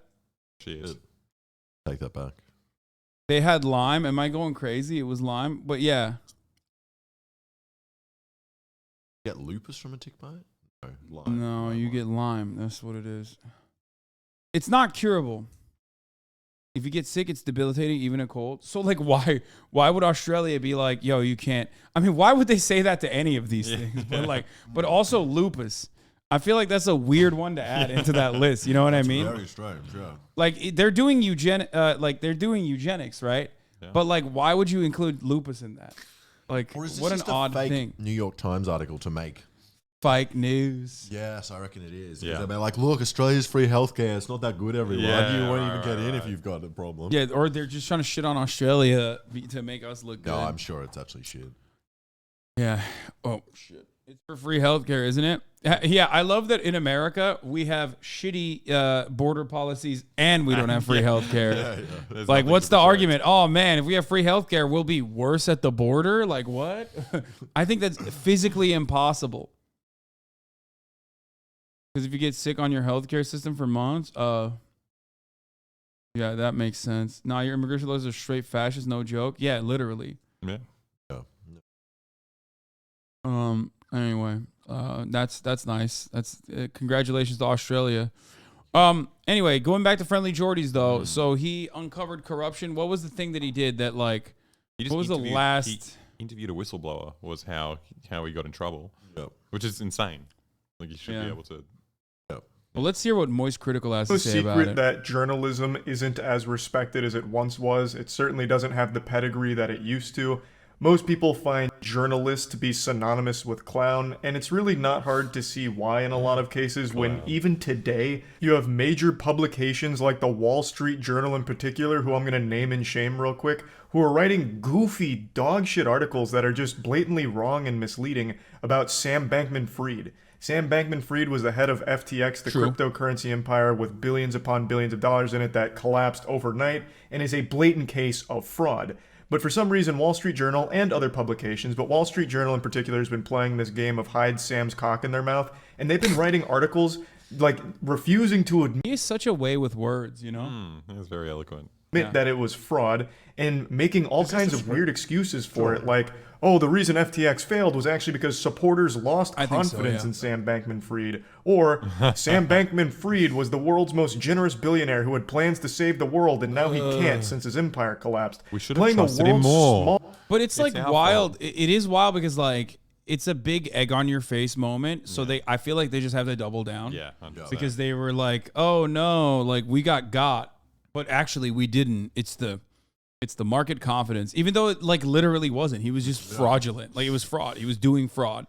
Smallest violin for a fucking criminal, a fraud. It's so weird. And it's things like that give journalism as a whole a very negative reputation. I know I've already spent quite a bit of time talking about this, but it's just infuriating. Oh, no, he's not a fraud. It's because he was too nice and too smart. We didn't see the vision, so it's actually our fault. You know, Sam Bankman-Fried's a goddamn angel. It's fucking sickening. And it leads to this. They're retconning him. Look, I screwed up. Sam Bankman-Fried is challenged on the collapse of FTX. Oh my God. I was as truthful as I'm knowledgeable to be, the FTX founder said. Wait. These are good sentences. Wait. I was as truthful as I'm knowledgeable. He said, I've had a bad month. Wait, but is he... So they know where he is. Yeah, why isn't he in jail? He's at the DealBook Summit. What is happening? Lock him up, dude. Hold him down. What are you doing? He's getting away. He's not even. He's just like, he's apparently. still going to events. Apparently, he's... That's awesome. God, I wish I did financial fraud. It just... Well, we did launder some... Oh, that's true. Well, you guys did, but you guys did it in the worst way because you were like criticizing others who do it and get away with it. We did it.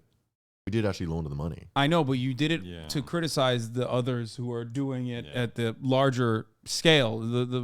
You didn't do it. You were like, look how easy it is, and we're for this. Which if you had done that, maybe you'd be in a different... Late. We haven't finished editing it. Maybe that's a better idea. Yeah. It's crazy that like, I mean, I guess like once you make $1 billion, it's over. Like the media will only cover you positively. It doesn't matter. It doesn't matter if you lose the billions. It doesn't matter if you're scamming other rich people. Like they will turn around and still say, no, actually he meant well. He seemed to frame his failure as $32 billion cryptocurrency exchange, largely as a risk management problem that got out of hand.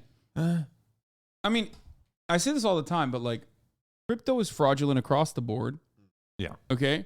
And then people will turn around and be like, well, what about fiat currency? I'm like, yeah, no, that is also fraudulent in many of the similar ways. The only difference is that, you know, there's a state government that does a fuckload of imperialism that like props the entire thing up no matter what. There's like a state, there's at least like some manufacturing output, you know, there's things you can look to.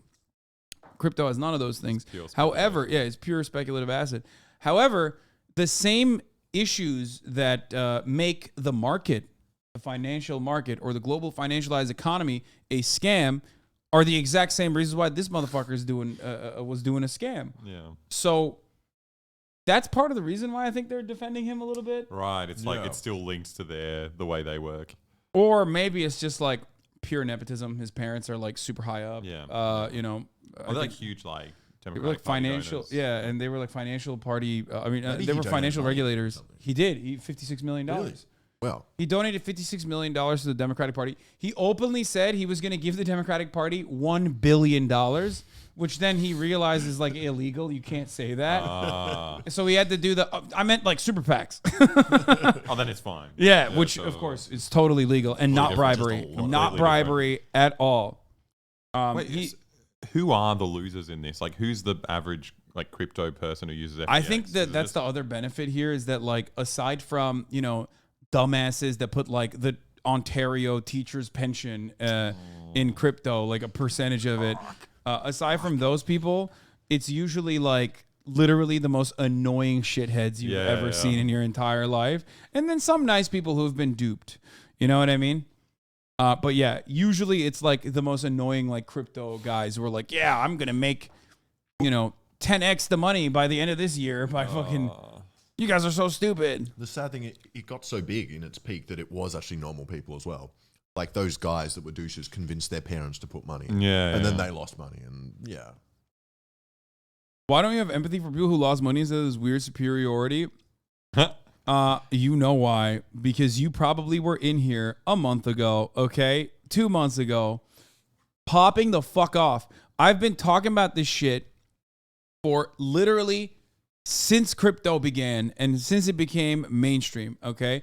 I've been talking about how this is a fucking scam, and I had to duke it out with so many of you fucking idiots who were like, dude, no way, dude, you're so stupid. You just don't understand it. You're stupid. You just don't want people to be liberated from the shackles of capitalism. Like pro crypto shit, but from like, just the anarchist crypto bros.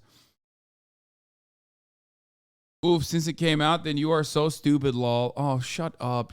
Oh my God, it was 0, and then it was worth 16 at its lowest, like, still to this day. Oh, shut the fuck up. Still a scam. It doesn't change it doesn't change that reality, okay? The fundamentals have not changed.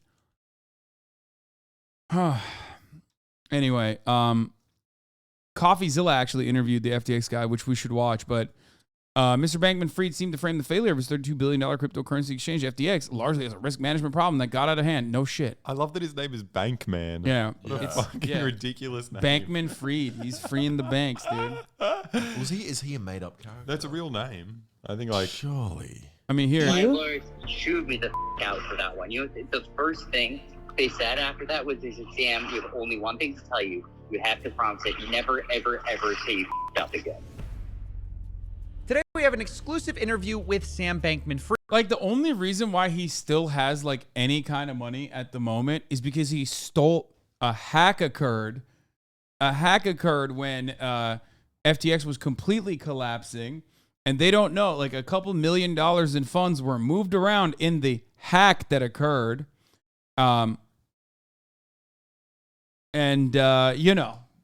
So I wonder where that money went.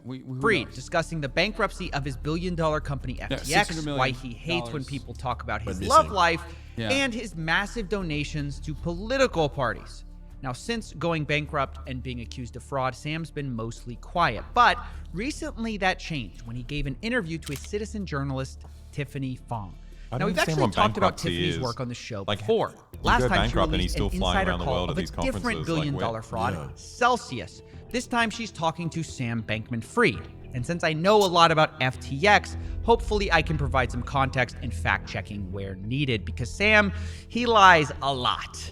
Now, we'll be talking to Tiffany later, but for now, let's talk about one of the biggest claims in the call. You might have heard by now that Sam was the second largest Democrat donor in 2022, which, in addition to his significant donations to news outlets, might have been one of the reasons that he was covered so favorably, with an image of being the most generous billionaire. But ultimately, Sam told Tiffany on a call that this wasn't the full story. They donated about the same amount to both parties this year. That was not generally known because, despite Citizens United being literally the highest profile Supreme Court case of the decade and the thing everyone talks about when they talk about campaign finance, for some reason, in practice, no one can possibly fathom the idea that someone in practice actually gave dark. So, I don't know, all my Republican donations were dark. Wow. Sam is claiming he gave Republicans the same amount, but under the table. The Citizens United ruling that he's referring to, it allows people... Yeah. No, America. No, that's why remember when I said, he said he was going to give $1 billion to the Democratic Party, and he was like, oh, never mind, I'm not going to do that. Yeah, no, that's what it is. Yeah. Well, I'm confused. How do these campaigns spend their money? Surely that's getting funneled into all these weird places, because how does it cost that many billions of dollars to do an ad? And crazy advertising. The number of ads grows, the expense of the ads grows, consultants, you're paying so many consultants, dude. Consultants that are consulting upon the consultation of other consultants. You know, all the way down. There's a lot of nephews in DC. Yeah, true, okay, true. A lot of fucking wheels need to be greased. But yeah, that's just how it works. It's just also like a slush fund that you can move around to other political campaigns down the line. One of my favorite things that Trump does is, like, he'll be like, "Oh, give to Herschel Walker's campaign," and if you give Trump $1, a penny goes to Herschel Walker, which is crazy. He's like, yes, I'm raising money for Herschel Walker. Give me $100 and $1 will go to Herschel Walker. It's crazy. His fundraising stuff is pretty cool, though, because we keep getting all the Trump, like, fundraising emails. And he has cool stuff. Like you can get like a ball signed by him. And all this stuff for donating. Yeah, Did no, the Democrats do I that look, as well. I mean, look. I always get annoyed that it's like the emails trick you. They seem like they're actually addressed to you. Like, hey Hasan, I have a problem. Yeah, exactly. It's like, what the fuck, dude? Why'd you say that? Wait, hold on. Here, I'll show you. Like, I get messages from Trump. Yeah. Hand signed Trump 2024 announcement speech. It could be yours. Donald J. Trump wants to send it to his #1 patriot. How does he sign a speech? He has an announcement speech and he signed it. Like the script? Yeah. Like a signature at the bottom. On a script? Yeah. Okay. Yeah, I would love that. They always like gas you up. They always juice you. They're like, you're my #1 patriot. No one like it. Nobody better. People to donate so-called dark money to influence politicians. In other words, Sam wouldn't be required to disclose that donation. And the reason he wanted to do it this way was so that basically the journalists would like him more. And the reason was not for regulatory reasons. It's because reporters freak the out if you donate to a Republican or super liberal. And didn't want to have that fight, so I made all the Republican ones dark. All right, there's a lot to unpack here. Let's start with the fact, is this even true? I don't know. I have no idea. He could be lying. Sam lies all the time. For example, anyone remember when he said FTX was solvent? Well, he's not a liar all the time because he did say that his company was basically a Ponzi scheme. That was cool. Yeah. When he admitted, like, to financial journalists that his company was basically a Ponzi scheme. That was cool. Or I think he also admitted that, like, the whole long-termism and the effective altruism shit that he believes is, like, actually just fraudulent. And that, of course, he was going to support it because, like, they wanted to give me money and thought I was a good person. Like, I'm going to go along with that. That sort of thing. He also was honest when he openly admitted that his league account is like bronze 3 or bronze 1, which is horrible rating. Yeah, so not great. Right before it went bust. Yeah, so because of that, because I don't know if he's lying, I decided I'd try to verify these dark money donations. Go figure, I couldn't because the money it's dark. You're not supposed to be able to find it. But either way, if he's lying, this looks bad for him. But if he's telling the truth, it looks worse. I mean, it shows you how cynical Sam was. He never cared about politics. He cared about power and perception. That's why he played both sides. So he always would come out on top. And worst of all, they bought it. The media loved him. Some of them still love him. And going back to the part about trustworthy, though, this is what's kind of hard about covering Sam in general. Everything has an asterisk or a question mark next to it because, unfortunately, Sam is very biased against not going to jail. He wants that to be the outcome here. So everything we talk about needs to be viewed through that lens. So for the next part of this call, I want to talk about an example of how Sam lies and obfuscates the truth. Because so much of it is about trying to craft an image with Sam. Obviously, we just talked about how he tried to craft an image of being this generous billionaire, but after the FTX blow up, well, he can't be that anymore. What's the new image? Well, instead of being a fraud, the new image is a smart guy who made an embarrassing mistake. And you'll hear that in how he answers this next question, which is essentially talking about the backdoor in FTX, which was used to defraud customers. And pay attention to how he answers it. See, I mean, I feel like there was something about a backdoor that allowed you to execute commands that could alter the company's financial records without alerting others. Something like that. This was put in place. I think that was a Reuters article, which made it seem like you secretly were moving money in the background. Huh? Wait, and this is something that I would be doing? I don't know. It kind of said that SBF put like a secret backdoor so that he was moving funds to Alameda and it was undetected. Like this was something that you put into place potentially. I mean, that's how it read on the article. Well, that's interesting. So that I can tell you is definitely not true. Okay. I don't even know how to code, is the honest, embarrassing answer. So I certainly wasn't like building some backdoor in the system. I could barely use the system. Wait, this motherfucker can't even code. I didn't hear it. I told you. They're not eating the rest of it. Yeah, we didn't realize. We're like, this is so much sushi. What's happening? Yeah, they just ate most of your sushi. I'm sorry. That's how these Australians are. You know, you gotta watch out for them. Yeah, that's true. I forgot that you also got sushi, but it's okay. No, there's enough there. What do you mean? Yeah. I did not realize that this dude can't even code. That's crazy. I really got to stop being fooled by nerd-coded people. Yeah. Like, he's just so nerdy and so neurodivergent that my expectation immediately is like, oh, that's a coder guy. Yeah. Like, he definitely did some coding. And I was wrong, and I apologize. Instead, he was completely useless and did nothing. Yeah, he didn't even have that. People. Like, and just employed another nerd to code. It's just and that make the backdoor. Yeah.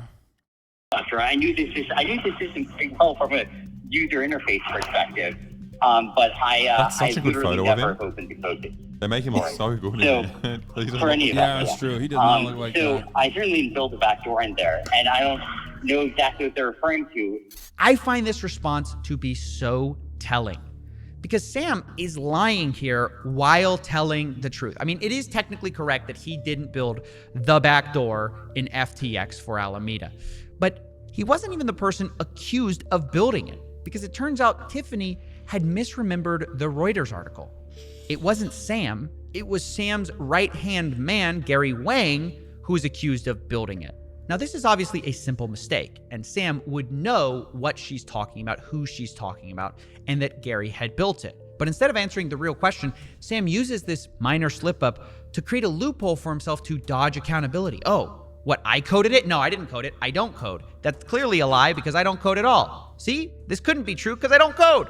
And he frames everything as this preposterous idea while full well knowing that his partner is the guy who built it. And he uses it to dodge the part of the story where he stole money and springboards into the part where he can sell his preferred narrative. You know, that he just made an embarrassing mistake. But they try and give you the nearest neighbor to that. So, like, thing that is true that, like, most resembles that statement, which is that, there was a long, and I was wrong. I was incorrect on Alameda's balances on FTX by a fairly large number, an embarrassingly large one. And it was because of a very poorly labeled accounting thing, which was a historical artifact of a time before when, from before FTX had bank accounts. And the result of that was basically there was a time way back yonder when people would wire money to Alameda and then ask to be credited on FTX. That just basically never got screwed up. And that was a pretty big miss and meant that Alameda was substantially more leveraged than I thought it was. I don't know if that's what that comment's talking about, but that's the best thing the sort of closest thing I can think. I don't know why they're not getting to the heart of the story. Did he fucking have a polycule with the Alameda chick and the 7 other people that were living in the fucking compound or not? I need to know. And I'm sick and tired of acting like I don't need to know. Do they all look like him or what's the? They're all goobers for sure. They all look like a bunch of goobers. That sounds terrifying. Sounds Threesomes amazing. are scary enough, man. I can't imagine with people. Oh god. Tumblr blog link. Yeah. sorry. Wow. This is just a picture of a different person. Yeah. Wow. No, it's not. Oh, okay. It is the CEO of Alameda and his girlfriend. Okay. Oh, I'm sorry. But even then, wow, dude. Wait, what do you mean? Listen, ugly girls on top. Okay, somebody's got to ride for them. Tumblr blog link to ex-Alameda CEO explored race science in imperial Chinese harem and polyamory. I love that. That's fine. They're just such weird nerds. It wasn't enough to just be a regular conservative. They were let's. But he's not even a nerd. He doesn't even code.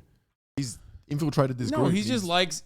First of all, he looks like a nerd. He does. He looks like a gigantic goober. But I think he's just nerd. I mean, he plays League. That's pretty nerdy. Someone says she's not ugly, just a massive goober. Wait, is it raining? It's kind of crazy. You guys brought fucking rain with you, I think. I don't think I've seen rain in LA yet. Yeah, I haven't either. What? Ever. It never rains out here. How does anyone survive here? Where does the water come from? Colorado. They pump it in or something? No, literally. Colorado is part of it. If it doesn't rain much, how do they handle the water? Does it all just flood? What do you mean? Oh, when it does rain? Yeah. Yeah. Oh. Go for a swim. Yeah. The roads are shit. The infrastructure is not ready for it. Anyway, All right. Legal Eagle posted an FTX vid. Okay, I'm not gonna watch another FTX vid, bro. It's kind of getting kind of boring. They don't talk about the sex ever. This is the image Sam wants to sell you. One where he didn't steal money. He just fell prey to a mistake, a historical artifact, an accounting error. Honestly, sounds like it could happen to anyone. You forget you had that number in the spreadsheet, and oops, it turned out to be $8 billion of your customers' money. Now, he's not explicit about what this accounting error was, but I can guess based on what he said, because back in the day, FTX didn't have a bank account for customer funds, so they had customers wire money to Alameda Research, their sister company, instead of FTX. And FTX would then just credit that money to their customers' accounts. So I'm guessing Sam's explanation here is that they mislabeled those incoming funds to Alameda as Alameda's funds, and then somehow forgot that they owed those FTX people their money. It's just a number on a website somewhere. When they go out to cash it out, all of a sudden it's like, well, oh, I thought that was Alameda's money. That's the strongest defense I can maybe think of here, that, oh, we had this complicated accounting system that was confusing and we screwed up, oopsie doopsie, we lost $8 billion. And crucially, you'll notice that Sam's explanation requires no amount of fraud or stolen money. It's just a poorly labeled account. It's an embarrassing mistake. And we even saw this end up on one of Sam's internal spreadsheets as a, quote, hidden, poorly internally labeled fiat account, which he says actually explains most of this story. Yeah, that's bullshit. Like, he did that on purpose. He left it out. He left it like that on purpose to... It got leaked. To basically put he knew it was going to be leaked. To basically put a fucking out for himself in there. I think it's kind of crazy.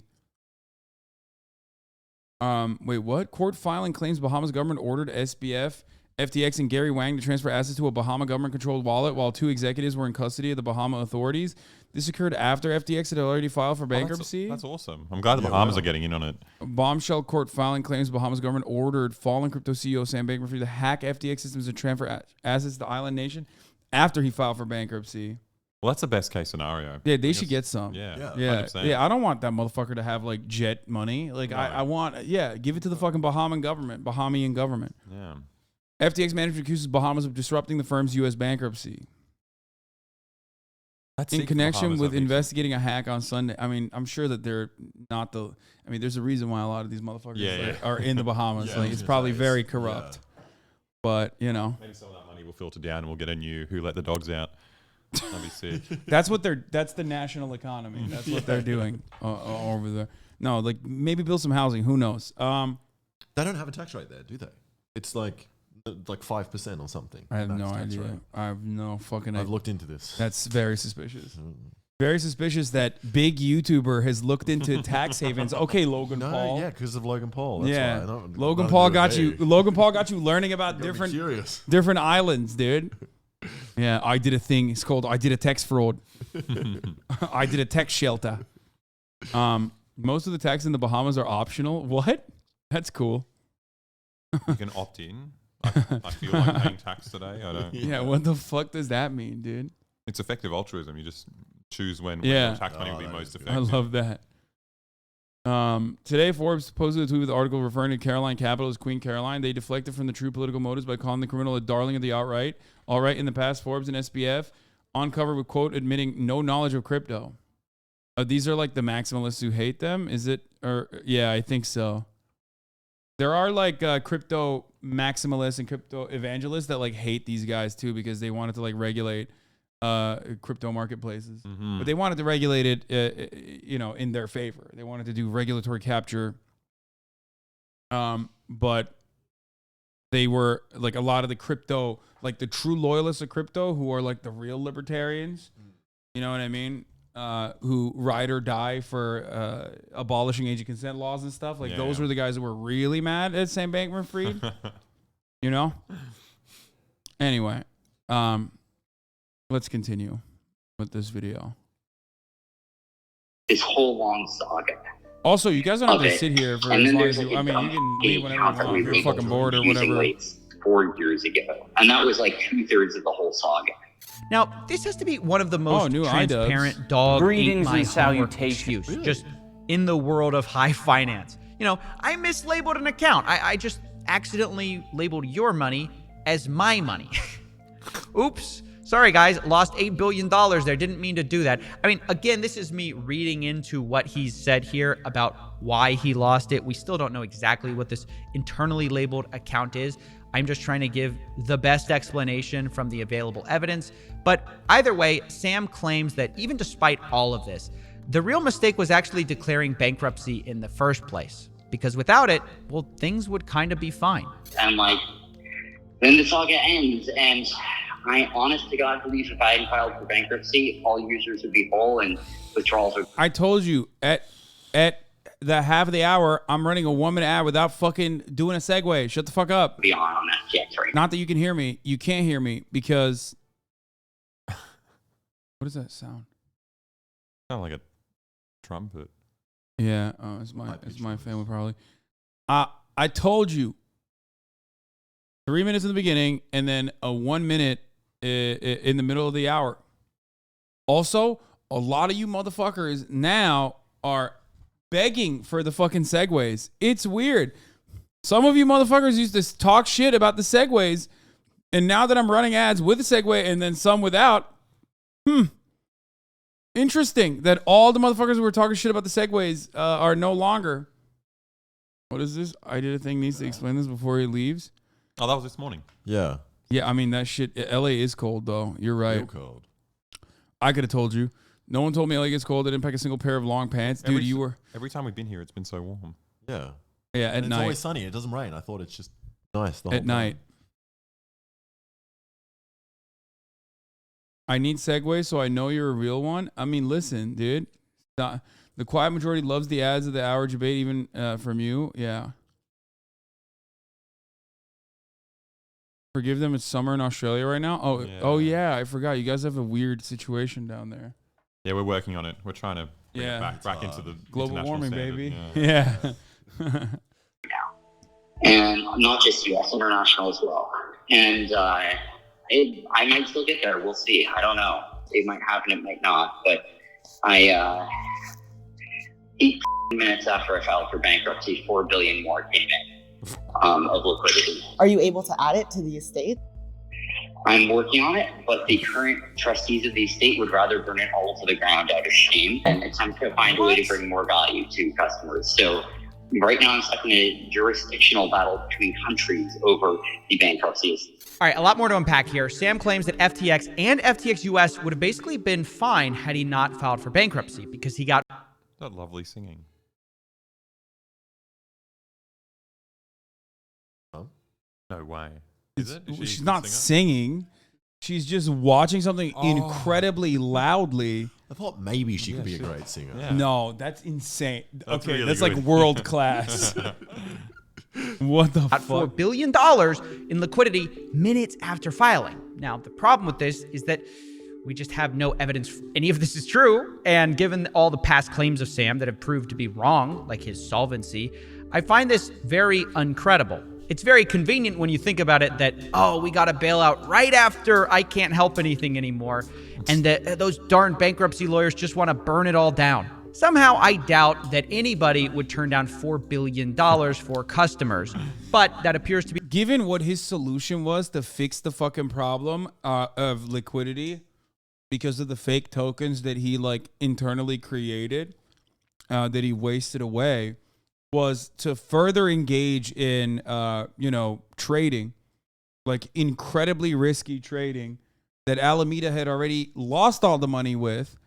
So I feel like the bankruptcy lawyers are correct in saying, dude, stop trying to make money, you fucking idiot. This is the reason why we arrived at the problem that we arrived at from the beginning, where you made, multiple billions of dollars turn into, a couple $100 million. Right? Did I understand that correctly? Because they would just like funnel assets into Alameda, and then Alameda would make like the most insane fucking trades that ended up turning into nothing. To be the story Sam's sticking with. In addition to this, Sam also insists that FTX is not as bad off as people say. Here's him responding to a claim that users will get almost nothing from the bankruptcy. Well, I mean, not nothing. Like, I think, that's not counting like just liquid assets that are there. I think if nothing happens, if I can never do anything again and they're left with their own devices, eventually U.S. will get a penny on the penny, a dollar on the dollar once they get around to admitting that. And international will get, I don't know, 20, 25 cents on the dollar. So I don't know exactly what, something like that. Now, these are just more wild lies from Sam, specifically about the part about FTX International, which is hopelessly insolvent. He claims it only needs $4 billion, but that's not true. The only way he arrives at this number is because he's... Bro, it's like a gambling addict. We saw this with Slicker. Like, you guys don't know, but there was a guy named Slicker. I don't know if you saw it. Like, it made it to the news. Yeah. He was literally like, dude, I need a couple hundred to like pay off someone else, you know? And basically that's literally what he's doing. He's like, oh, come on, only $4 billion and I need to fast. And then, you know, I'm going to make ends meet. You know, everything's going to be good. You get me? No, it's not. It's not going to be good. He's like a gambling addict. He's counting billions of dollars in coins that FTX has as real money, while full well knowing he could never sell that. So I find this to be kind of dishonest because, like, if I create Coffee Coin and create 1 billion tokens, sell one of them for $1, technically... If you didn't know, SBF, the genius, made his money by buying Bitcoin in the US and selling it in Japan, where it was around $1,000 more in price. He kept doing it with a lot of money every day. Yeah, it's brilliant. My market cap would be $1 billion. But you'd be a fool to actually believe that's what I'm worth. But that's essentially what Sam's doing with his own balance sheet. He's treating these coins, which he owns the majority of, as if he could sell them at the current market price, which everyone knows he can't. And this denial also extends to his own coin, FTT, which is the native token of FTX, which he used as collateral to get these loans. Now, Sam says it's probably a mistake to use them as collateral, but he argues that FTT was really valuable, although hearing him explain how is pretty interesting. I think FTT was basically more legit than most tokens in some ways. Like, I think its value is more economically underpinned than the average, than the average token was. That being said, why do you feel that way? Wrong. Because like the buy and burn, like, you know, it's not just like a token that like does nothing. Like, it kind of, at least it does something. I mean, yeah, no, it's the same shit. You just added like one additional coat of paint on the same shit, and also technically it doesn't do anything now because it's. Like when the bottom falls apart from what made it supposedly instill a sense of confidence in the token itself is gone, then it's nothing. They all have that. They all have some stupid gimmick where they're just like, oh no, it's not just a token. It's solving world hunger as well. Like, yeah, exactly. Save the kids coin. Now, I'm kind of speechless here. Sam seems to be suggesting that his token doesn't do nothing, therefore is justifiably worth $1 billion. This is despite the fact that he created it from thin air and owned most of the tokens. It's just so insanely cynical, in my opinion. His real justification for its use case is only these buy and burns he did with the FTT token, which is just basically where FTX spent money to buy up a bunch of FTT tokens, which they owned most of. So it's literally arguing that pumping your own price makes a token valuable. I don't know. Awesome. It's, by the way, that literally is at the fucking basis of why NFTs are now worth like $3. Like, they did that over and over again. Every part of crypto has been a scam from top to bottom. It's just like fucking unregulated securities trading. It's just or it's just all fraudulent. And yet, for some reason, people still turn around and they're like, nah, dog, you don't understand. Every step of the way, they've said that. No, Bitcoin and Ethereum aren't. Bitcoin and Ethereum aren't. Yeah, totally, dude. It's just, there is nothing that is holding this entire process, okay? There is nothing. It is just confidence. That's it. There's no asset that you can point to. It's just confidence. It's confidence in the crypto eventually working. Okay. What's the initial pitch to make this like different from any other kind of speculation? It's like a technology. What are they? There's two different kinds of things. One, they say the technology is unique because it's on a blockchain, and like, that way, every trade that you've ever done is like happening simultaneously. They also say that it's like anonymous. That's like, a big thing as well. Anonymous, but like not really, because once your crypto wallet address is leaked, like then it's like literally the least anonymous. Because like if you buy a fucking burger with crypto, they're gonna know what kind of seasoning you put on it. You know what I mean? But do we even want anonymous things? Like, I thought the issue with all finance, like lack of regulation. Yeah, like, I don't actually have an issue with like. I don't have an issue with like the blockchain, even though its implementation, especially if it's like adopted as like universal usage, would be significantly costly. And I haven't really seen how that computation would be done. Right. Like if it had like, mass usage, because like we already have something for that.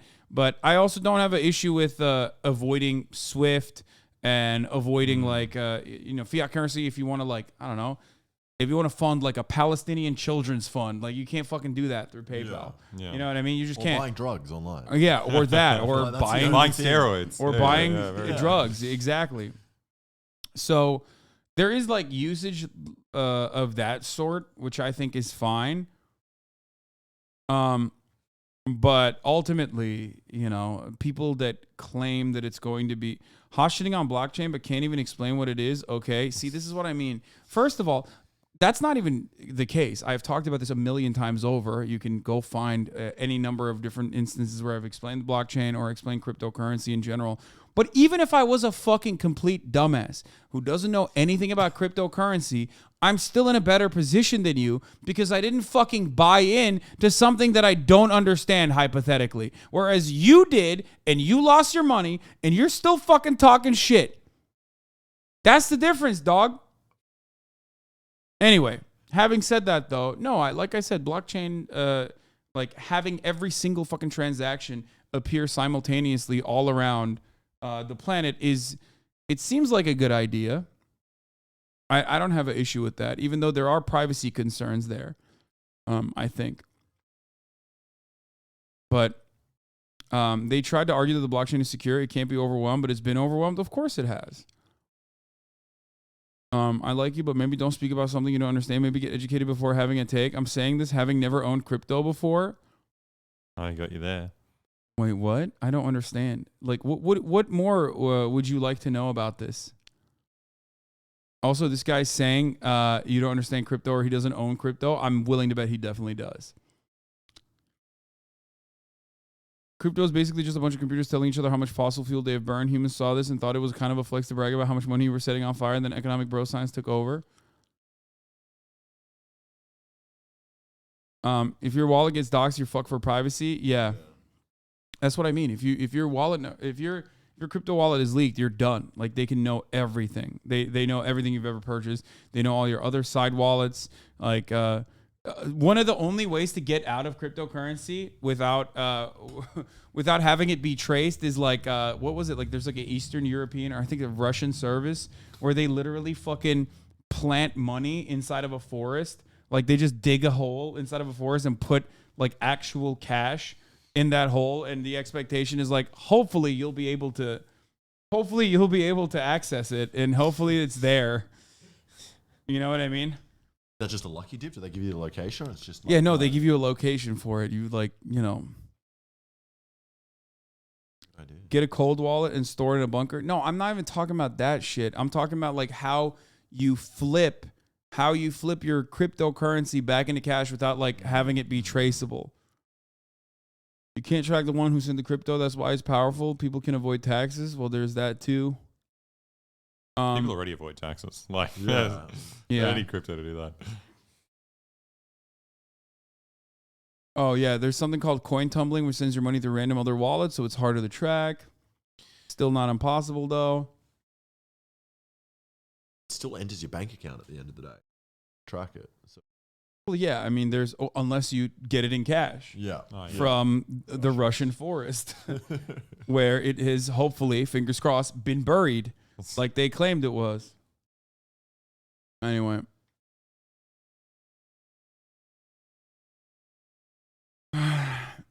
Maybe we should do a scam. Yeah, we do a scam to prove how easy scams are. We don't actually do a scam. I've thought about that. There's XMR Monero, which is actually a completely private and untraceable coin. Okay. coin tumbling is all about endpoint control. There are other assets that you can buy with crypto to wash it, though. Yes, precious metals, even stocks and bonds, depending on the way you go about it. Or one of the most common ways that people purchase things with cryptocurrency, jewelry. Yes, if you go to any jeweler in Los Angeles right now, they will have a little sign that says cryptocurrency accepted. Is that how you and that's how you fucking know. This is, yeah, my $100 necklace that I bought with cryptocurrency. Yeah. Oh god. Yeah, this was my non-taxable $100 that I wanted to hide, shelter from the government. All you've done is ask for steak, steak, steak. Yeah, no, he's a train fan, and he's making jokes about him, but wait, what? Perfect chatter. I like you, but maybe don't speak about something you don't understand. Okay, but like, what is the part that I don't understand? Not rich enough. I don't understand like what he is saying, where what he's confused about with respect to what I don't understand about cryptocurrency.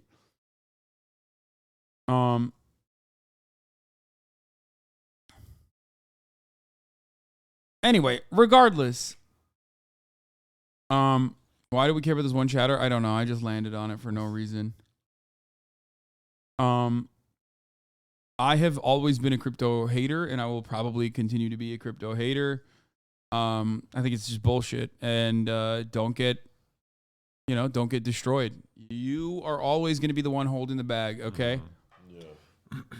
Trust me. Especially by the time any information gets to a guy like me, it's yes. way too late. Yes, exactly. Anyway, where the fuck was it? Let's finish. It's akin to saying my Ponzi's better than your Ponzi because I pump my own money back into it sometimes. I don't know. It's ridiculous. And it reminds me of a video we did 6 months ago where Sam described everything as a Ponzi scheme. Well, it seems fitting that he actually created his own token with similar Ponzi-nomics, with a few extra bells and whistles, I suppose. Now, funny enough, after this long call spent dodging or being... See, also, I used to be someone into crypto, and your outlook made me dump everything, and I did it right before prices fell. We're very low, so you kind of saved me. Thanks. You're welcome. Aww. Now you better be fucking literally lacing up the entirety of chat, especially at the top of the fucking hour, okay, where there's a 60-second ad break coming, and you can now gift everyone in the fucking chat, or not a 60-second ad break, sorry, a 3-minute ad break, 180-second ad break coming, okay? Now you can gift so many fucking chatters who also will no longer see the fucking ads. That's right, dude.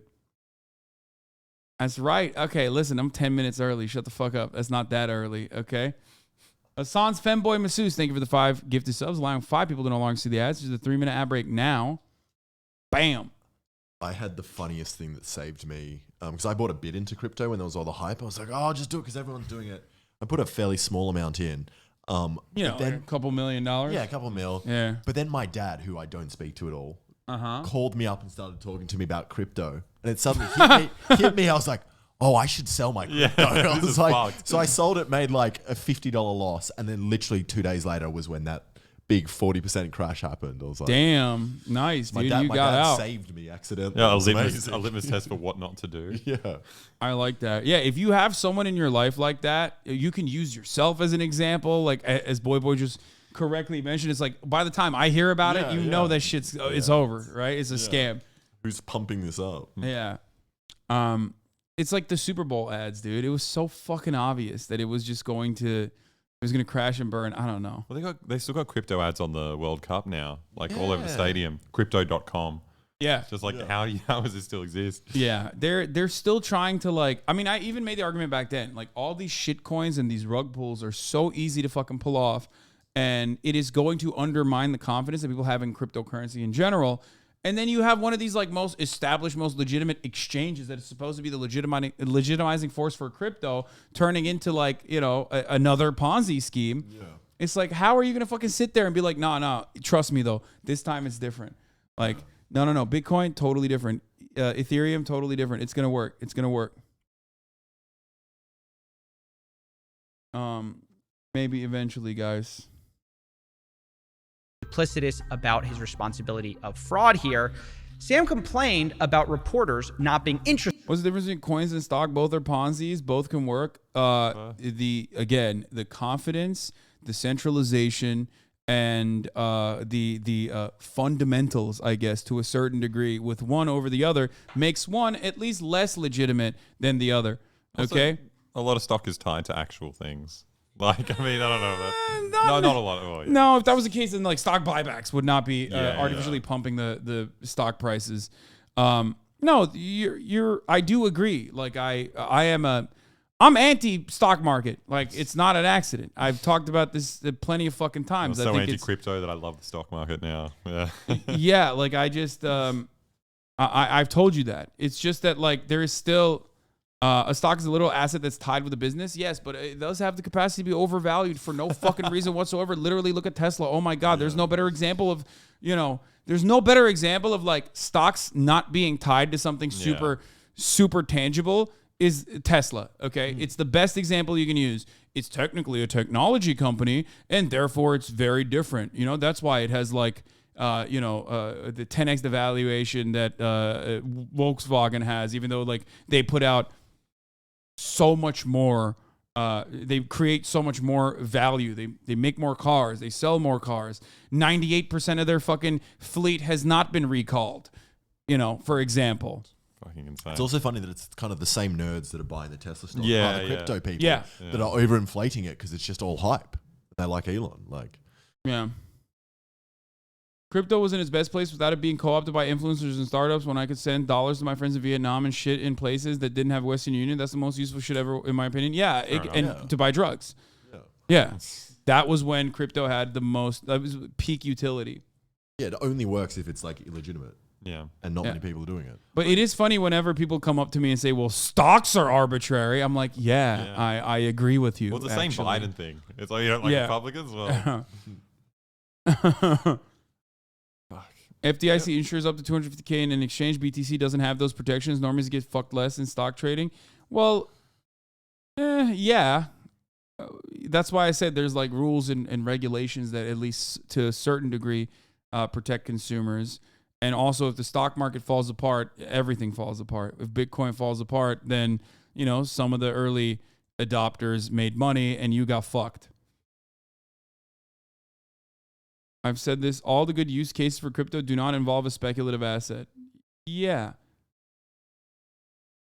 Stocks are not arbitrary. They're tied to the performance of the underlying businesses. Yeah. No, totally. You're right.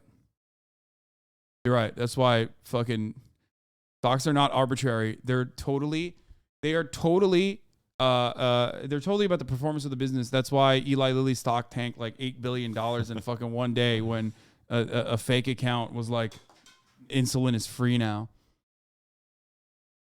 and because of that performance, economic meltdowns never occur, and everyone can predict them when they do occur. Everyone knows. Yeah, exactly. Interested in the real story, the boring story. And he said that he's tired of getting questioned about these provocative questions, like his relationship issues. The problem is that at the end of the day, their metric is clicks. Like, that's what they need to get. And it's fine, it is what it is. But like what it means is that like a boring story won't sell.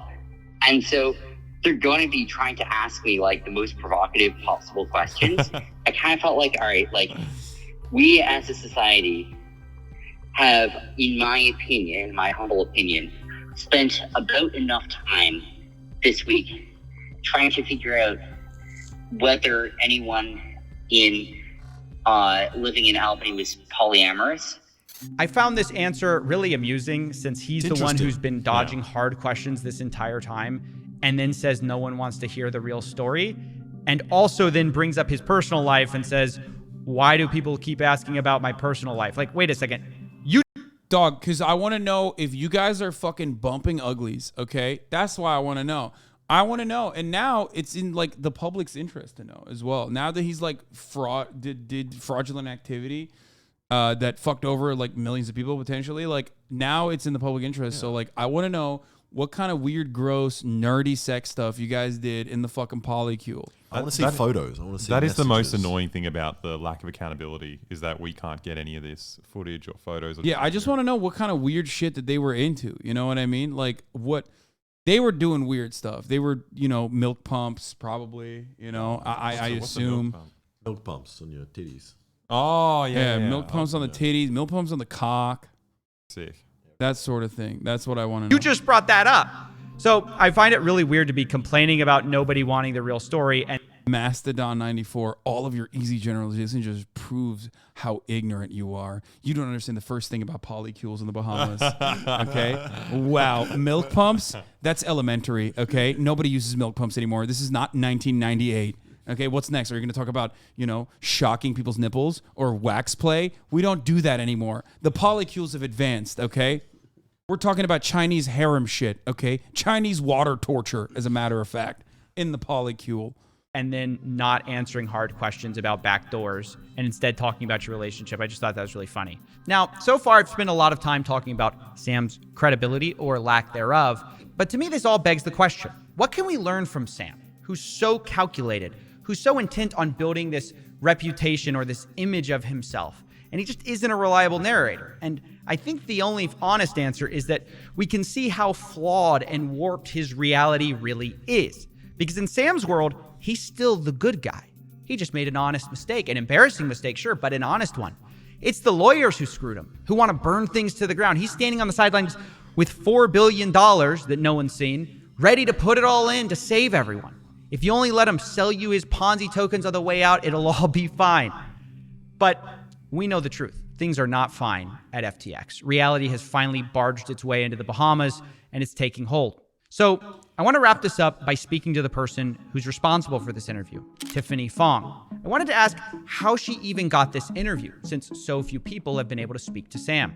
I was surprised that he was willing to chat with me too. I'm not a traditional journalist or a reporter. I literally only started posting about crypto at the end of June because I lost a lot of money to Celsius Network. So I mostly started posting on Twitter and YouTube just to vent.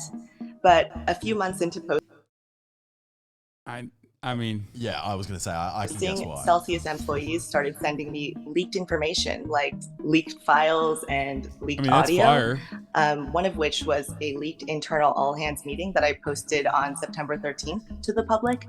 And I think you actually briefly covered that in one of your videos. But Sam Bankman-Fried started following me that day. So we had a couple of brief friendly exchanges on Twitter. A couple of them I think are actually public. So our DMs were already open when FTX filed for bankruptcy on November 11th. So I just figured I would shoot my shot and see if he'd be willing to chat with me. I really was not expecting a response from him, but a few days later on November 16th, he said he'd be happy to chat. And he actually— Bro, this dude literally, oh my God, this dude is like, people are like, where the fuck is he? And he's like, let me DM this lady who who lost a lot of money in Celsius. That's probably part of the reason where he's like, oh, okay, she's like a bit of a sucker for crypto stuff. So she might be a mark. $1 billion. Yeah. Actually suggested a voice chat. So that's how all this came about. And it's all still kind of shocking to me as well. That's so crazy because 90% of chat with the response, the immediate response they had about her, would probably literally do the same thing as Sam Bankman-Fried. It's so obvious, dude. Look at you guys. Conduct yourselves differently, chat. Holy shit. Basically, you're one of the few people who Chat's got like, I wish I had a with couple Sam. billion. I wish I had a couple billion right now. Definitely no one else that I know of on audio. So I understand that you'll be releasing the full call yourself on your YouTube channel. But how long is this call? Where can people learn more about you? The call should be about 20 minutes long. I did redact some of the parts that he explicitly told me not to repeat. But yeah, I'll post the call on my YouTube channel because I think that a lot gets lost on Twitter threads. So I think for sure, guys. Yeah, you got to redact it because this man has $8 billion. He's going to sue the shit out of you. Yeah, it turns out. Well, I don't think he does anymore. Really? But it's fucking nuts. It's nuts. Now that the dust is settled for the interview, it seems clear that SBF doesn't want any blame of the FTX collapse to fall on his parents. Both are Stanford law professors, and SBF has said they're very influential in shaping his ethical framework. In the interview, he stressed that they bore no responsibility for what happened. Another plank of the SBF defense, it is possible FTX's clients could end up getting their money back. Details are sparse on how. Oh. Here's how it's going in the Bitcoin world, by the way. Bitcoin miners took out hundreds of millions of dollars in loans using mining machines as collateral. Now that they're defaulting and the lenders are getting mining equipment that no one wants to buy. I'd buy it. I mean, is it just a good graphics card? I was just about to say, well, You got to do more to it. Yeah.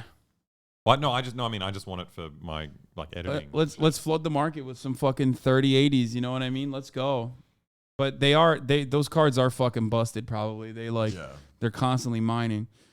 The miners, these guys are big guys, big guys coming to me. They say practically crying, "Sir, we're struggling."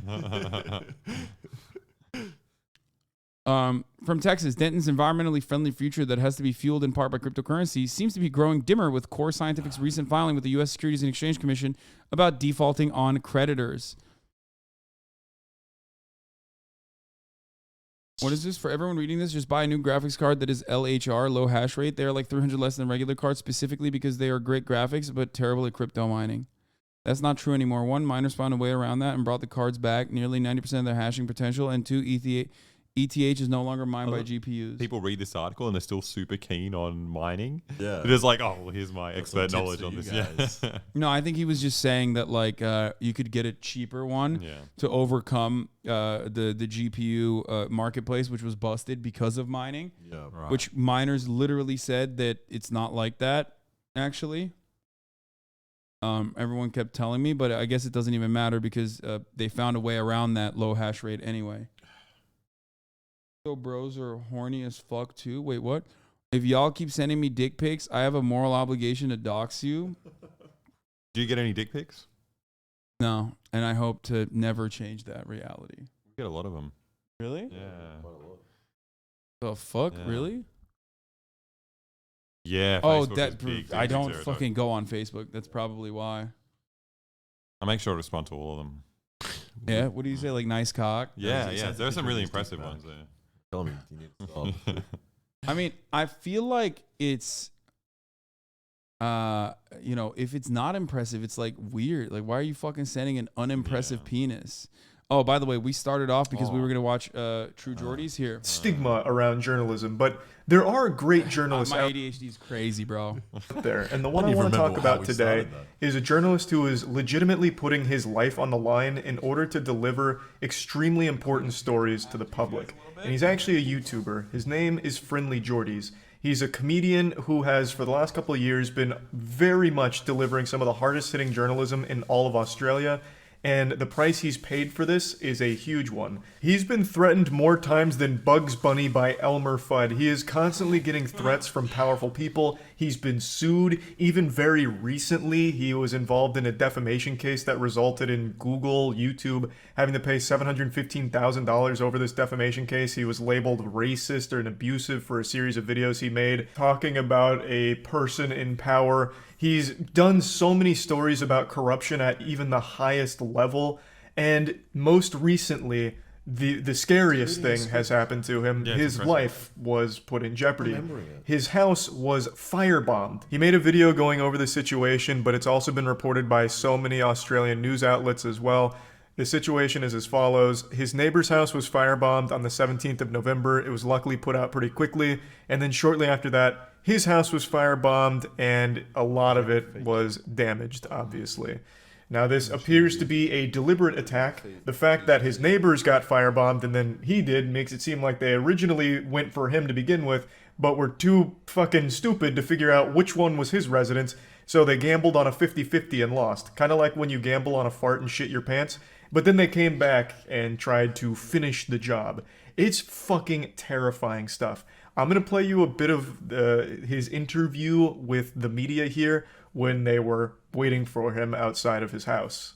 I would hope that the New South Wales strike force that is supposedly set up for fixated people and terrorists would be looking into this instead of a comedian and his team for 6 months straight at the whim of a previous premier that all of you defended for his last 10 years, and then when he came out, and even after all the New York stuff, you're still sitting there defending him now. I saw all of your articles today where you all wrote all of the same little narrative that you write every time. I would hope that you would put just as much attention on the fact that that happened as you have on trying to assassinate my character over the last year. Thanks for your time. Did something happen here a week ago, Jordan? Now, his real name is Jordan, and even in the face of his life being threatened, he still rolls up calm and collected. Like, what are they trying to say? Like, did something happen a week ago, Jordan? Like, what does that mean? You can stop me whenever I'm bad at doing the bad No, accent. I think I just thought you're Australian now. It's getting so good. You're so oh, dude, I will run with that. I will run with that forever, dude. Doesn't even fucking matter. Yeah, I mean, his shelter is associated is tied to me currently, so he has to say that. I do. Woo, he fucking co-signed it, dude. It's over. It's so over, dude. Keeping his slapping hand primed and ready for these media cheeks. And it's not like his anger is misplaced. He has had very less than favorable articles written about him with a lot of labels attached to that, which I don't think are deserved. No, he's saying he's a Kiwi. Oh, and he's saying you're he's saying I'm fucking bad, but he wouldn't even know. Yeah, you're Kiwi. What the fuck do you know? Fuck do you know about the Australian fucking accent? Aussies don't care about anything as long as you don't make fun of Steve Irwin. Wait, really? Do you get upset? No. The first 5 seconds of my latest video, I make fun of Steve Irwin. I so fucked up. You should be in jail.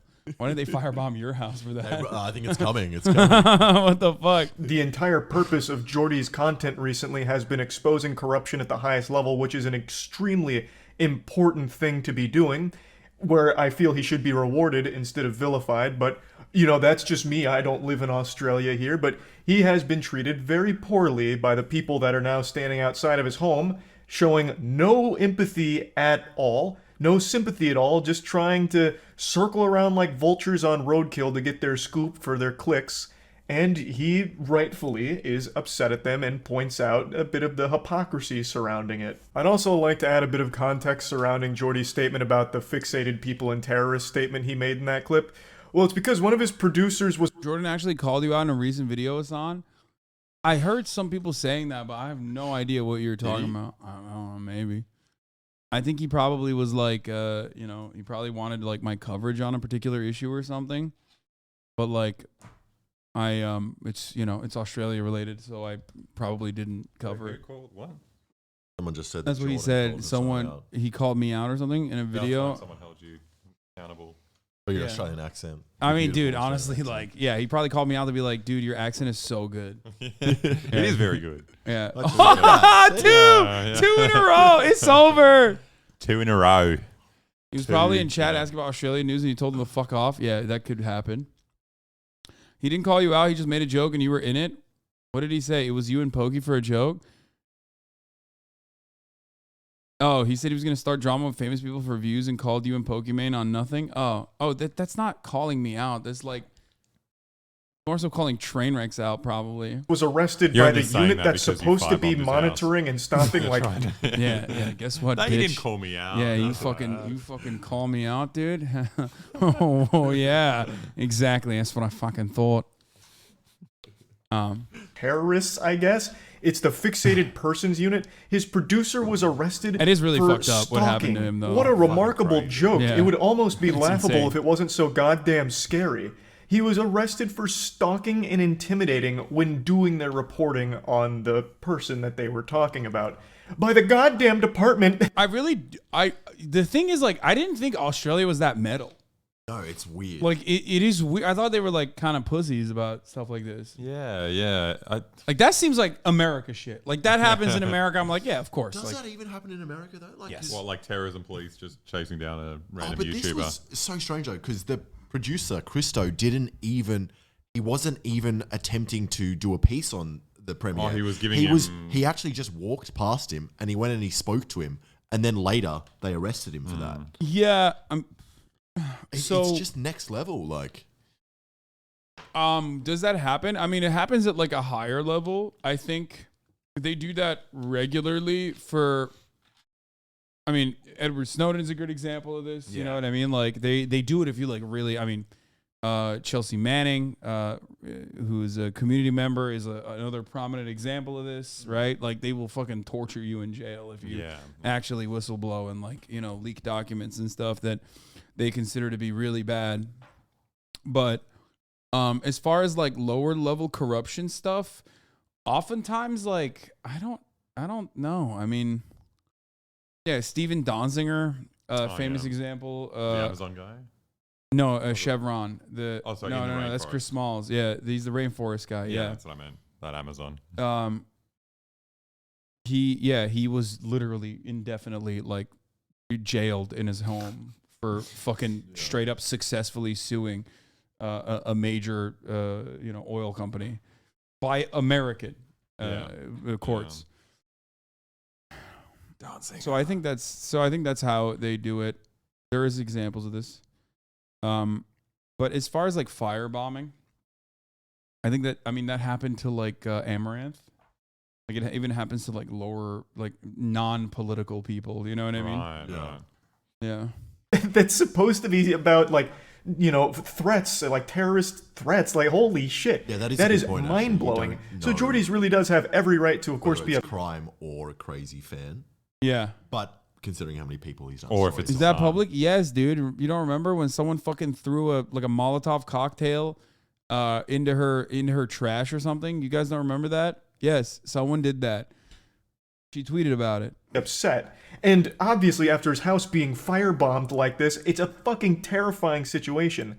He does very deep reporting. He exposes a lot of corruption, and I feel like he's probably one of the hardest hitting journalists Australia has at the moment that I'm aware of. He's celebrated by a lot of Australia. Yo, get fucking wrecked, dude. We don't really do journalism. It's all right. Charlie's like, who a megalol? What? BoyBoy? Sounds like VoyBoy. What? Don't even know what that is. And the other guys just making fucking Blade fans, ceiling fans and shit. Clearly not reputable. Clearly a journalist. Yeah, clearly not reputable sources of information. As well for all of his reporting. He just and basically now his life is in danger, and it's hard to say who's responsible for the attack. He mentions in the same clip that because he's been doing reporting on, a lot of corruption at a very high level, it's hard to say who actually may have carried out the attack. Obviously, we've done some extremely dangerous reporting over the last year, I suppose, of a bunch of extremely powerful people and corporations. There is many people that would want to do that. I obviously can't say who I suspect it is, but I do have like a short list in my head of who I think would have done it.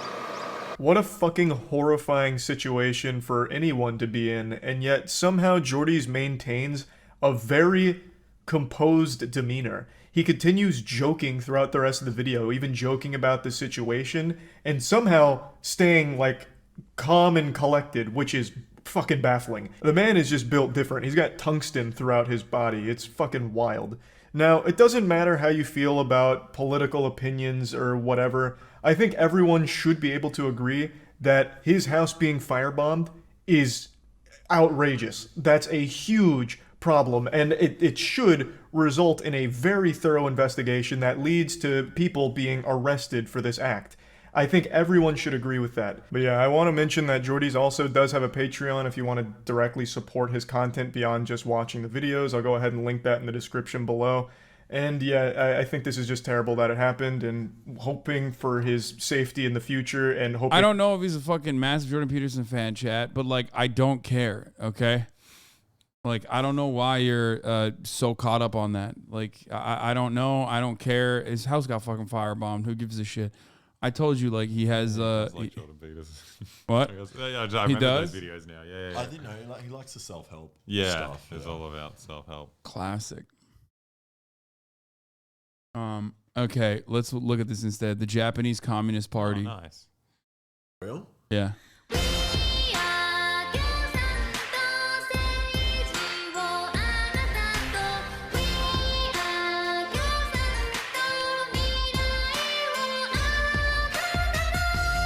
Communism rate drops to 100%. Increases. You've always understood us. I was going to say drops to 0.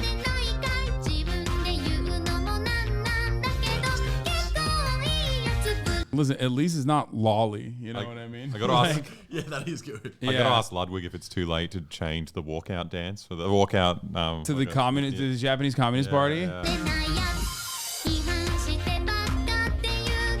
Always when the creaks about us. After all, our policies must be presented firmly and exactly. Even if I say so for myself, however, think about it well. Very strange lyrics. I hate it. Tuition-free specialized universities reduce the price of preschools to 300,000 people. Significantly reduce national health. Okay, this is way too fast, bro. Like, what the fuck? For questions about Okinawa, the Constitution, nuclear power plant issues, please refer to the homepage. No, That's not a song. This is fake. This must be fake. Tuition-free specialized universities reduce the price of preschools for 300,000 people. There's lots more people in Japan. Significantly reduce the national health insurance premium. Stop reducing pensions. We need pensions that can be relied on. Dude, this is so... This is real, bro. This is how fucking leftists are. Like this does make sense. Gigantic fucking nerds.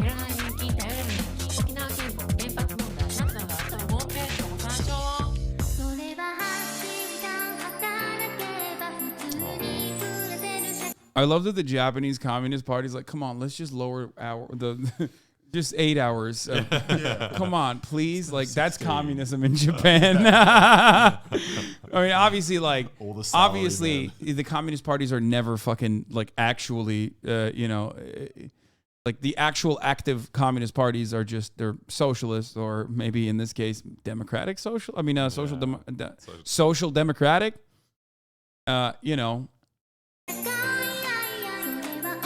It's a society where you can study in racism without having to worry about money.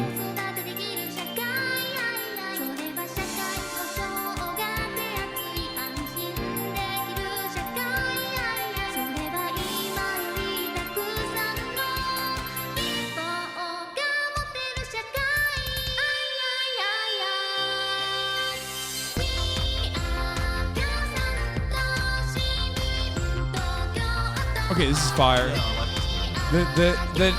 Yeah. We will knock out the government. That's good for boxing as well. It's all about knockout. Up to date. No. He's up to date, yeah. Is Japanese a real language?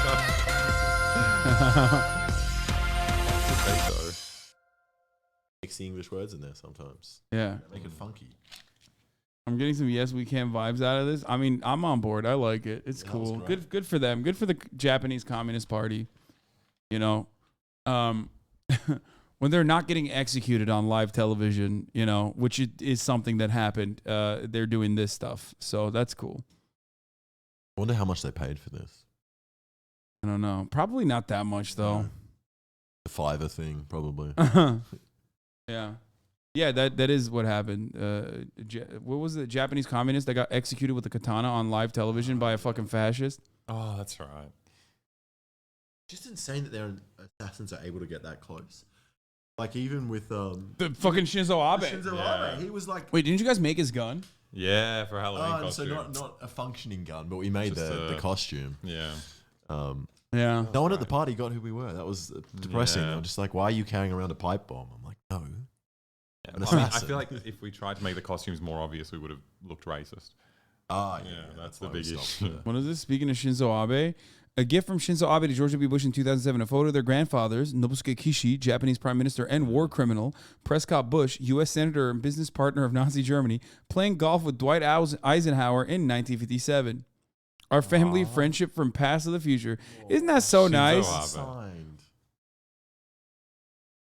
God, say what you want about Kishi, for example, that he was guilty of war crimes far worse than the ones many people were executed for, but the man loved a sporting life. Oh, sick. That's a terrible form. I'm sorry. That's horrible. This man did not like sports. He's wearing a suit, though. That's not how you throw a ball. Why is he throwing it like this? He looks scared of the ball he's throwing. Yeah, that's fucked up. Tony Abbott on the right there? I don't know. I don't know who this is, but this man is leathery. It's probably some fucking sport legend or something.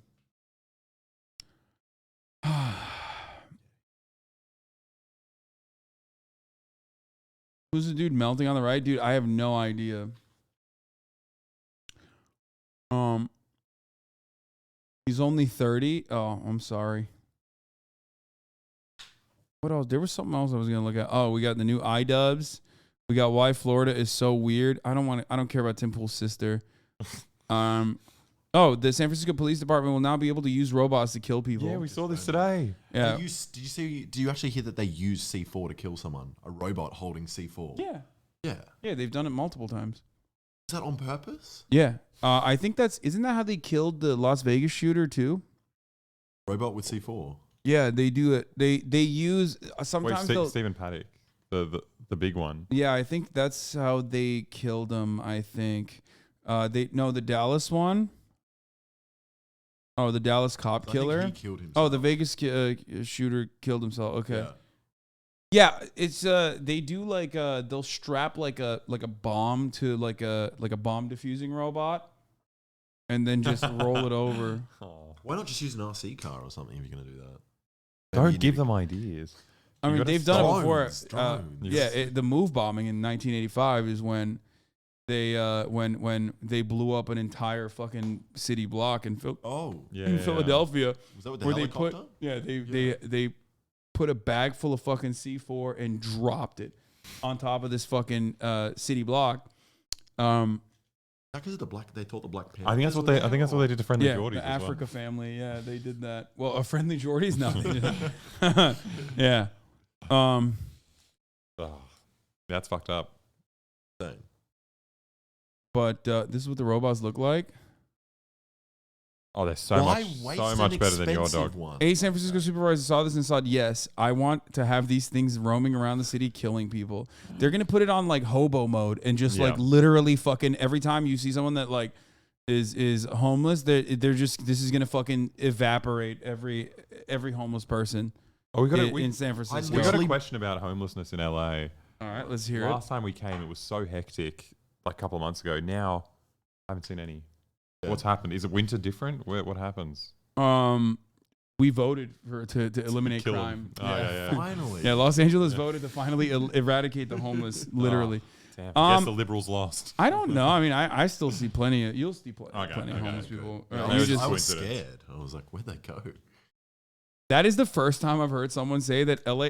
That is not something I've ever heard from anyone. No, the last time it was terrifying. Like it's non-stop, and then we were expecting it, and then we were walking around. We're like, oh, we didn't actually see a homeless person. Where are they? Yeah. No, they're still around. I think winter's different. Actually, you know what? The guy that fucking jerks off outside of my house hasn't been around in a minute. I don't know what happened to him. Something's going on. He would always like knock on my Ring doorbell and what, just jerk off. No, so you do get dick pics. Come on. Well, I guess technically, yeah. No, he would like knock on my Ring doorbell, like ring my doorbell in the morning and like talk about how like he's gonna fuck my wife or something. Like wife? No, he thinks I think he thinks the house is still owned by the previous owners. And yeah, he didn't see the update. But yeah. It's very weird. He has like a kind of cool voice too. Like he's a very powerful voice like this. He could fuck someone's wife. Yeah, like if he like took it's a legitimate threat. If he got a shower and like clean clothes and stuff, like he probably I just assumed I basically just assumed that he was like failed actor or something that just like went insane from being like with most homeless people here. It's just like everyone's like on the cusp of being famous. Yeah, they're always giving weird like monologues and stuff like that. In Australia, our homeless people are just kind of a bit more chill, quiet and chill. Yeah, the ones are really theatrical. Yeah. It's quite annoying. Yeah, I think. Well, it's also like the extent of homelessness, right? Because like they're homeless for so long that like the longer you're homeless, the more insane you become. Obviously, you're like constantly fucking withstanding the elements. So you know it is what it is. But yeah, I don't know. He hasn't been around, which I wonder what happened. Backing off in front of your neighbor's house. Don't worry. Yeah, he probably went to he's like, this guy never responded to me. You know what? I'm gonna fuck someone else's wife. I think that's a LA thing because they're quiet here. No, there's no. But there were so many here. No, there was so winter, many in LA last summer doesn't matter. Fact.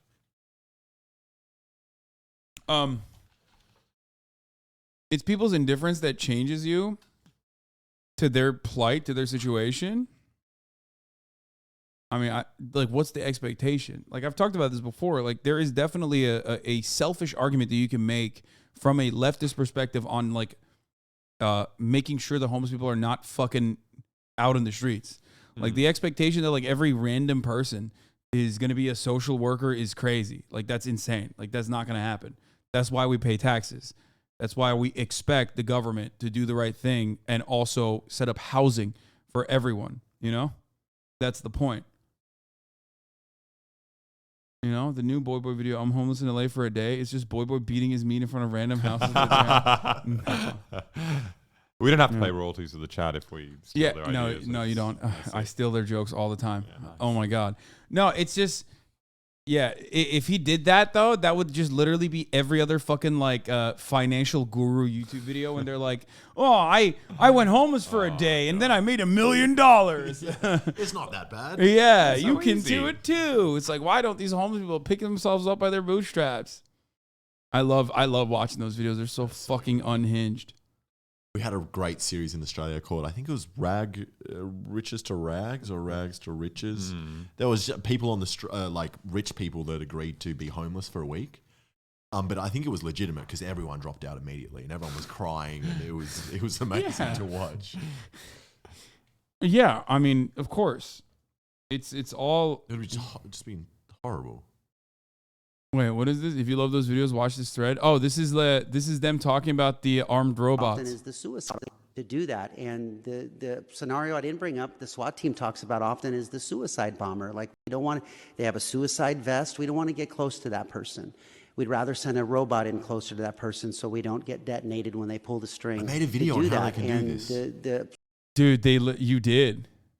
It's my video, boys. Talking about.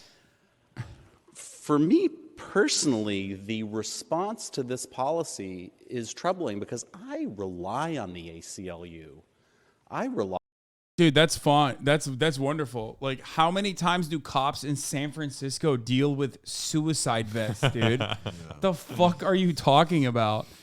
Oh God, these people are so psychotic, brother. Oh my Lord. I on the lawyers committee. I rely on our public defender to honestly engage with the policy questions in front of us and give us good advice. I opposed Proposition H in 2018 because I thought it was overreach by the POA. I thought they were going too far.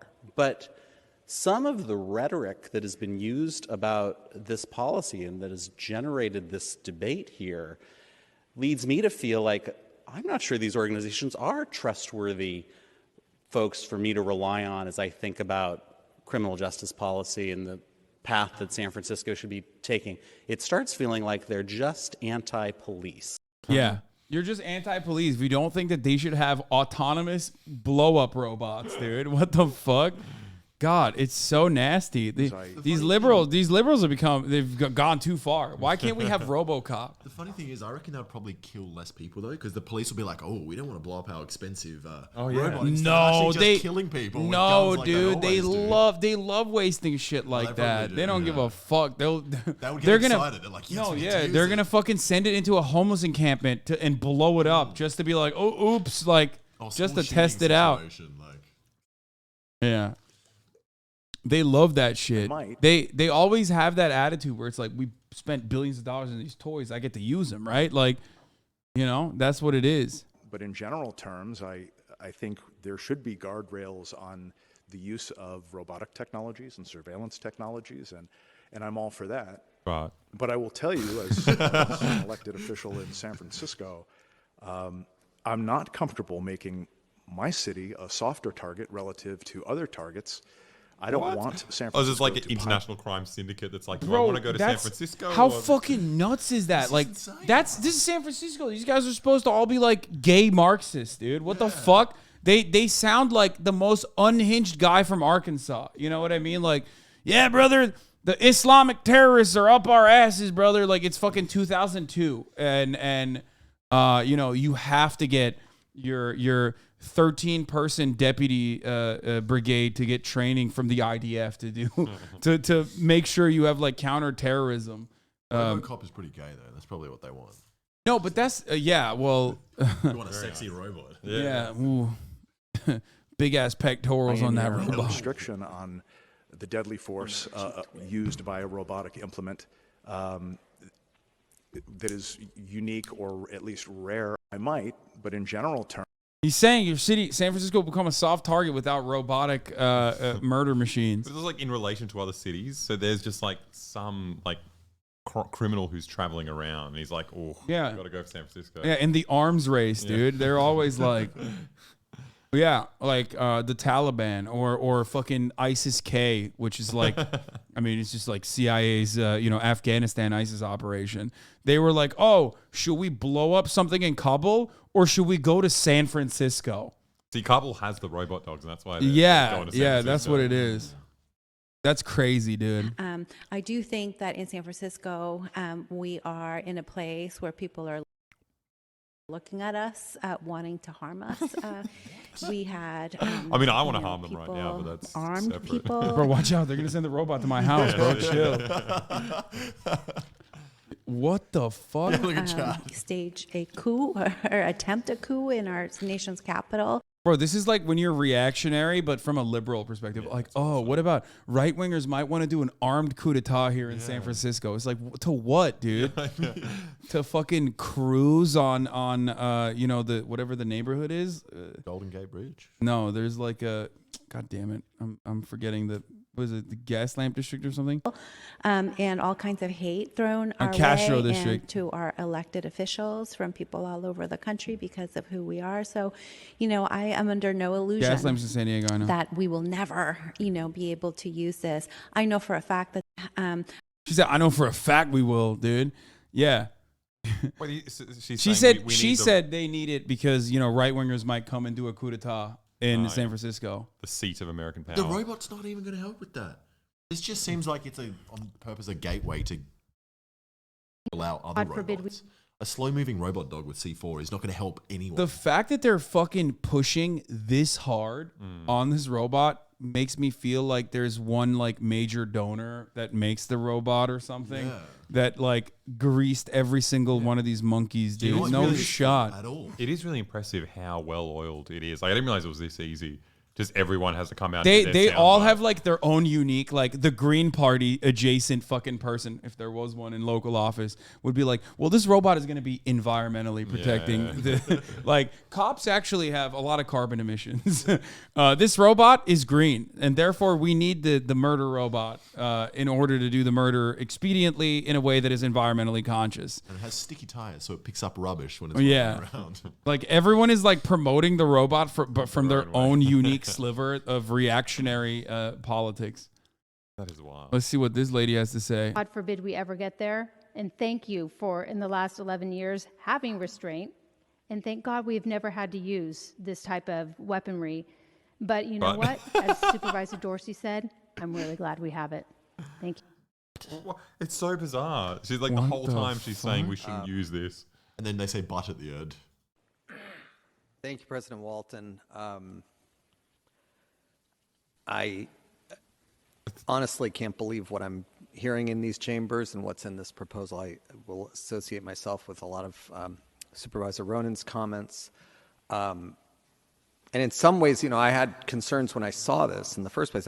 They've only been increased by the dialogue that we've heard here so far. I mean, looks like Bryce Belden. It is. He does. A strange enough way to make policy That's to funny. try to find one thing that might one day happen. How do you know about Brace? What the fuck? I'm a big truant. Oh, you are? I love him. You want to hang out with him?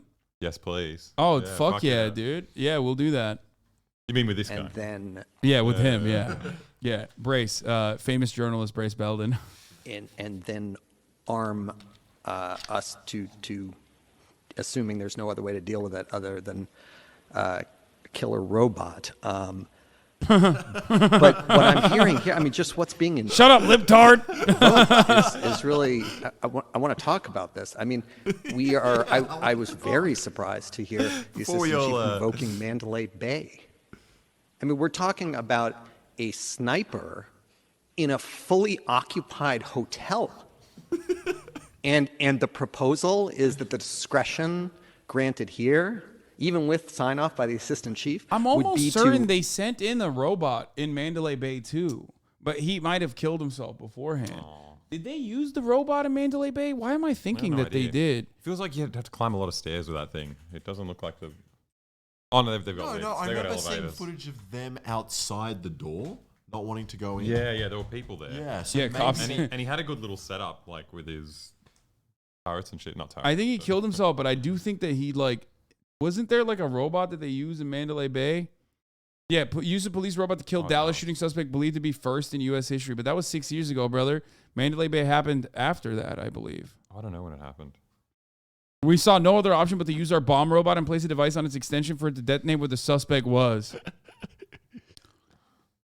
It's a strange language to detonate it. We didn't blow up the guy. We detonated where he was. Well, yeah, it's always... like, what the fuck does that... What's such a long We were just blowing up the robot and he happened to be there. What are you talking about? Oh, okay. They never actually used the robot. I guess I'm wrong. It was 9/11. We crashed the planes where the in the space where the towers were. Yeah. Exactly. Yeah. A big blow to the financial industry.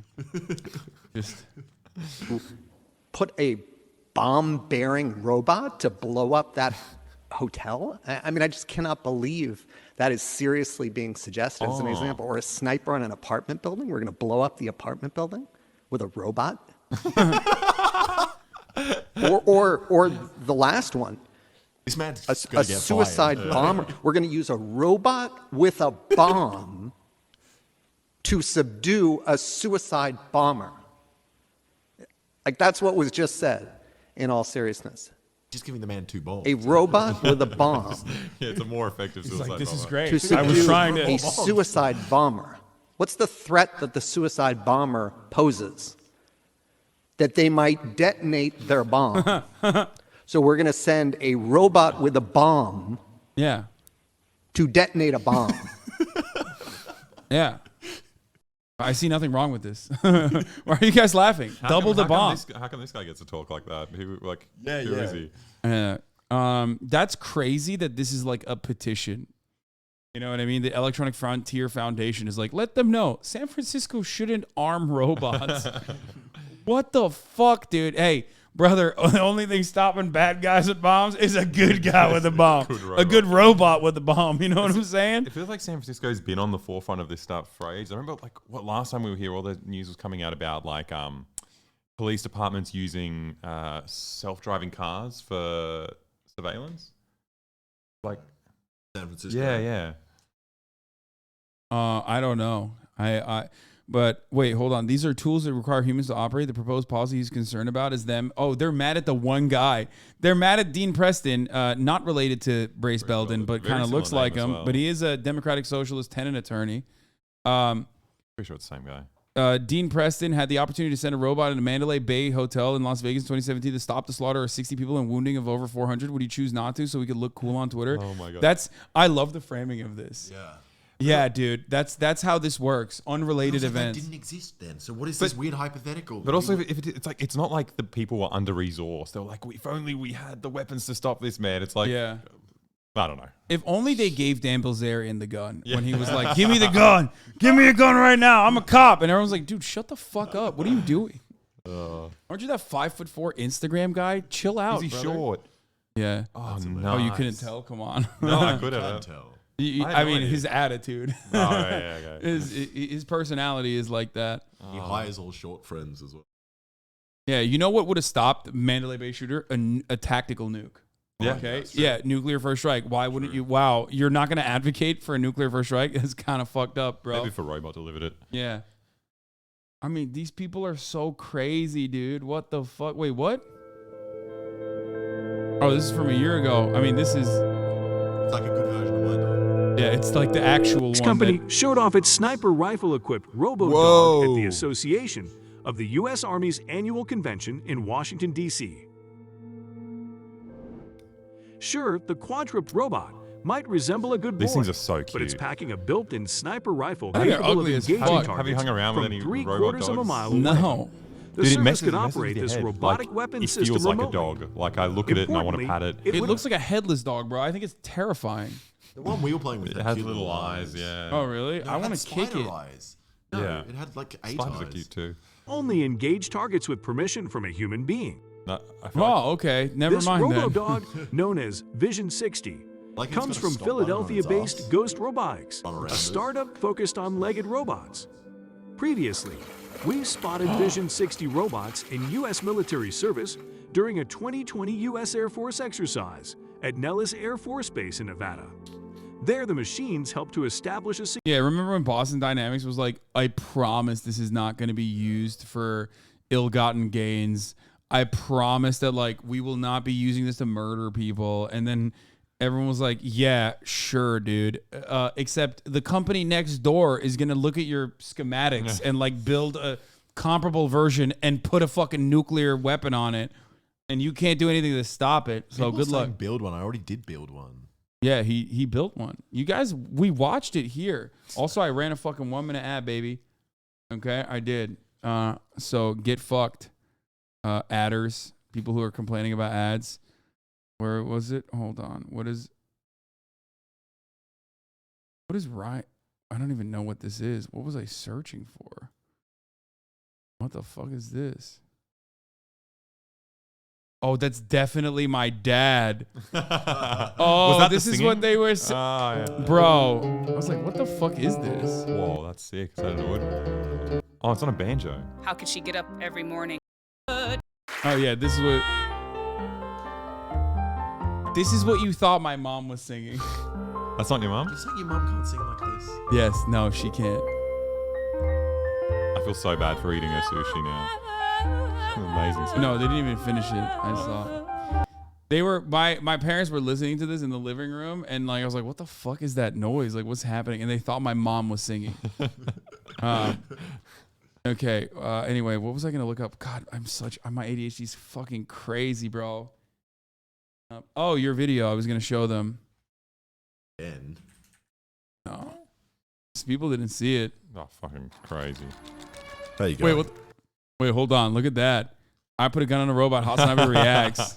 You got 100,000 on your react. Yeah, dude. That's kind of weak, to be honest. And that's the other video, the second one. Don't watch that one. But they don't watch this one? No. No, it's not. I mean, it's not bad. I did a thing. He came out and asked us to do a thing, a really cool thing. What is up, you? He's very nice about it. Yeah. Oh, he did? Wait, so they didn't call you a liar? No, he was quite polite. He was just like, I didn't really disclose my political motivations behind the video. Wait, really? But you're Australian. Yeah. And the thing is, we didn't actually say this because I didn't want to get into drama, but we did. Sent him a message saying, and we interviewed him and we chatted about guns with him. Oh, okay. But yeah, he didn't. Yeah, you didn't say that you were replicating a school shooting. No. Also, like that is a sneaky that thing on him, but I didn't say he set up the targets. I said I set up the targets. People were saying you said Brandon set him up. I'm like, no, I set up the kids and shot the kids. Yeah. What are you talking about? Yeah. I mean, this was dog shit, by the way. Like, the video was great, but like, no, the dog was the dog was terrible, bro. What the fuck? Especially when you guys are like planted under the hill and it's like shooting. I was like, oh no. Oh man, this was so bad. How much did the U.S. government pay? I did a thing for the gun dog design. The gun on top of it was pretty surreal and terrifying, especially knowing how easy it was for us idiots with no real experience to make this in a couple of days. But we still don't know if it works. Whoa! So the actual video was it just falling over the entire time. Yeah. Yeah, most of it. Yeah. It was good though. It was a lot of fun as well. Yeah, I mean guns are fun, but they should be regulated. And the thing is that we'll go shoot some guns while you guys are here, because we were supposed to do that last time they were here, and then like a bunch of major mass shootings happened. I think was it Buffalo? Uvalde was around the time we were there. Yeah. Oh yeah. Well, Buffalo was right before Uvalde, if I'm not mistaken. So it was Buffalo and then Uvalde, and I was like, maybe we shouldn't go and shoot guns at the shooting range. Yeah. Imagine how many school shootings would be stopped if teachers were trained in the usage of robot bombs. Of course, liberals hate children, so we can never do it. Yeah, exactly. That's what I'm saying, dude. Maybe you shouldn't ever, go to the gun range and shoot guns? Why not? Oh, yeah, Brace wanted to do it, too. That was sick. It was such a but he's an criticism. actual gun boy. Yeah, he loves guns. I love the criticism where like people are like, you condemn guns, but you think they're fun to shoot. I'm like what? I think tigers are cool. Doesn't mean everyone should own one. I think heroin's probably like heaps of fun. I think it should be regulated. He's like, everyone should do it, which is why he thinks everyone should do heroin. Yeah. I literally learned how to shoot a gun specifically because I was writing about guns and gun regulation and gun control. That's well, also because I thought it was cool from the jump. Let's be real. Like as a kid, we had like BB guns and we shoot each other with those shits all the fucking time. But like I was a little worried at first, like many years ago when I first shot a gun. I was like a little scared of it. But if you have to wait for a break in mass shootings to go shooting, you'll wait forever. Yeah, I know. It's just like I want to time it so that it's not like a mass shooting happens the day before or the day after we go to the gun range. Right, that's or hard. During. How do you do that? It is very difficult. Hasn't been one for a while, but by saying that, No. There was one in tempting Walmart that happened like recently. Wait, what? Yeah, a manager walked in and like shot everyone like right before Thanksgiving. A manager? Like 2 days. Yeah. What does he have to complain about? No, he was like mentally ill, like which bought a gun an hour before the mass shooting. So keep forgetting that happens in this country all the time, and then whenever you go to a crowded place, you're like, it's gonna happen. So I was getting so excited. For and then also there was the LGBT the Q nightclub that was like a LGBT nightclub that was like right before that one too. Holy fuck, dude! Mass shootings happen so much. Jesus Christ. Anyway, a cop that killed that family too. Oh yeah, there was a cop, a state trooper in Virginia. Moved across the country to go to Riverside and like catfish a teenager, killed the teenager's mom, killed the teenager's grandparents, and then like tried to burn its house, like tried to light the house on fire, and then they caught him in the desert, and then they shot and killed him. Sub 10 deaths, you can go to the range. Yeah. No, at this point, it's like it's not like is there a mass shooting happening before or after? It's more so like, will there be a mass shooting with like 10 plus casualties? You know. Yeah, if it's sub 10 deaths, it's like we can go to the range that day. Yeah, UVA football player killed. 3 UVA football players were killed. 2 were wounded. What? Like an older teammate that was no longer a part of the team went into the bus. I think like the tour. Yeah. I think sports is the problem there, though. Why can you not go to a shoot if a massive shooting happens? It's just bad look, optics.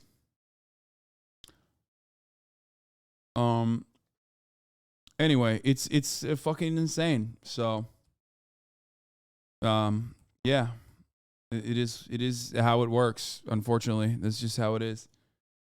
It feels crazy to be this desensitized to mass shootings, but that is the reality. Yeah, that's America, baby. We got fucking explosive bombs now. What do you mean?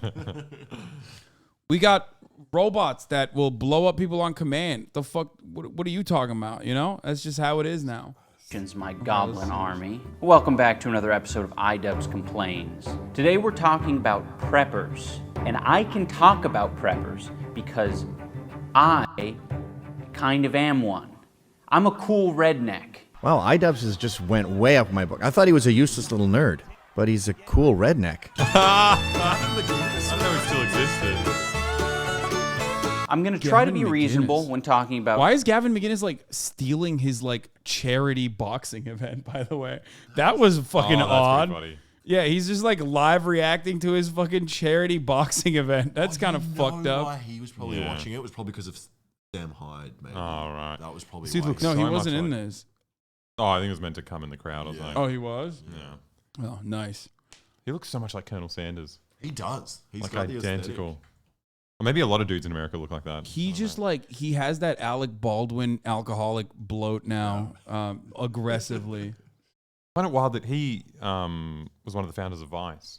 Yeah. Yeah, it's so insane. Yeah, Canadians, you got to stop them. Yeah, like from coming into the country. It's genuinely a problem. I keep saying it. No one agrees with me. It's really weird.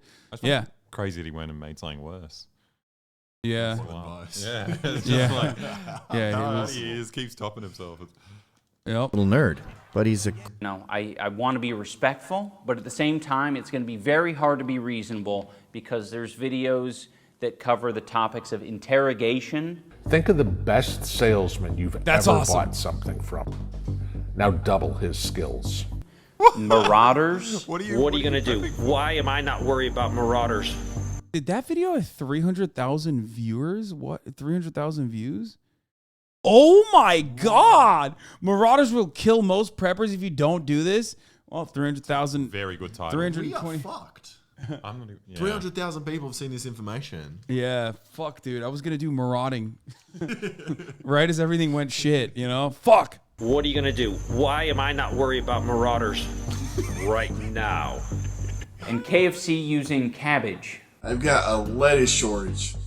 So what KFC's done, they replaced it with cabbage. What you'll notice Cabbage is that so they much have better an than lettuce. acronym. Pretty good. SHTF. When shit hits the Hits the fan. fan. They also say WROL. Without rule of law. Without rule of law. World without rule of law or raw. They use this to sort of cover all their bases. You have to be preparing for any and all. These are all like military geeks who never actually served, by the way. That's why they love the acronyms like AWOL, brother. Things. Like this video. This guy is talking about marauders coming and taking his supply of mac and cheese. If you live in Florida on flat ground, it's going to be very easy, be it a government force with tanks, armored vehicles, to very low chance of a guerrilla warfare. Terrain is what gives you advantage. Look at Afghanistan. He's talking about Look like at Afghanistan. government vehicles. As an ADT guy that covered all the back end of Colorado and all of Wyoming, I was in these dudes' houses at least a few times a month. I would just tell them, I'm going to put a sensor on every window, and you're going to know exactly where to point their gun. And then they'd get huge boners, and I'd take all their money. Yeah, brother. Sensors in every goddamn window. What's stopping these guys from just like playing Fallout, like getting it out of their system? Like or do they do that as well? No, if they started playing Fallout, then they'd play New Vegas and turn trans. That's how it works. That's how they're trans in our youth and now are elderly.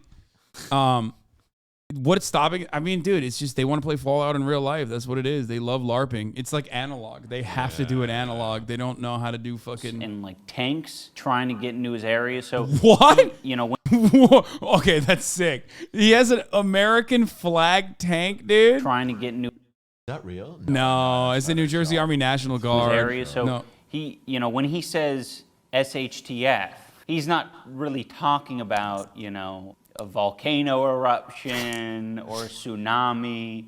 So what I want to talk about is the worst case. This isn't a Great Depression where, you know, you're low on cash. This is an EMP event, a total collapse. He said that it's not like the Great Depression. I don't know why he doesn't think that's a threat. I guess it's because he's prepared for that specific event. He's like, oh yeah, I could handle a Great Depression. The thing that he is worried about is something that hasn't happened, an EMP event. To survive an EMP or worst case EMP event. This is an EMP event. I think with the EMP event, it means that their strategy of hoarding a bunch of food and supplies at their home isn't all for nothing. They can now don their trench coat and they can have a big old hound dog and shoot people with their pump action shotgun who are trying to take what's theirs. But if they're hit by a nuke, you can't do any of that cool shit. And we got all these preppers all over our community. Wait, what? Holy shit, this guy must be former military. This guy must be like Steven Seagal. Where did he learn all these advanced moves and tactics? Techniques, tactics. I will be communicating with these people, making sure they're secure. After that, then I have to be prepared to protect my whole community. The circle. Within that 5 miles, I got tons of preppers I know. And Bro, he's so tactical, dude. This stuff's pretty cute though. It's endearing. I thought they were all like rugged individualists. I don't know. They talked about like community and stuff. That's no, they nice. care about that, dude. A lot. Okay, first of all, almost everything in the United States of America can be tied back to alienation, and is in a sense of like trying to find community wherever you can. Okay, these guys, the Doomsday Preppers, are a community. Internally, like they get together, they talk about their tactics, this sort of thing. Like someone's a tactical cookie, dude.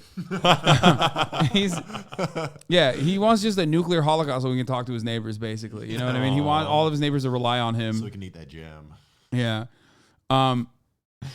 it's interesting. They're just very lonely. You know, they're definitely very lonely. That's what's going on there. guess what? This prepper I know, different color. He knows 3 preppers near him. I think I've learned more from XQC doing some math on like Microsoft Paint. Circle is a probability. And they're going to be coordinating with these people they know. I don't need to know these people. I don't want to know those people. That has been the first true thing he said. He definitely doesn't want to know more people, because the more people... Okay, originally I thought we could take notes and then counteract their, as good marauders. I thought we could take notes and then figure out what their tactics are so we can overcome them. But this guy's so bad at discussing tactics that, big L for us, I guess. I don't think we're going to be able to we're going to be able to learn his defense positions. People he gets to know, the more his system falls apart. No one to care about but me and sort of vaguely my neighbors. If you don't know your neighbors and you live in the suburbs, you live in the city, you're not going to make it. I think this guy is sort of cosplaying as a character who cares about society and his community. I know so many people that don't know each other because we don't want it that way. People realize it's going to take community. I don't need to know these people. I don't want to know those people. Why? It's going to take... This video has 325,000 views. Like this video where he drew the tactical cookie has 325,000 views. What the fuck did people learn? 325,000 people like us watched it to learn something so they can steal his shit, but we can't even rob him. He tactically fucked us over. Oh, he's made us dumber. No, I think we're trusting Idubbbz's edit of this. I think Idubbbz is hiding all the Marauder info. Oh, he got all of it. He doesn't want us to know. I see. Having contacts. This guy would do so well in as like a WoW guild leader. I think this guy would be able to conduct some really awesome raids on Molten Core, and he'd be able to take down Ragnaros. After the initial collapse, we're going to be coordinating with these people I know, many of them. If you too would like to coordinate with people, many of them, online, you might want the help of a VPN. And that VPN packaging during Christmas time would it's particularly useful and so cringe when YouTubers put fucking ads in their videos. Who the fuck does that, dude?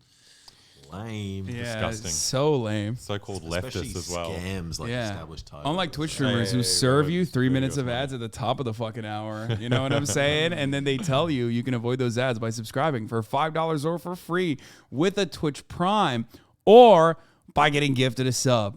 Here's the 3-minute ad break now. We don't give our fans any way to avoid the ads. They have well, you can just skip it. Oh yeah, true. Yeah, which I skip. Your attention. Yeah, I always do. I'm sorry, guys. I skip your ads. How dare you? And then always someone would go, get sponsor block. It will skip the in-video sponsor based upon crowdsourced data. It's like, I don't care. I can just skip it. It's literally, it's like this, dude. You scroll and then you go, click. See it, yeah. I don't care. I don't need to see it. ExpressVPN is like Sponsor Block a pair offering of the same thing that a lot of you these don't sponsors think it's are? particularly useful You're saying until like you Honey spend that's just 45 tracking your internet Probably. usage. It's the same product. La Keisha, thank you for the 5 get the subs, and don't be a tease. Thank you for the 5 get the subs. Allowing 10 people to no longer see the ads. minutes trying to get into clamshell packaging during Christmas time with like a steak knife in your teeth. Oh yeah, it would have been nice if I just bought the thing that opens clamshell packaging. If any of this sounds 750, okay. 328 chatters rated this ad segue an average of 7.5 out of 10. Nice one. Okay. They also rate my segues. There's a bot that tracks the segues.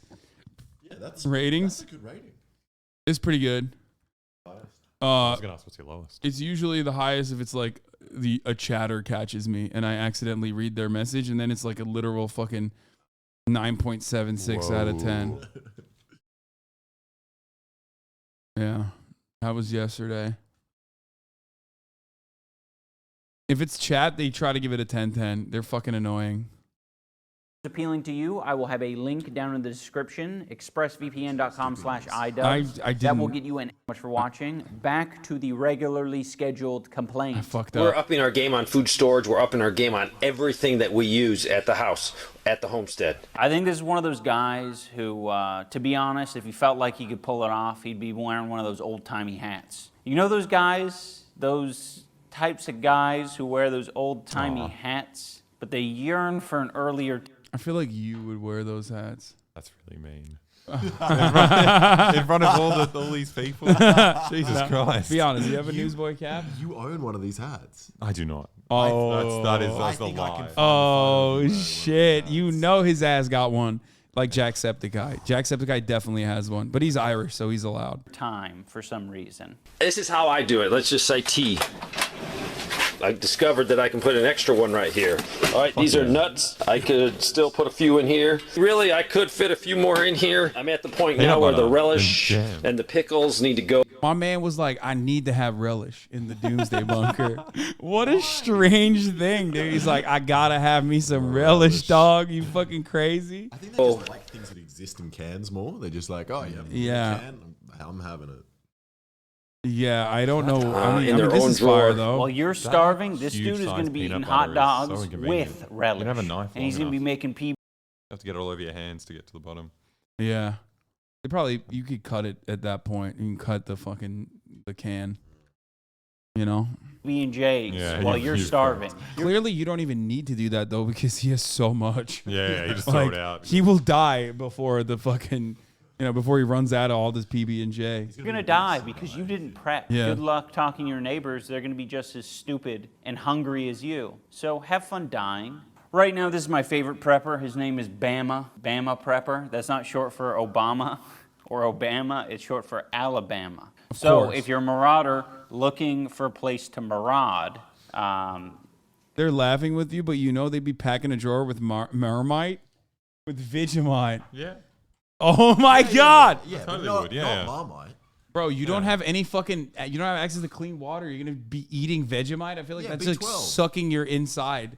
You gotta get your vitamin B12. I think it's good for you. Yeah, it's Australians, man. They're crazy. Alabama. It also keeps It's some marauders prepper away. time. Like, share, and subscribe. I got a bunch of these. Last year, they wasn't none to be had. Isopropic alcohol? Because this is going to become my new currency. Because the dollar's going to collapse all the way. That we know they're going to kill that dollar just any time. So I'm going to go ahead and convert it over to my new currency, food and water. A lot of these people think they're going to become salespeople, or like he thinks he's going to be a rubbing alcohol vendor after the shit hits the fan. It's kind of an advanced apocalyptic tactic to then barter with a bunch of people that you do not trust. Go get meat if you know how to can while the meat's still there, even though it's higher. If you're a meat eater, get the jars and everything, can up a bunch of meat because they're coming after that meat. I mean, really hard. They're made? What is he talking about? Meat. Oh, mate. Okay. You gotta learn how to speak American. Bro, that is the most Alabama accent. Yeah. Holy fuck. It's like a different language, dog. He said they're coming after your mate. To be fair, it almost dovetails into an Australian accent. That's how we say meat. Yeah. I mean, that is kind of where it comes from. I think like wherever the Australian people originally came from, that's like part of the reason why. Have you shown them what you do to Vegemite? I have some with you here. Tim Tam. Yeah, I put Vegemite. Get Vegemite Tim Tams that exist. Wait, what? That's Tam. fucked up. Maybe they stole delicious. Tim Tams are fire. Yeah, Tams are great. Yeah, they're nice. Very good. Let me try something here. Gonna improve the size of this fucking Tim Tam. Wait, what? In a tube. Yeah, what? You've never seen Vegemite in a tube? That's some prepper And a Vegemite. dash of Vegemite on it. Just a dash. That's a lot of Vegemite. Little prick there. Australian accent's gotten better since. Thank you. It's because I met you guys. That's Very why. fucking good. Oh, you like it.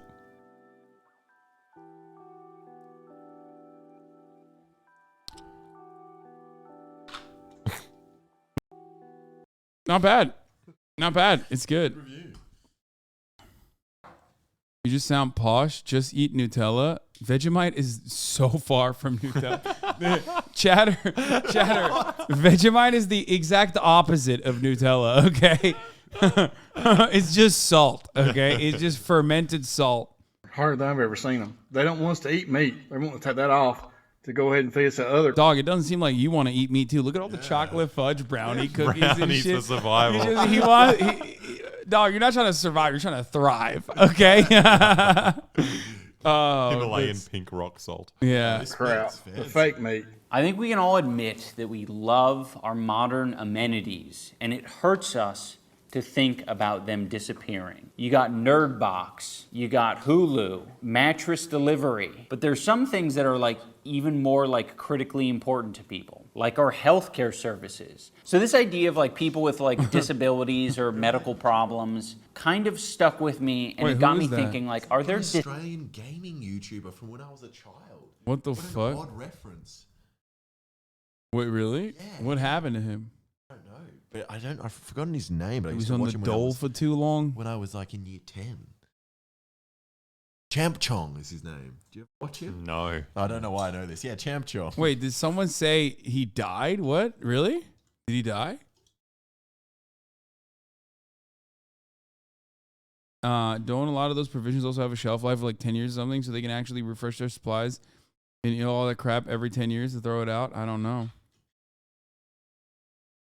So this idea of like people with like disabilities or medical problems kind of stuck with He me, didn't and it die, got he's me on thinking Twitter. like, are there disabled preppers? Just Being fell off, disabled apparently. has a broad spectrum, because I mean you could be completely reloading dose. dependent, being, you know, like you have cerebral palsy, or say you have like my mother who has her thyroid removed, so you are you have dependent lupus. on medication. So here's a post on Reddit on the Preppers subforum about hypothyroidism. Unfortunately, I suffer from hypothyroidism and need to take a pill every morning for this. Does anyone on here have any ideas what we could do in the case that shit hits the fan? Parentheses, besides stockpiling. Doctor here. In a real apocalypse situation, after 2 Doctor. months, a large majority... Okay, I'm gonna be honest with you.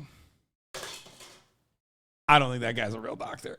I don't think real doctors are browsing the fucking like shit hits the fan subreddits, bro. Doctor here. Yeah, no, I don't think so. Okay. And I don't think they like to say doctor here either. Yeah, doctor here. In the real apocalypse situation, after 2 months, a large majority of people would have already died if you survived this period. Synthoid is widely available at any pharmacy, and you could likely just raid it. Okay. Doctors are taught that, aren't they? Wait, this These is people would have already marauding. died. If you survive this period, Synthroid is widely available in any pharmacy, and you could likely just raid it. These people Can't be love apocalypse, I get my hand on some fantasy. synthol. You could just raid it. It's as easy as that. Just do a raid. In the event that half the population has died, all you need to do is raid the pharmacy. Oh, he did AI. He did the AI art. That's smart.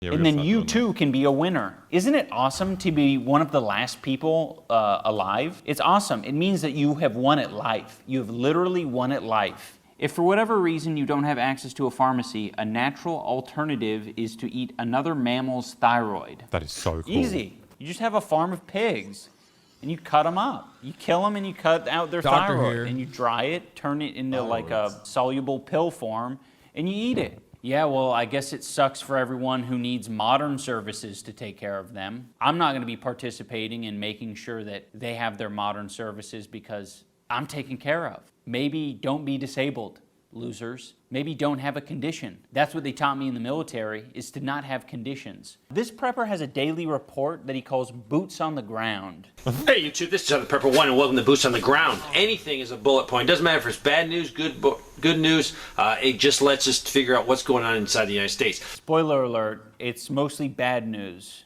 But again, I would call it neutral news because it's all very common shit. This is the local Starbucks. They're reducing their hours, closing at 6 instead of 8. I am... Oh, dude.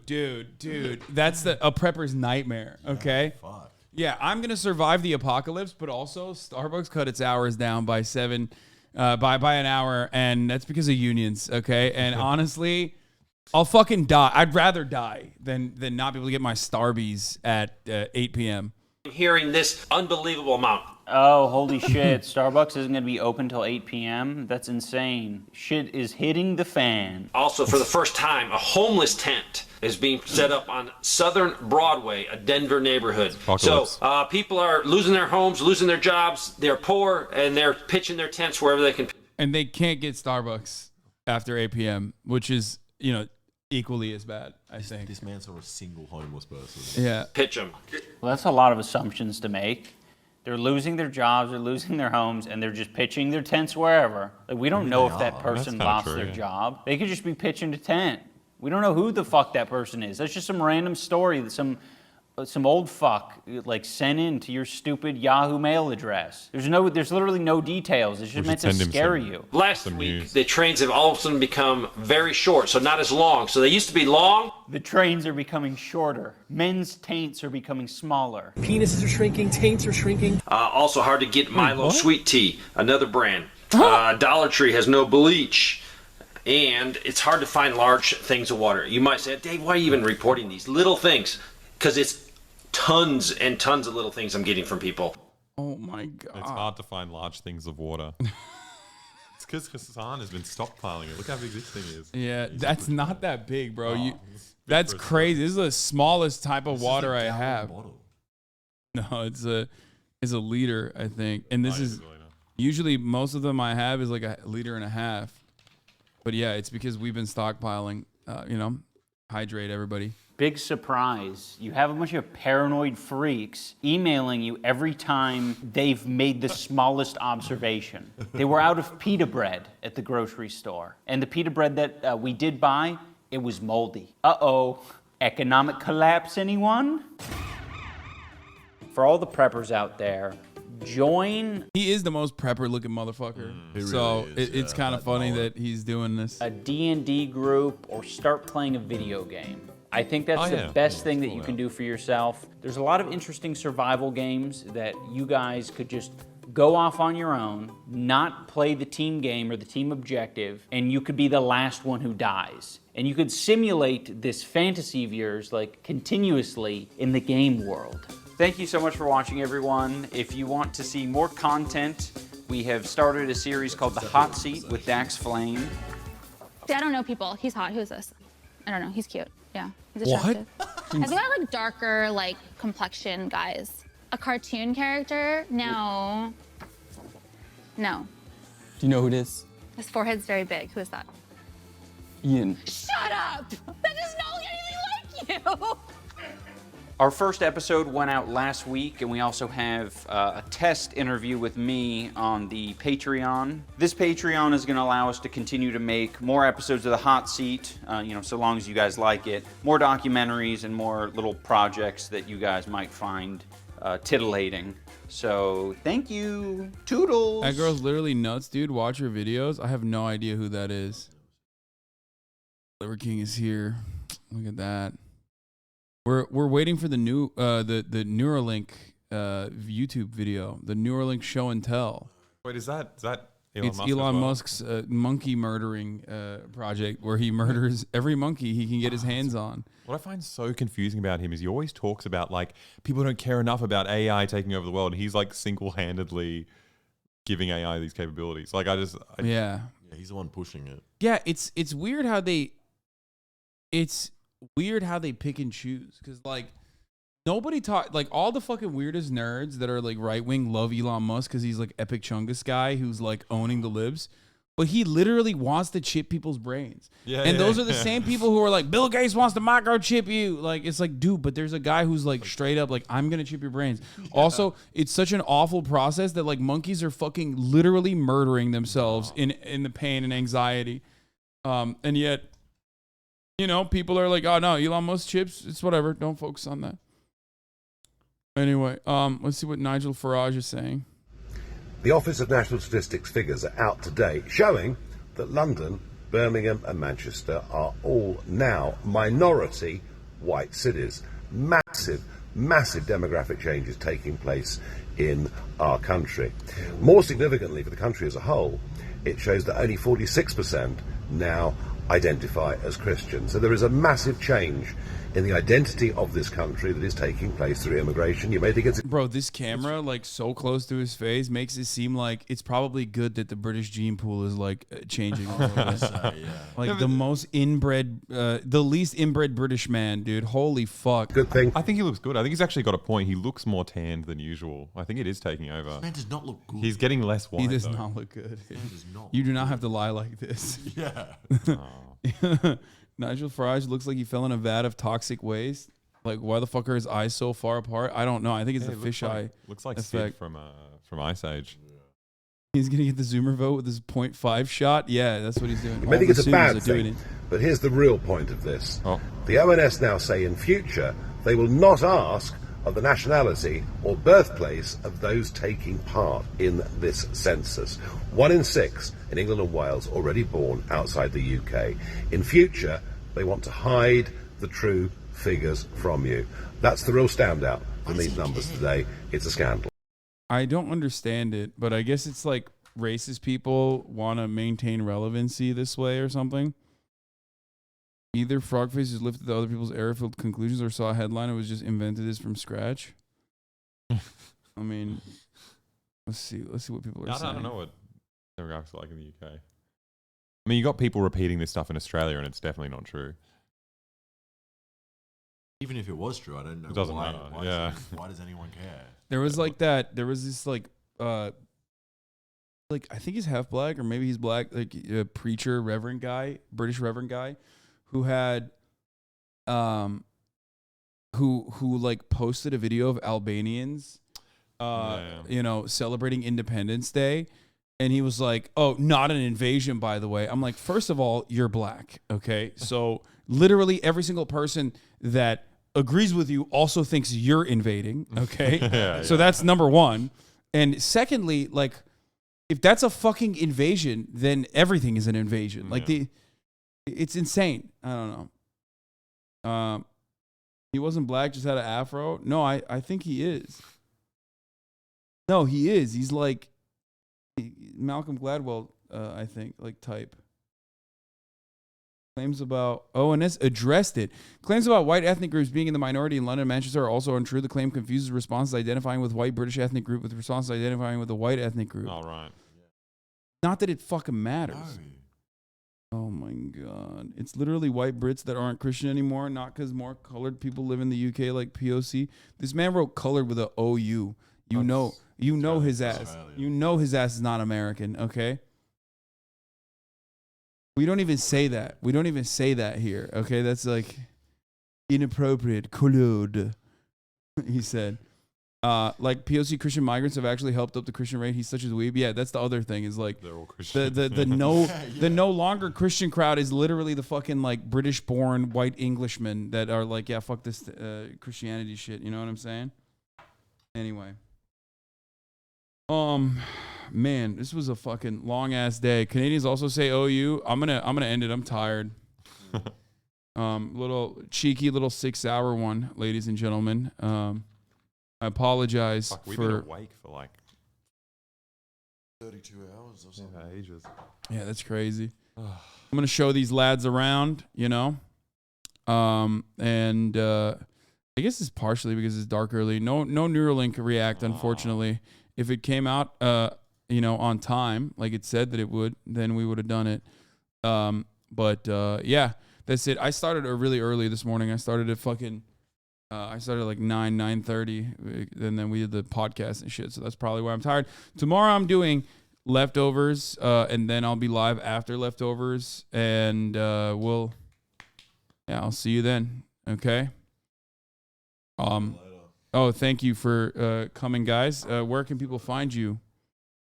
Here at my house. Yeah. But other than that, come on down and bat off in front of the. Eating your mum's sushi as well will be. Yeah. Oh, you did do that. It's all good. Okay. All right, let's do this outro song. Off the day.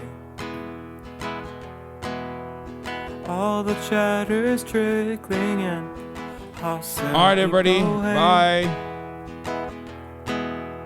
Sunny Los Angeles, California, says Hasan. The stun lock to the topic's just begun. There he is again. Hasan is streaming. Hasan is streaming. There he is again. Hasan is streaming. Hasan is streaming. Reviewing the P.O. box, Uncle Euger's face. Sudden discord agitprop, great names take on race. Tiny Bernie Sanders, LGBTQ Air Force. The whole left at your fingertips, and Anye out your door. The H3 Crowder debate, the Young Turks online show. 3 full fucking years of this, and plenty more to go. 90-day fiance, talks of champagne bourgeoisie. A Trump rally live reaction, a mass riot in DC. There he is again, Hasan is streaming. Hasan is streaming. There he is again, Hasan is streaming. Hasan is streaming. Reading live stream fail